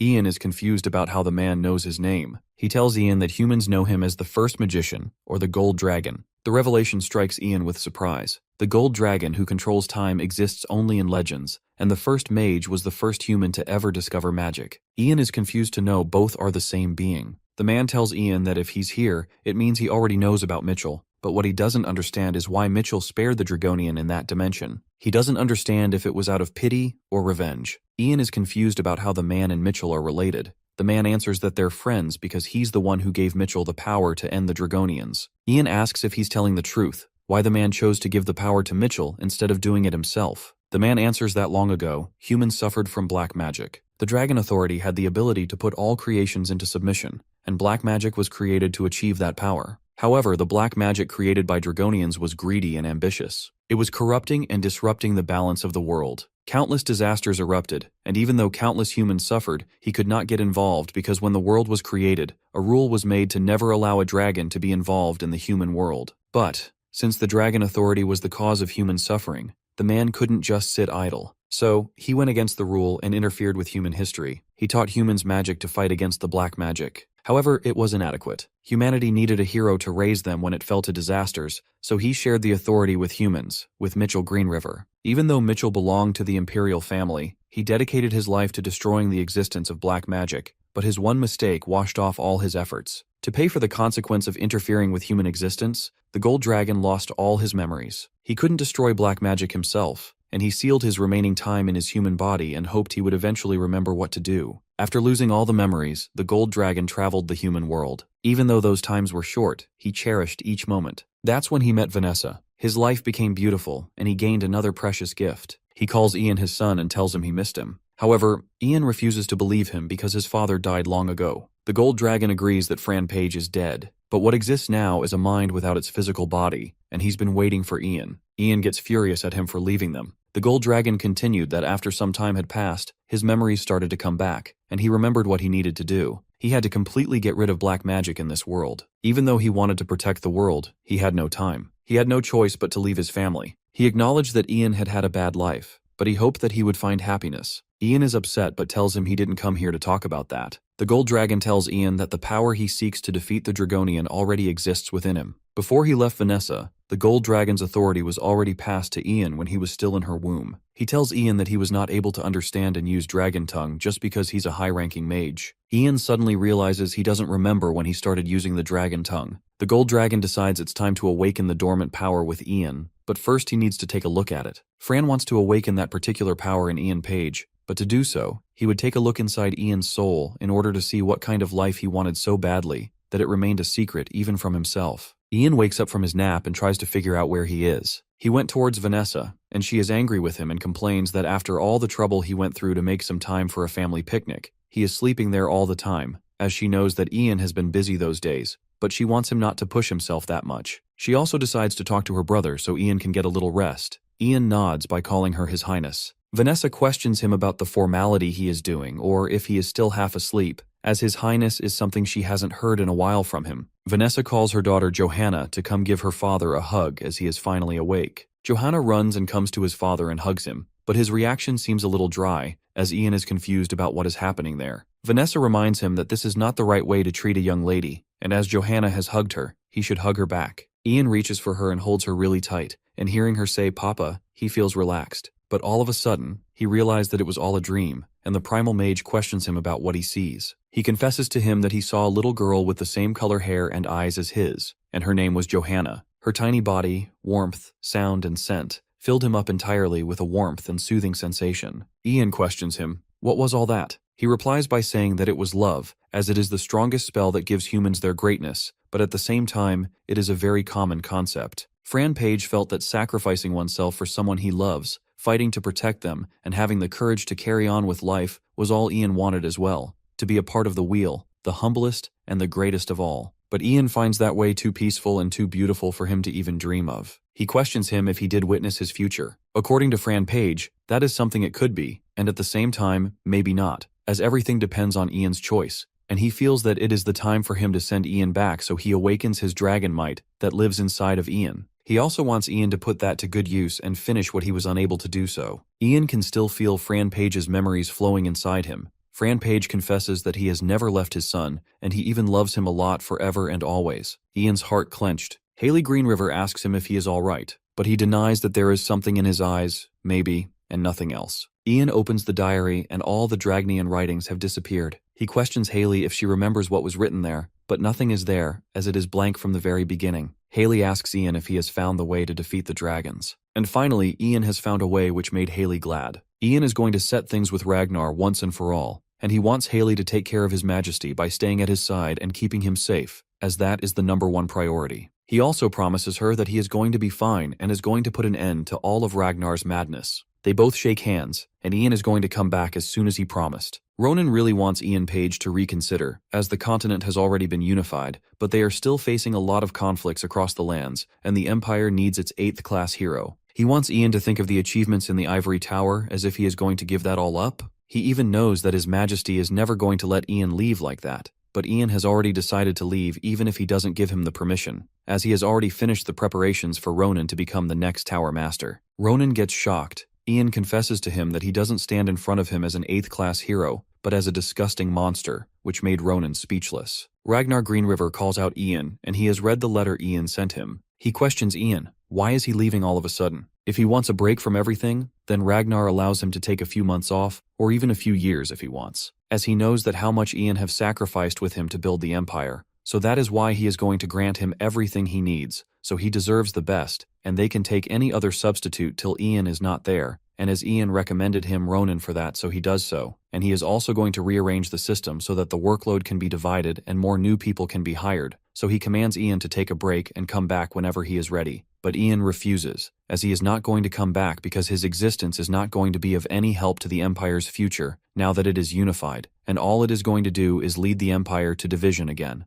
That it is reason he chose to resign from all the public positions and go back home. He is also never going to use magic again, and he'll live the rest of his life repenting for his sins. Ragnar gets angry, as repenting is something failures do, and Ian has done better than anyone in the Empire, and he should be proud of himself for that. And the contribution Ian has made for the nation is the last thing he wants to do as a citizen of the Empire, so he wants Ian to stop wasting his time on such nonsense. Ian questions him. How could he wash the blood of innocent people from his hands? Ragnar confesses to Ian that the sacrifices they made are for the greater cause, but Ian feels bad as those sacrifices were made from his hands. He wants Ragnar to do him a favor as an old friend and allow him to repent his sins. Ragnar questions him. Is he going to betray the emperor he helped place on the throne so he can mourn for some insignificant people he doesn't even know? And after all those years they both worked together, how could Ian ask something like that to him? Ragnar didn't imagine that they were both going to part ways like that. Ian felt really sorry for him. Ronan questions Ragnar. Is he really going to let Ian leave like that?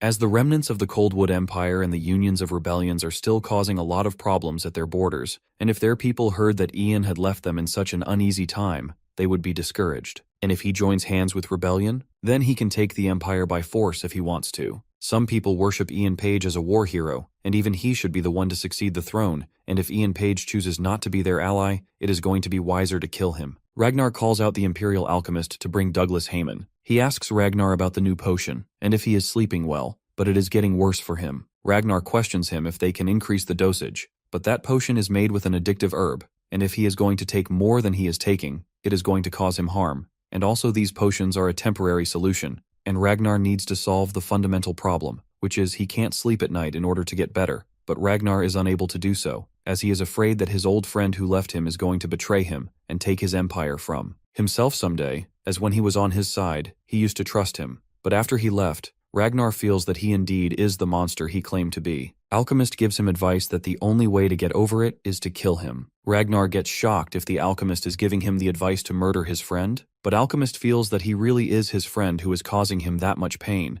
but Ragnar knows that he is an 8th class great mage, and there is no possible way to kill him, as he is more powerful than other mages of the Ivory Tower. Alchemist gives him an idea of killing Ian, that he can prepare a poison that could kill him. Ian is peacefully reading a book by the fireplace on a snowy night when suddenly he hears a knock at the door. Wondering who it is at this time, he gets up from the chair and opens the door. As he is about to ask the person who he is, Ian gets surprised to see that it is Ragnar. Ragnar greets Ian with respect, mentioning how it has been a long time since they saw each other. When he asks Ian if he can come in, Ian confusedly asks him the reason for his arrival. Ragnar, with a simple smile, asks Ian that even though he has stepped down from his position and left, would it not be okay for them to meet like this occasionally, further clarifying that not just as a ruler, but as his friend. Ian, after considering his request, allows him in, saying that he will welcome him anytime. After they are inside, Ragnar sits on the chair with a bottle of wine on the table beside him. Noticing the bottle, Ian confusedly asks him why he suddenly brought wine when he doesn't even enjoy drinking it. Pouring the wine into glasses, Ragnar answers that he just thought it is not bad to drink a glass from time to time like this, and he adds that he was also curious as to how his longtime friend Ian was doing. Ragnar extends his hand to give a filled glass of wine to Ian, which he takes by thanking Ragnar. After Ian has also sat down on a chair opposite to Ragnar, Ragnar asks him about how he has been, adding that he does look better than when he was in the capital. Ian tells that he has been traveling to areas that are under the unified empire and saw all sorts of people and how they lived their lives, which was a really meaningful time for him. Ragnar enjoys his wine while listening to Ian's stories. Ian then tells how he also learned various things after returning to his hometown. When he thought about it, magic was the only thing he knew in his life. When winter passes and the snow melts, he says that he is thinking of working on a small farm. Ragnar comments on Ian surely living a simple and normal life for a hero who led the unification war to victory. Looking down with a thought in his mind, Ragnar continues. He's glad that Ian is satisfied with what he has done, since a lot of things have happened since his departure. He tells that after they succeeded in suppressing Coldwood's rebel forces in the north, the unified empire finally stabilized. The daughter of Duke Banat, who was the ruler of the Principality of Ro, will announce her marriage with the Crown Prince shortly. As Ragnar continues telling recent events, Ian suddenly feels something wrong with his body. Despite noticing it, Ragnar continues that with the Crown Prince's marriage, they will be able to have a peaceful integration with the Principality of Ro's people in power. He further mentions that it is really fascinating to see the Crown Prince, who used to be a child, getting married now, adding that he thinks he finally understands a little about how his father felt in the past. He tells Ian that while the Ivory Tower is not as great as when Ian was there, they are stabilizing now as they balance out their values and influences with the imperial family. By this time, Ian is already on the floor, groaning in pain while clutching his chest. However, Ragnar continues that the restoration of the area as it was destroyed because of the world is also progressing quickly, and everything is being resolved peacefully, and the empire is heading towards its best days. He then slams his glass down on the table and angrily adds the words to his statement by addressing Ian. If only he disappeared now. Ian coughs out blood and covers his mouth. It is a poison that neutralizes the mana within one's blood vessels. Ragnar stands up in front of Ian, stating that it will only last a few minutes at most for him, which is why he mixed in a different poison. Ian barely managed to ask why, and Ragnar sarcastically asks him if he does not know that the power of Ian will do no good for the unified empire moving forward. It might be good during wartime, but it is actually the source of uneasiness right now, which is why Ragnar says that Ian returned to his hometown to repent for what he has done for the rest of his life, reminding Ian that it is what he said himself. Ian's eyes widened in shock. Ragnar then asks Ian if he knows how he was scared of him, and it was driving him crazy that he was scared of his longtime friend, the 8th class magician who, if he wanted, could take over his empire at any time. Ragnar, calling Ian a monster, asks him how he could let him live. Thus, once again calling him a longtime friend, Ragnar asks Ian to not forgive him, please. Ragnar walks out of Ian's home and ignorantly tells his subordinate to set it on fire. After the house is lit on fire and is decreasing into ashes through the burning flames, Ragnar looks back at it. Duncan Mitosa assures Ragnar that they will take care of the rest here, asking him to head back to the horse carriage. When he looks up at Ragnar, He is surprised to see him crying while looking at the burning house. Ragnar, sorrowfully, remarks how this is the way he parts with Ian as well. He thinks about how he is seriously sick of such endings. However, he smiles strangely before finally turning back to get into the horse carriage, while his subordinates handle the mess and take care of the rest of the matters there. Ian enters Ragnar's office. Acknowledging his arrival, Ragnar, looking at the papers he is holding in front of him,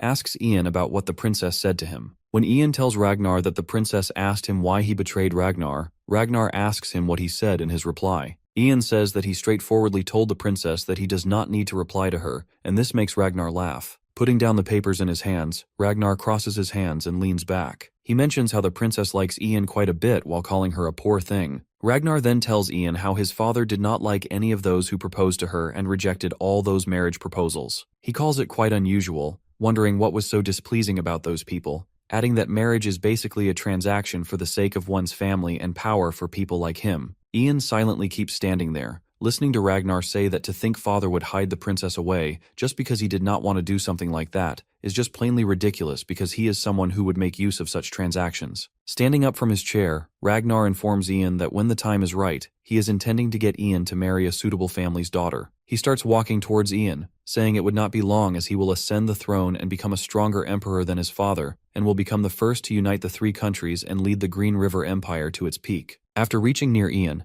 Ragnar stops in front of him and tells him that this is what he is going to do. Placing both hands on either shoulder of Ian, Ragnar requests him to be by his side as they welcome the prime time of their empire. Ian, however, still remains silent even when Ragnar claims that Ian belongs to him, and he will not regret swearing his loyalty to Ragnar. Ian finally speaks up. He places his hand over Ragnar's, which is holding his shoulder, and tells him that he has already seen it. Elaborating on his statement, Ian mentions the moment of honor of seeing the Green River as a unified empire by the side of the great emperor. Confused about Ian's claim, Ragnar asks him what he means by that. Ian respectfully removes Ragnar's hands from his shoulders, and lowering his gaze, he tells him that he gave up everything he had for the empire and the emperor because that was his whole life. However, he looks up and says that he found it in this life, the life that he truly wants. Ragnar, in shock, steps back and panikedly asks Ian if he has dispelled the black magic and asks him how he did that. Ian sorrowfully shuts his eyes close and accepts that he regrets to tell Ragnar this. But calling Ragnar the only person who exists in the past, present, and the future, his friend and lord who trusted him the most and showed him the greatest honor and also the greatest despair, Ragnar, Ian asks him to come and look for him as he puts one knee on the ground with respect and looks down. Ian then places his hand on the chest with respect, telling the shaken Ragnar that he will be waiting for him at the old ivory tower. With that said, Ian disappears through his transportation skill, leaving Ragnar fuming in anger and clenching his fist. Ragnar barges out of his office, and seeing him this furious, his subordinate asks him about what happened. Ragnar angrily roars at him to bring the first Imperial Knight Order captain here immediately, and orders him to gather the Knight Order and prepare the fastest horses they have, closing with the last order to find out where Cervantes is. Ian sits at the staircase of the old ivory tower. He looks up at the sky before sighing and looking down, thinking about how it was not a coincidence that he came to this place in his previous life. He talks to himself by saying it to someone that they have been watching this whole time. He claims that they have watched him, who has been wandering around without any aim, and his life that was filled with regret and remorse. Recalling the painful past events of his life, he accuses them of bringing him to this place to give him a second chance. Thinking about a book, he acknowledges it as the last keepsake that they left behind, the Dragon Tongue of Time Regression. He then says that he thinks he understands why he was able to understand the Dragon Tongue and how he should use the authority that they have passed down to him. After saying so, he makes a yellow light appear around his hands until he notices Ragnar's horses approaching,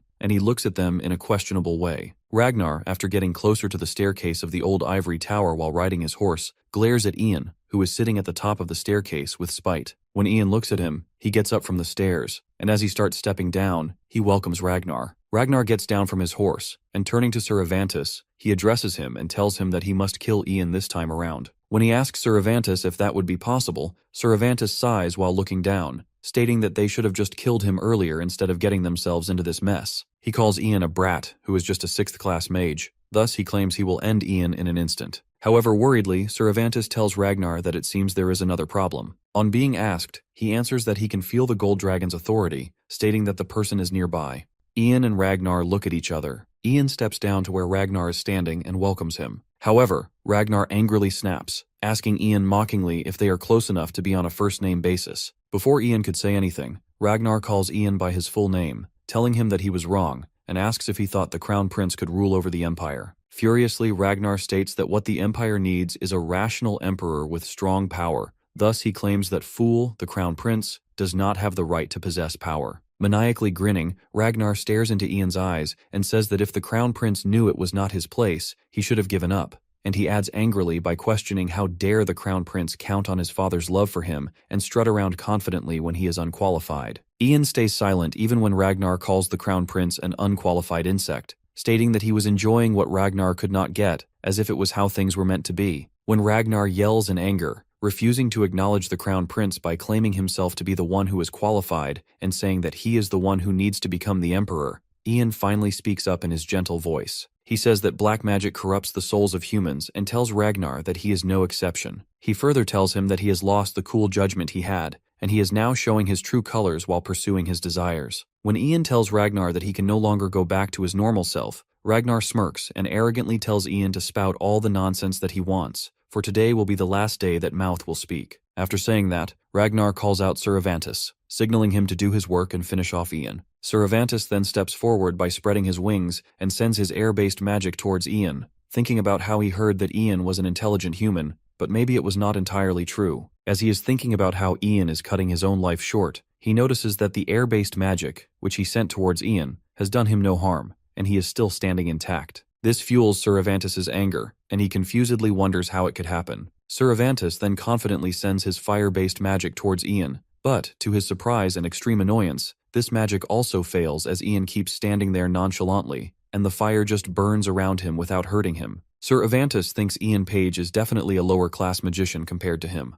Thus, no matter how exceptional of a human he is, he should not be able to surpass the class of a Dragonian who has lived for more than 5 centuries. With that said, Suravantis now throws ice-based magic in the form of ice spikes towards Ian. Just like the other forms of magic, this one fails too when the ice spikes surrounding Ian from all sides stop just near him and freeze in the air. At this point, Suravantis is now panicking like a maniac, wondering how none of his attacks are working, and not only that is the issue. The energy he felt from the moment he arrived, the Gold Dragon's authority, Suravantis feels that energy is from Ian. Ian crushes down all the ice spikes while staring into Suravantis' eyes with a grim expression. Suravantis finally asks Ian who he is. In his reply, Ian calls him by the name of Pitiful Last Dragonian, remarking how Suravantis lusted after the power and authority of a dragon and even killed his own ancestor to get that power. But now, his race is no more, and he has been left all alone. Reminding Suravantis about his past, Ian says that Mitchell Greenriver gave him the most painful punishment possible, which was the void, hatred, anger, and sadness, the powerlessness of not being able to do anything. When Ian sarcastically appreciates Suravantis by declaring he sure did well to survive all that humiliation, he reaches the limit of self-control, and his anger fuels greatly. Suravantis yells at Ian to shut up, threatening he will snuff out Ian's life right now, and starts running towards Ian to attack with his long nails. Ian, on the other hand, still stands there calmly and gracefully, saying that lastly, he will send Suravantis to his brethren's side with that power he so desperately sought. When Avantis is running towards Ian, Ian uses his manipulation magic and orders Avantis, by calling him the last descendant of the Dragonians, to kill himself. Before Avantis could understand what is happening and how Ian has this power, Avantis falls on the ground on his knees, asking Ian what he just said. Avantis could not even get his answer when a sword pierced into his body from the front. Groaning in pain, Avantis barely makes out words and questions Ian about why he has this power to manipulate the enemies. Whereas, on the other hand, Ragnar, who is standing behind Avantis, gets struck by immense shock to see what just happened in front of his eyes. Ian still remembers the first time he met Ragnar. It might have been strictly a calculated move, but it meant a lot to Ian when Ragnar approached him in that fleeting moment. After it happened, Herbert Leon tells Ian, on their way to meet Ragnar, to be honored since it is the first time Ragnar has reached out to anyone first. Herbert further tells Ian that Ragnar has also promised to provide whatever resources are available to grow Ian's potential, because he highly values Ian's talent. Thus, Herbert tells Ian to be careful of what he says and does, as he must behave because the person he will be meeting is someone who will eventually ascend the throne. After they reach the door, Ragnar is notified by his subordinate that Ivory Tower Master Herbert is requesting an audience with him. On his permission to let him in, Ragnar walks in with Ian following him at an arm's length. Ragnar delightfully welcomes the Ivory Tower Master, Herbert, and the Ivory Tower's magician, Ian Page. He mentions how he has heard a lot about Ian from the Tower Master, that he possesses unprecedented talent within the academy and has surprised everyone. Ian, however, humbly bows his head in front of Ragnar, saying that he does not deserve such compliments. Looking at the modest behavior of Ian, Ragnar smiles softly before mentioning to Ian that he heard Ian's mother passed away a few days ago due to an illness. On being reminded about his pain, Ian's expression changed to a sad one, while Ragnar continued that since he too has lost his mother, he is able to understand a little about how Ian feels. Although Ian will still be saddened no matter what Ragnar says, he says that he would like to offer his sincere condolences. Since Ian's head is still bowed out of respect, Ragnar walks down to him, stopping in front of him. Ragnar asks Ian to raise his head. When Ian looks up at Ragnar after raising his head,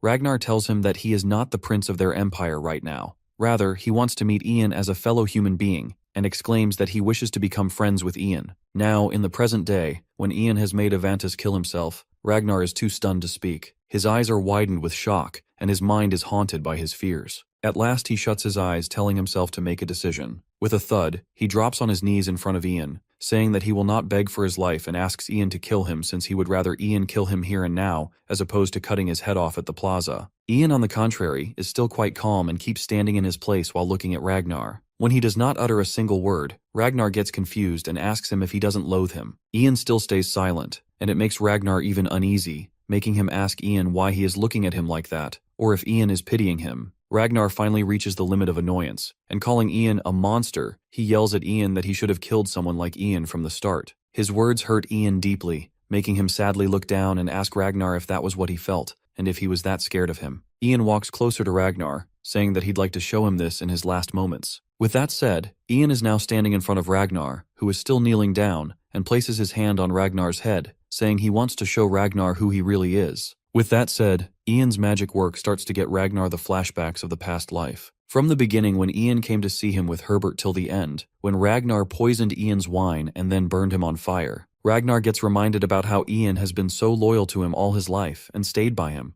but still Ragnar killed him at the end. Out of regret and shock, Ragnar's eyes widened, and he could not grasp the sudden flood of memories. Ragnar looks up at Ian, calling out his name, but before he could say any more, Ian summons a sharp weapon and kills Ragnar. Obviously, Ian is not happy to do so. However, he was left with this being the only option. After the Dragonian, Avantis, and the fifth prince, Ragnar, died, a large-scale purge was executed on the dragon's order, and those related to it were executed. The executioners started from the first Imperial Knight Order captain, Damphel, to all the nobles that helped in the fifth prince, Ragnar's rebellion. Thanks to Princess Haley's devoted care to the Emperor, Terry Greenriver, he was able to recover quickly and regained his consciousness. After his recovery, when the Princess Haley Greenriver tells Terry about all the events that took place, along with the fifth prince, Ragnar's death, he was deeply saddened to know it. Paul Lance, who tried to assassinate the Emperor because he was under black magic, was considered to have reverted back to normal and was found to be innocent. His grave was treated with respect, and he was laid to rest with the rest of the Imperial Knights. The rebellion of the fifth prince, Ragnar, involving the use of forbidden black magic, was recorded as an uncommon case of grave crime in history, and records of the Dragonian Avantis were sealed away under imperial orders. His existence is to remain a secret from the world. As the time passed, the death of the fifth prince, Ragnar, was slowly and quietly forgotten by the world as if he never existed. With that, Ian's revenge and the journey of that rebellion that felt like eternity have finally come to an end. When Ian sees Princess Haley sitting with a tense expression, he asks her if she's nervous. She acknowledges his arrival and admits that she is indeed very nervous. Ian then inquires if she regrets her decision, to which she firmly responds that she doesn't want to hide anymore and that she's determined to help people with her power. Ian smiles at her resolve and reassures her not to worry, telling her that everything will turn out well. Just then, a servant enters and asks them to please come inside the trial room. Inside the trial room, Princess Haley takes her place in the witness stand while Ian sits on the judicial bench. An announcement is made, notifying that the trial to decide what to do with Princess Haley Greenriver, due to her illegal practice and use of magic, is about to begin. Ian speaks up before the trial starts, saying that there's something he would like to address first. He then walks over to the witness stand where Princess Haley is standing. Ian asserts that he is directly connected to the charges against Princess Haley and, therefore, cannot preside over the trial. As a result, he will be passing the responsibility to Sir Ronan and Deckard. Deckard, confused, asks Ian to clarify what he's talking about. Ian confirms that he was one of the teachers who taught her magic. Sir Ronan asks Ian to elaborate. Ian admits that he had known for 6 years that Princess Haley was a magician. Although he saw her using magic with his own eyes, he chose to overlook it because he believed she had her reasons. Years later, Ian explains, he had to secretly investigate an organization known as the Dragon's Order. This group, deeply involved with black magic, had infiltrated the imperial family, with many nobles in the capital belonging to it. The Dragonian, a high-ranking sorcerer, posed an exceptional threat, as he had the power to turn the entire empire into a bloodbath if he so desired. Ian explains that, naturally, he had to proceed carefully for the safety of everyone, but there was a limit to how much he could do alone. He needed help from someone within the imperial palace, someone he could trust, with authority and influence in politics. This led him to make a suggestion to the princess. In exchange for teaching her magic and nurturing her ability, she would help him in return. Through her assistance, Ian was able to free himself from black magic and find a way to defeat the Dragonian. Ian concludes by stating that further details can be found in the report on the 5th Prince Ragnar's rebellion and the investigation into the Dragon's Order. He says that this is all he has to add. Sir Ronan then asks if he can question Princess Hayley, asking if the Tower Master's account is true. Princess Hayley confirms that it is. Sir Ronan then informs her that she now has the opportunity to speak and asks her to say anything she has on her mind. Princess Hayley takes a deep breath and admits that she is a criminal for breaking the laws of the Empire. She acknowledges that she is prepared to face whatever punishment is coming her way. She continues by saying that she isn't expecting any special treatment due to her status as a member of the Imperial family, and that she would like to be punished according to the laws of the Empire and the Ivory Tower. However, she argues that Sir Kevin and the maids who knew about her magic and hid it are innocent. They simply followed her orders, given that she is of the Imperial family. She then pleads with the judges to consider the special circumstances and place all the blame solely on her. She earnestly requests that the Ivory Tower show mercy in light of these factors. Just then, Terry enters the room, declaring that the princess is not wrong. Ian looks at him and asks if he's okay. Terry confirms that he is, adding that it seems it's not yet his time to die. Terry then addresses the Ivory Tower magicians, explaining that the princess isn't at fault. She simply followed his orders. He goes on to explain that when magician Kevin informed him of the princess's magical abilities, he instructed them to keep it a secret so she could continue living as royalty, not as a magician. While the princess did grow more cautious of the Ivory Tower later, Terry acknowledges that he played a role in influencing that decision. He admits that everything that happened was the result of his own wrong decision and the love he has for her. Terry then earnestly pleads with everyone to place the blame on him and give the princess a chance to pursue her magic. The jury exchanges confused glances at this. Finally, Sir Ronan announces that while the decision would normally be made after discussion with the Ivory Tower Master, since he is also implicated, he will personally announce their decision. He explains that this trial concerns the serious crime of illegally teaching magic and training a magician. However, they acknowledge the special circumstances involved. He points out that the person the princess had been cautious of, Herbert, the leader of the Ivory Tower, was actually a slave and right-hand man to the rebel Ragnar. Given this, Sir Ronan confirms that Hayley's decision to be cautious was justified. They also affirm that she has not gained any personal benefit from using magic, meaning that her actions were not motivated by personal ambition. Furthermore, Sir Ronan acknowledges that for her to have reached the 4th-class rank in a restricted environment demonstrates that her magical talent is extraordinary, perhaps the greatest seen across the entire continent. In light of these factors, the Ivory Tower will offer Princess Hayley one last chance instead of punishing her immediately. Her punishment will be deferred for 5 years, during which she will be given responsibility as a magician of the Ivory Tower. Sir Ronan adds that she will be the first to be dispatched on a mission within the Empire, and will receive private lessons from the Ivory Tower to learn what she was unable to during her time at the Academy. He stresses that the importance of this deferment lies in what happens during the next 5 years. The results of her actions during that time will determine what punishment she will face in 5 years. Thus, as of now, the jury declares that Princess Hayley Greenriver is no longer the Empire's princess, but a magician of the Ivory Tower. Ian stands in his office when Hayley calls him out. He turns around, recognizing her, and bows,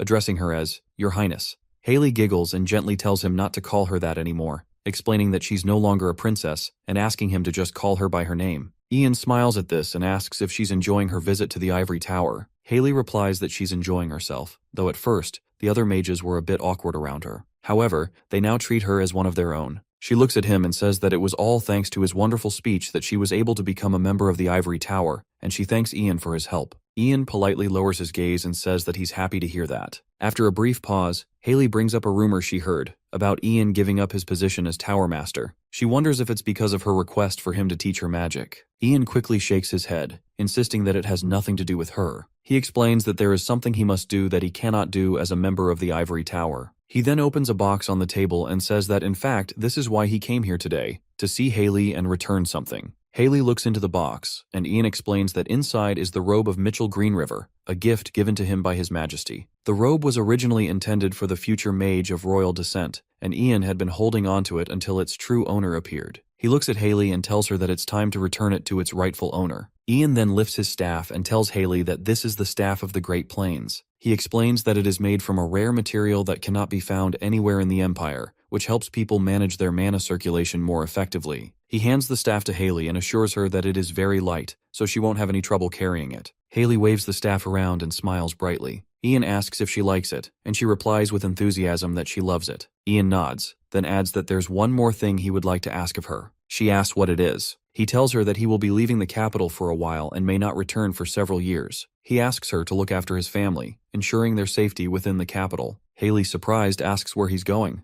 Ian shakes his head, explaining that he cannot tell her right now because he doesn't have a set destination. He recalls his father's words that the world is still full of unknown dangers. Haley looks down, sadness in her eyes, before telling him that she finally knows what she wants to do with her life. Looking up again, she says that she wants to help those who are powerless and neglected in the Empire. She wants to establish a foundation to provide financial support for those in need. She tells Ian that her father was very happy to hear her plan and promised to support her. After a long pause, she stutters as she says that she would like him to stay and help her. She pleads with him not to leave. Ian looks down, his expression soft, then says that he's sorry. The Crown Prince suddenly bursts in, yelling that Ian is leaving the capital. He rushes toward Ian as Ian greets him. Hayden expresses his surprise at receiving the letter about Ian quitting and leaving, saying that just when he thought things were returning to normal, this happens. He pauses, then asks if Ian knows how upset Haley was when she heard the news. He glares at Ian and demands to know how he could abandon his sister. Ian looks at Hayden dumbfounded. Hayden admits, though it's embarrassing, that his sister is passionate and wonderful. She inherited the grace and looks of a queen from their mother, and she's so talented that she became a high mage without the Ivory Tower's help. He adds that Ian won't find another woman like her anywhere else in the world.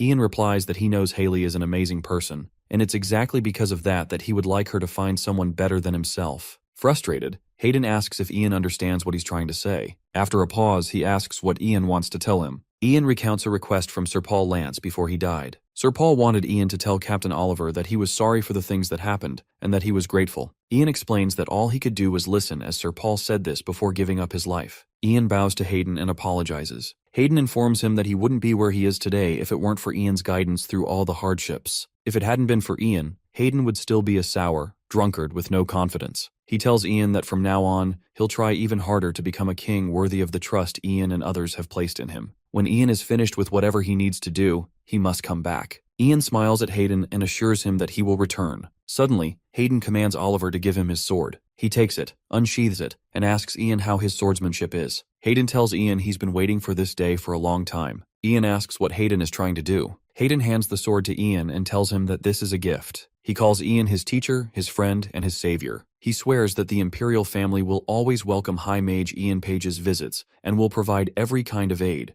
from this generation to the next, and for eternity. Ian looks at Hayden in shock. Hayden laughs, admitting that he always thought it was cool when he saw nobles do it, and that he'd always wanted to try it himself. He laughs again, then tells Ian good luck, saying he'll be waiting for him. Ian's eyes well up with tears as Hayden pulls him into a hug. Ian quietly thanks him. Ian was packing his things at home when he heard a knock. His mother asked if she could come inside, and he told her to come in, asking what brought her there. He noticed she must be tired from all the traveling, so he suggested she head back to her room and get some rest. But then, his mother suddenly took his hand. Surprised, Ian asked her if everything was okay and why her hands felt so cold. She reassured him that she was fine. But then, out of nowhere, she collapsed into his arms. Ian panicked, calling out to her in worry, telling her to hold on while he fetched Mr. Rathio and a doctor. His mother grabbed his shirt tightly, telling him she was really okay. She said she had come to say goodbye, but that seeing him was making it too difficult. She confessed that after hearing about everything he'd gone through when she returned to the capital, she couldn't breathe. Tears filled her eyes as she cried, wondering why something so terrible had to happen to her son,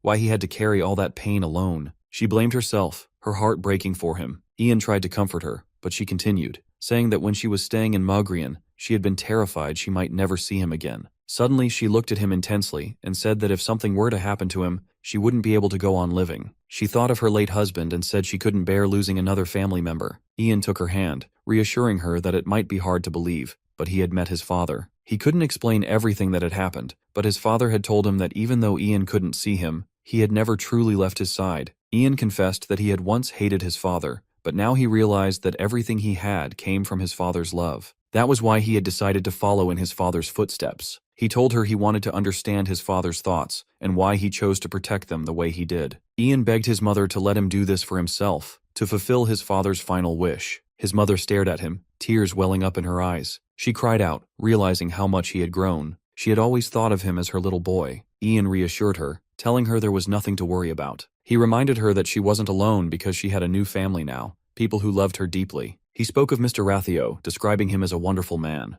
Ian had never experienced fatherly love until he met him. Then there was Douglas, a bright young boy who lit up any room he walked into, a child who knew how to care for others. Ian held his mother's hands, telling her that he wanted her to be happy. He promised her he wouldn't be gone for long. Outside the room, Mr. Rathio and Douglas silently shed a few tears, touched by the heartfelt conversation between mother and son. The next day, Ian was preparing for his journey, checking his horse. Rathio approached, asking if it was already time for him to leave. Ian turned and told him it was. Rathio noticed Ian was only taking his horse and commented that it reminded him of the day they first met, when Ian had left Lloyd Village. Rathio chuckled, recalling how bad Ian had been at horseback riding back then. Embarrassed, Ian looked down and said, "I'm better at it now." He then asked Rathio to take care of his mother. Rathio promised to protect Mrs. Page with his life. Just then, Douglas called Ian over, but instead of captain, he called him brother. Ian turned, surprised, and asked why he was calling him that. Douglas smiled and handed him a pouch. He explained that he had brewed some mana elixirs and healing potions, promising that they were better than the finest ones on the market. Even though Ian probably wouldn't hurt himself, Douglas wanted to make sure he was well prepared. He added that if Ian ever needed more, he could just send a letter to the mansion. Ian smiled gratefully and thanked Douglas. At that moment, his mother came running toward him, panting as she handed him a box. She told him it was food for his journey, and urged him not to skip his meals and to take care of his health. She also reminded him to write to her often.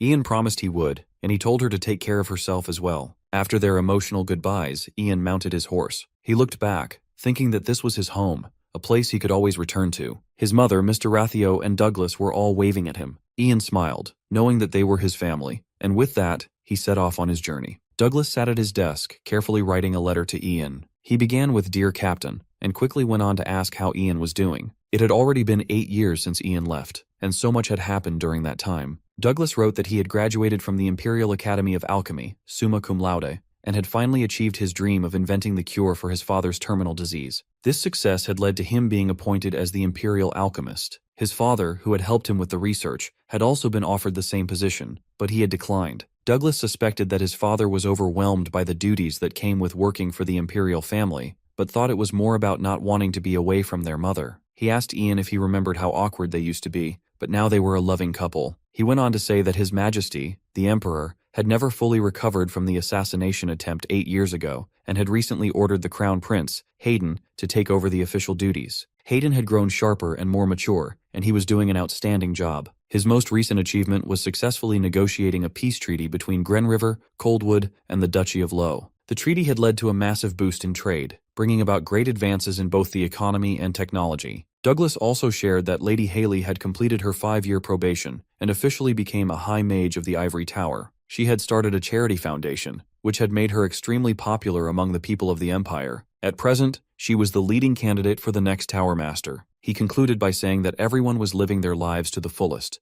though they all missed Ian very much. At the end of the letter, Douglas wrote that he hoped Ian would come back soon and that they'd be waiting for him. He also asked jokingly if it would be okay to call him brother the next time they met. Douglas stretched after finishing the letter, saying to himself how much he missed Ian. Just then, his father called out to him. He made his way downstairs and noticed his mother, telling her she looked beautiful. She smiled and thanked him, then asked her husband if it was all right for her to join him that evening. Rathio assured her it was fine, mentioning that the new emperor himself had sent them an invitation and a carriage for the occasion. Douglas chimed in, saying everything was taken care of, and that he had saved them seats in the honored guest section. With a sigh, his mother agreed to go with them, and the three of them left for the castle, excited for the evening. Meanwhile, Oliver was sitting at Paul's grave, paying his respects. He had brought flowers, and after a moment of silence, stood up as a soldier informed him that it was time to go. He glanced back at Paul's grave, muttering to himself how great it would have been if Paul were here to witness everything. He promised he would be back and that Paul should sleep well. Over at Haley's quarters, a mage knocked on her door and asked if she was ready. Haley stood in her dress and robe, looking radiant, and replied that it would take her a moment. She turned to grab her staff and told the mage that she was ready to go. She couldn't miss her brother's coronation. The castle was bustling with excitement as people gathered to witness Hayden's coronation. The emperor greeted the guests and began his speech. He spoke of the blessing of passing down the crown to his son, Crown Prince Hayden Greenriver. Although it was customary to hold on to the throne until death, the emperor had come to the difficult decision that it was time for Hayden to take over. He believed this would be for the good of the empire, and under his son's rule, the people's lives would improve. The emperor then called forward Hayden to present him as the new emperor. Hayden walked up to the throne, each step heavy with determination. He knelt before his father. Hayden looked up and promised he would continue to make his father proud and never let him down. His father nodded, beginning the tradition of passing down the throne. Once everything was official, the emperor declared that Crown Prince Hayden Greenriver was now the new emperor of the Green River Empire. The crowd erupted in applause, chanting and blessing their new ruler. In the main hall, a figure cloaked in mystery watched over the new emperor. Suddenly, pink flower petals began to fall from the sky. The crowd looked around in surprise as they were showered with petals. Douglas, holding one of the petals, quickly realized that there was mana within them. He glanced up at Haley, and they both looked toward the source. To their amazement, Ian was standing before them, congratulating Hayden on his ascension. Hayden, spotting Ian, broke into a wide smile and welcomed him back. He shakes Ian by the shoulders, his voice full of emotion as he says he missed him so much. Ian laughs and replies that Hayden really hasn't changed, offering his congratulations once again on Hayden's ascension. Just then, Ian's mother calls his name, and his parents and brother rush to embrace him. His mother starts to sob, asking why he hadn't told them sooner about his return, how he's been, if he's taking care of himself, eating enough, and if he knows how much she's missed him. Douglas adds that he missed his brother a lot too. Ian takes a deep breath, a warm smile spreading across his face as he responds that he missed them all dearly as well. His mother, still tearful, asks if he's finished everything he needed to do. Ian smiles and assures her that this time he's done it all and he's back for good. Hayden, clearing his throat, calls Ian's name, trying to catch his attention. When Ian looks at him, Hayden secretly gestures toward Haley, who has been quietly watching the reunion. Ian's eyes light up with joy as he calls out to her, turning toward her and saying, "It's been a while. I hope your time here has been peaceful." Haley shyly nods, telling him that it has been peaceful and asking if he's doing well. Ian tells her that he's been wandering around, and although he was far from the capital, he's heard about her remarkable deeds. He shares how everyone speaks of the noble lady who cares for orphans and the poor, praising her for the great work she's accomplished. Haley, a little embarrassed, replies that she's only just getting started. The conversation trails off awkwardly, both standing there in silence. Haley quickly bows, saying she should get going, hoping Ian will enjoy the ball before hurrying away. Ian watches her retreating figure without a word. Hayden, with a mischievous grin, teases Ian, saying he looks disappointed. He informs Ian that Haley hasn't married anyone yet. Although she's received many proposals, she declined them all, saying she's waiting for someone. Hayden hints at the mystery, wondering aloud who that someone might be, and who she's been waiting for all these years. Ian looks down, realization dawning on him. Hayden calls his name again, saying that Haley isn't the only one who's been waiting. He reminds Ian that they still have a lot of work to do and asks if Ian will help him. Ian looks at him and places his hand over his heart, solemnly declaring that he will follow His Majesty's every command. Meanwhile, after Haley hurried off in awkwardness, she finds herself crouched beside a bush, lost in her thoughts. Her mind drifts back to her last encounter with Ian, and she regrets not talking to him longer at the ball. Her face contorts with a pained expression as she remembers the day he rejected her offer to stay. She tries not to dwell on it, rationalizing that Ian probably doesn't have time to think about her since he's just returned to the capital. Lost in her musings, Haley is startled when Ian calls out her name from behind. She takes a moment to calm herself, but to her surprise, she calls out his name in a panic. Ian quickly apologizes, explaining that he didn't mean to startle her. Haley brushes off his apology, asking why he's here. With a composed expression, Ian explains that he just finished meeting with the mages of the Ivory Tower, and they told him she'd be in the garden at this time of day. Haley is a little surprised that he asked all the mages about her location. Ian looks around, commenting on how the garden has grown even more beautiful since he left. He recalls how it was once a simple space, but now it's a place filled with life. Haley shyly admits that she started planting seeds there after she became a mage, thinking it would be nice to have a place where mages could take a break. Ian smiles warmly, praising her for the wonderful idea. He then asks if she'd show him around the garden, if she has time, and Haley agrees. As they walk among the lush greenery, the two chat about various flowers. Ian mentions how he was surprised to learn that the landure flower, a rare medicinal herb in their empire,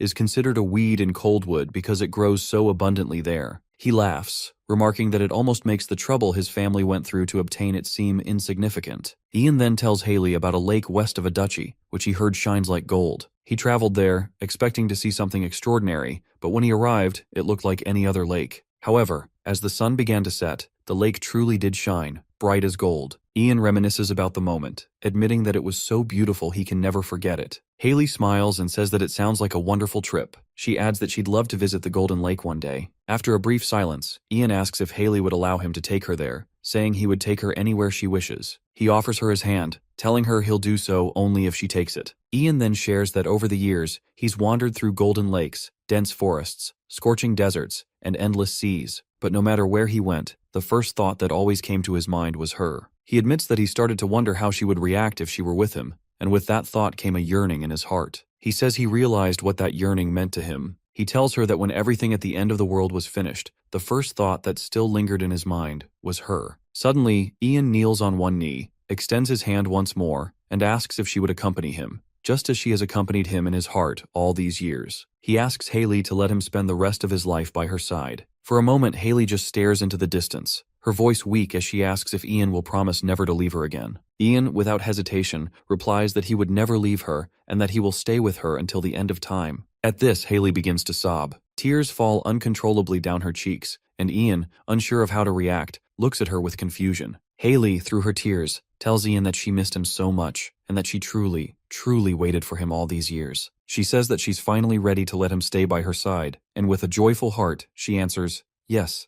She places her hand in his. Years later, Ian calls out to their daughter, Johanna, asking her to come to them. Johanna smiles brightly, running to them and calling Ian, Papa.